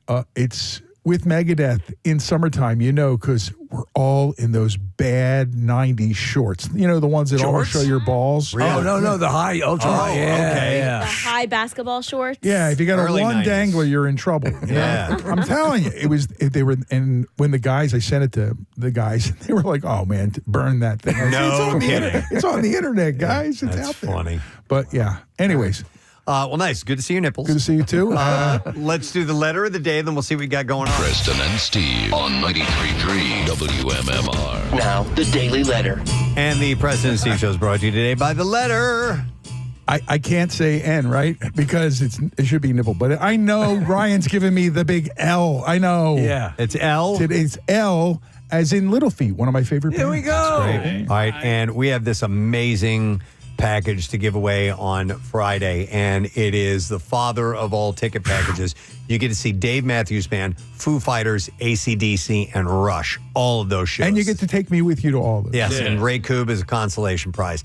Tickets are on sale now at Ticketmaster, but we will give this away on Friday. Any of these shows make a great Father's Day gift, so check with Ticketmaster to do that. So how many days are you here for, covering for Matt? Today and tomorrow. Okay. And then Sarah Thursday, and then of course the big day Friday. Guys, I hope you're all getting your sleep. Eat your Wheaties. Yeah. Good stuff, because- Jackie's going to be filling in. Yeah, donate I don't know how blood. that happens, but yeah, he's going to be in doing the daytime shift out there, I guess, in Oaks with you guys, right? Yep. You got to be well nourished if you're going to be donating blood. So we will make sure that we heed your warning, sir. Okay. What's happening on your program today? Well, it is a double shot Tuesday, so I'm going to play 2x2 all day. I might plug in a couple things that would be considered left turns, and I it's so beautiful outside. I'm encouraging everyone to open the windows in their offices. I'm going to do the same. And if you can, get out there and rub your feet in the grass. Yeah, Thank God you said feet. Yeah. Yes. Well, after Rub your balls in the after grass. you're talking about you're showing my nipples on the air today. Get outside and rub your Glad I'm balls in the talking- grass. That's it. Drag them. Like your dog. My goodness. All right. Oh, my. Hang out with Ray. You guys are a bad influence I know. on me. I want you to know. I'm going to thank our sponsors. Preston and Steve Show has been brought to you today by Duncan. Preston and Steve Show runs on Duncan. Also brought to you by Sequoia. By Sequoia Outback. Experience the ultimate in outdoor living in Sequoia Outback. Route 309 in Hatfield or decksupplies.com. Also brought to you by Franklin Mint Federal Credit Union, empowering financial journeys for families since 1970. Tomorrow's a Wednesday. We'll do a little live TV check-in with our friends at Fox Good Day. And we'll have actress Patricia Heaton joining us. She's got Philly ties. Yes, she And does. she'll be on the program tomorrow. And, another chance for you to win tickets to see Brent and Zach of Shinedown. Your next chance is this afternoon with Brent Porsche, so make sure you're with him for that, but we'll have some more tomorrow morning. That's it. We're done. Rage on and have a great day in the morning, friend. We'll see you tomorrow. Bye-bye.